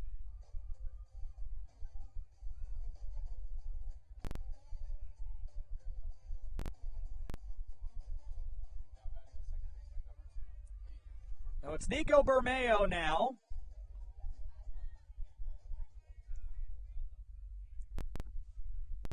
Couple of singles and a walk in game 2. He has an RBI. We'll face Collier here. They'll wind up the The fastball misses for ball one.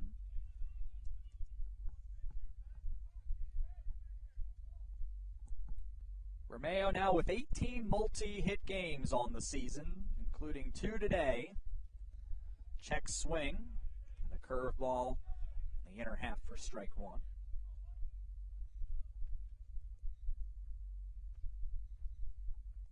After the Eagles' 21st twin killing, Collier looks to settle in and exit the inning. He misses Bermeo low and outside here.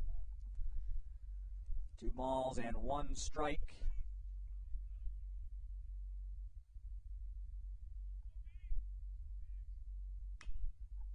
Fly ball carrying to right. Hazer to his left has it.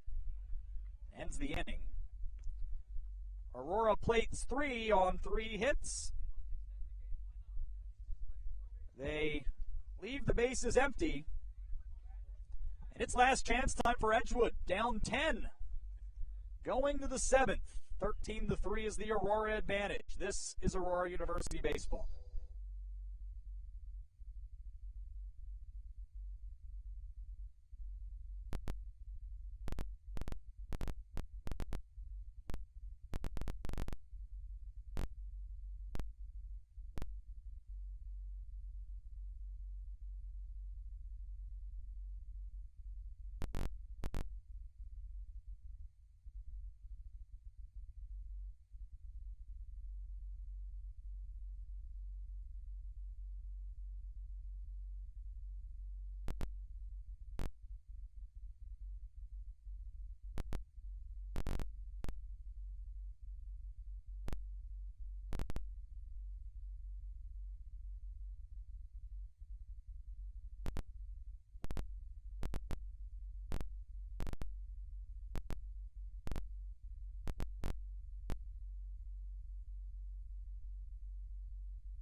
Edgewood has the bottom third of the order. They need a run to force a bottom of the 7th. Otherwise, it's over.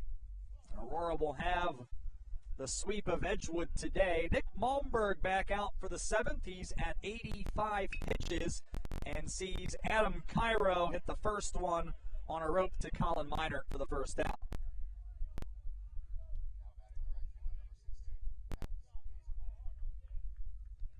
And so that'll bring Max Hazer to the plate here.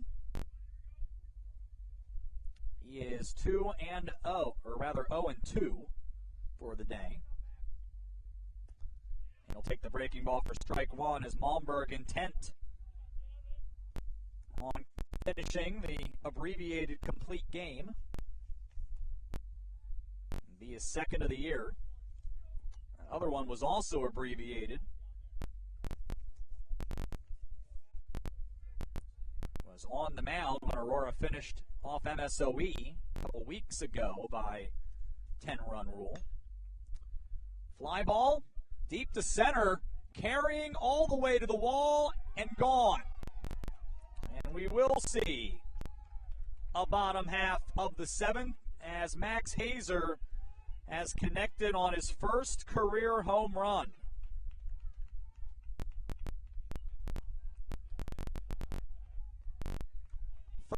To 4 the score.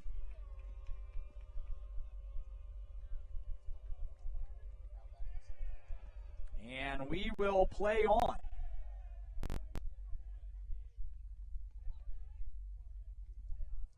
Now, having said that, Aurora is still very much in a situation where they could conceivably end the game in the bottom of the 7th, but at least for now, it'll have to wait. Ball one to start off Connor Goodwin, who has not been retired in the nightcap. He will this time, though. Ground ball to first. Sartori has that. 2 away. And it turns the lineup over for Alex Prindle.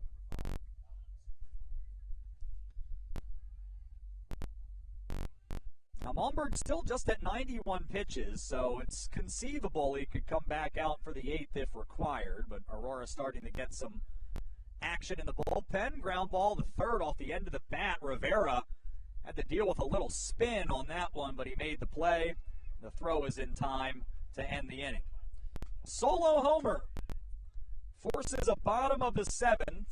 Nothing else, nobody left. It's 13-4, as it's also stretch time here for the first time at Jim Schmidt Field today.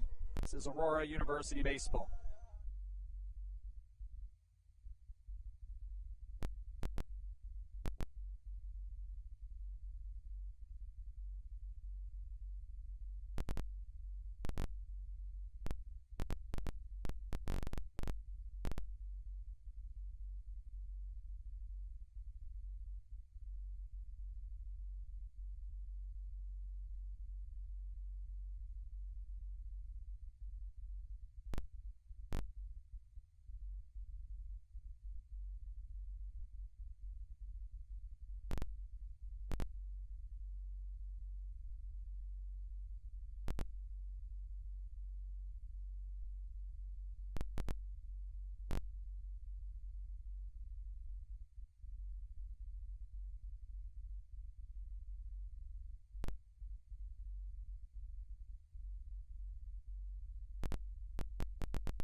Daniel Bentavegna has entered at second base in place of Jacob Slonim.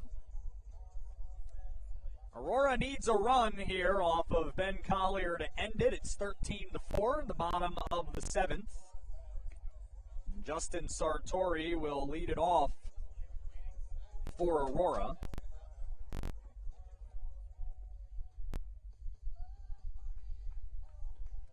Aurora softball, with its sweep today and some help, will enjoy a first-round bye in the NAC tournament coming up on Thursday, as they'll be the number 2 seed. A good result for Aurora there. First pitch to Justin Sartori here from Collier is ball 1. A single run will end it.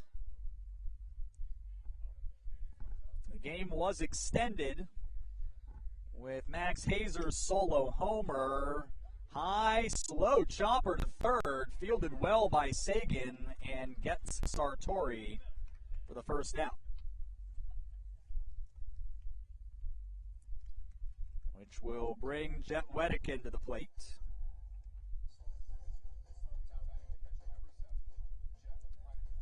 Now Jet with a 2-run homer in the 5th for his second hit of game 2. Love to end it here with one as well. And takes a first pitch breaking ball off the plate inside. Reached 3 times in total here for game 2 and scored all 3 times. The 1-0. Now 2-0 as that breaking ball misses. Smart into the situation where the winning run is constantly up here. And trying to get it on the base. 2-0. Too low.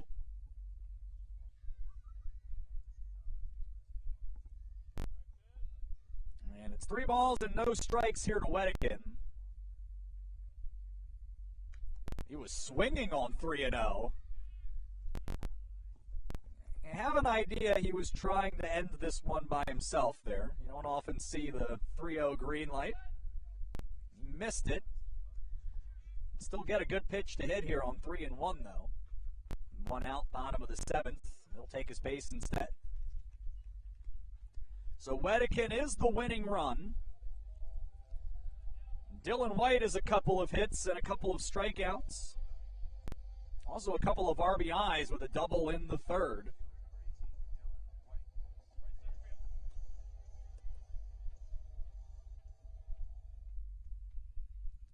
Collier will be in the stretch. Infielder double play depth. Turned to 6-4-3 last inning. Here's a fly ball into right. That's going to fall. Wedekin is off and running, and it's down inside the chalk.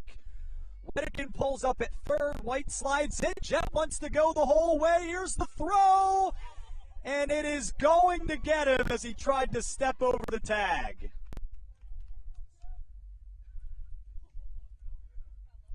Two away on the 9-6-2. White has a double and is in scoring position for Jacob Ambule, who is a home run shy of the cycle. And he will get a chance to hit here after all.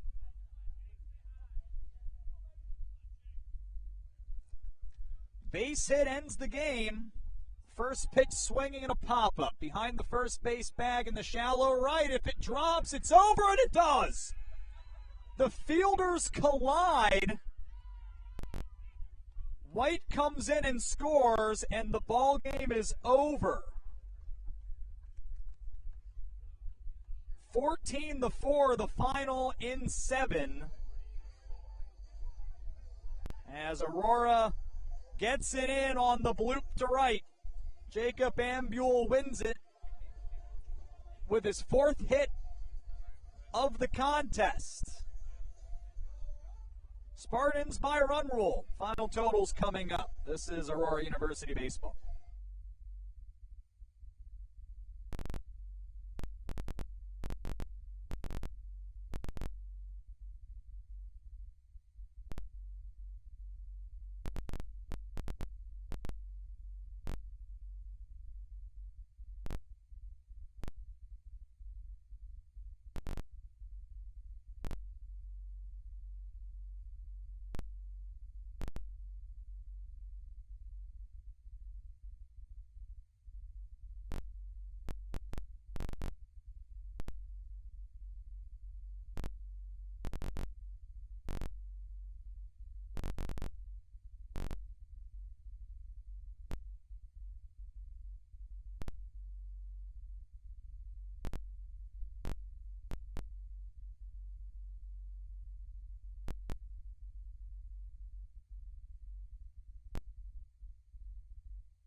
Aurora piles on a bunch of hits and runs on this Sunday to complete the sweep, both by run rule over Edgewood, 18-3 in the opener, 14-4 in Game 2. Nightcap final total, Spartans 14 runs on 17 hits. They leave 7, and they go 9 for 15 with runners in scoring position to go 19 for 32 on the day.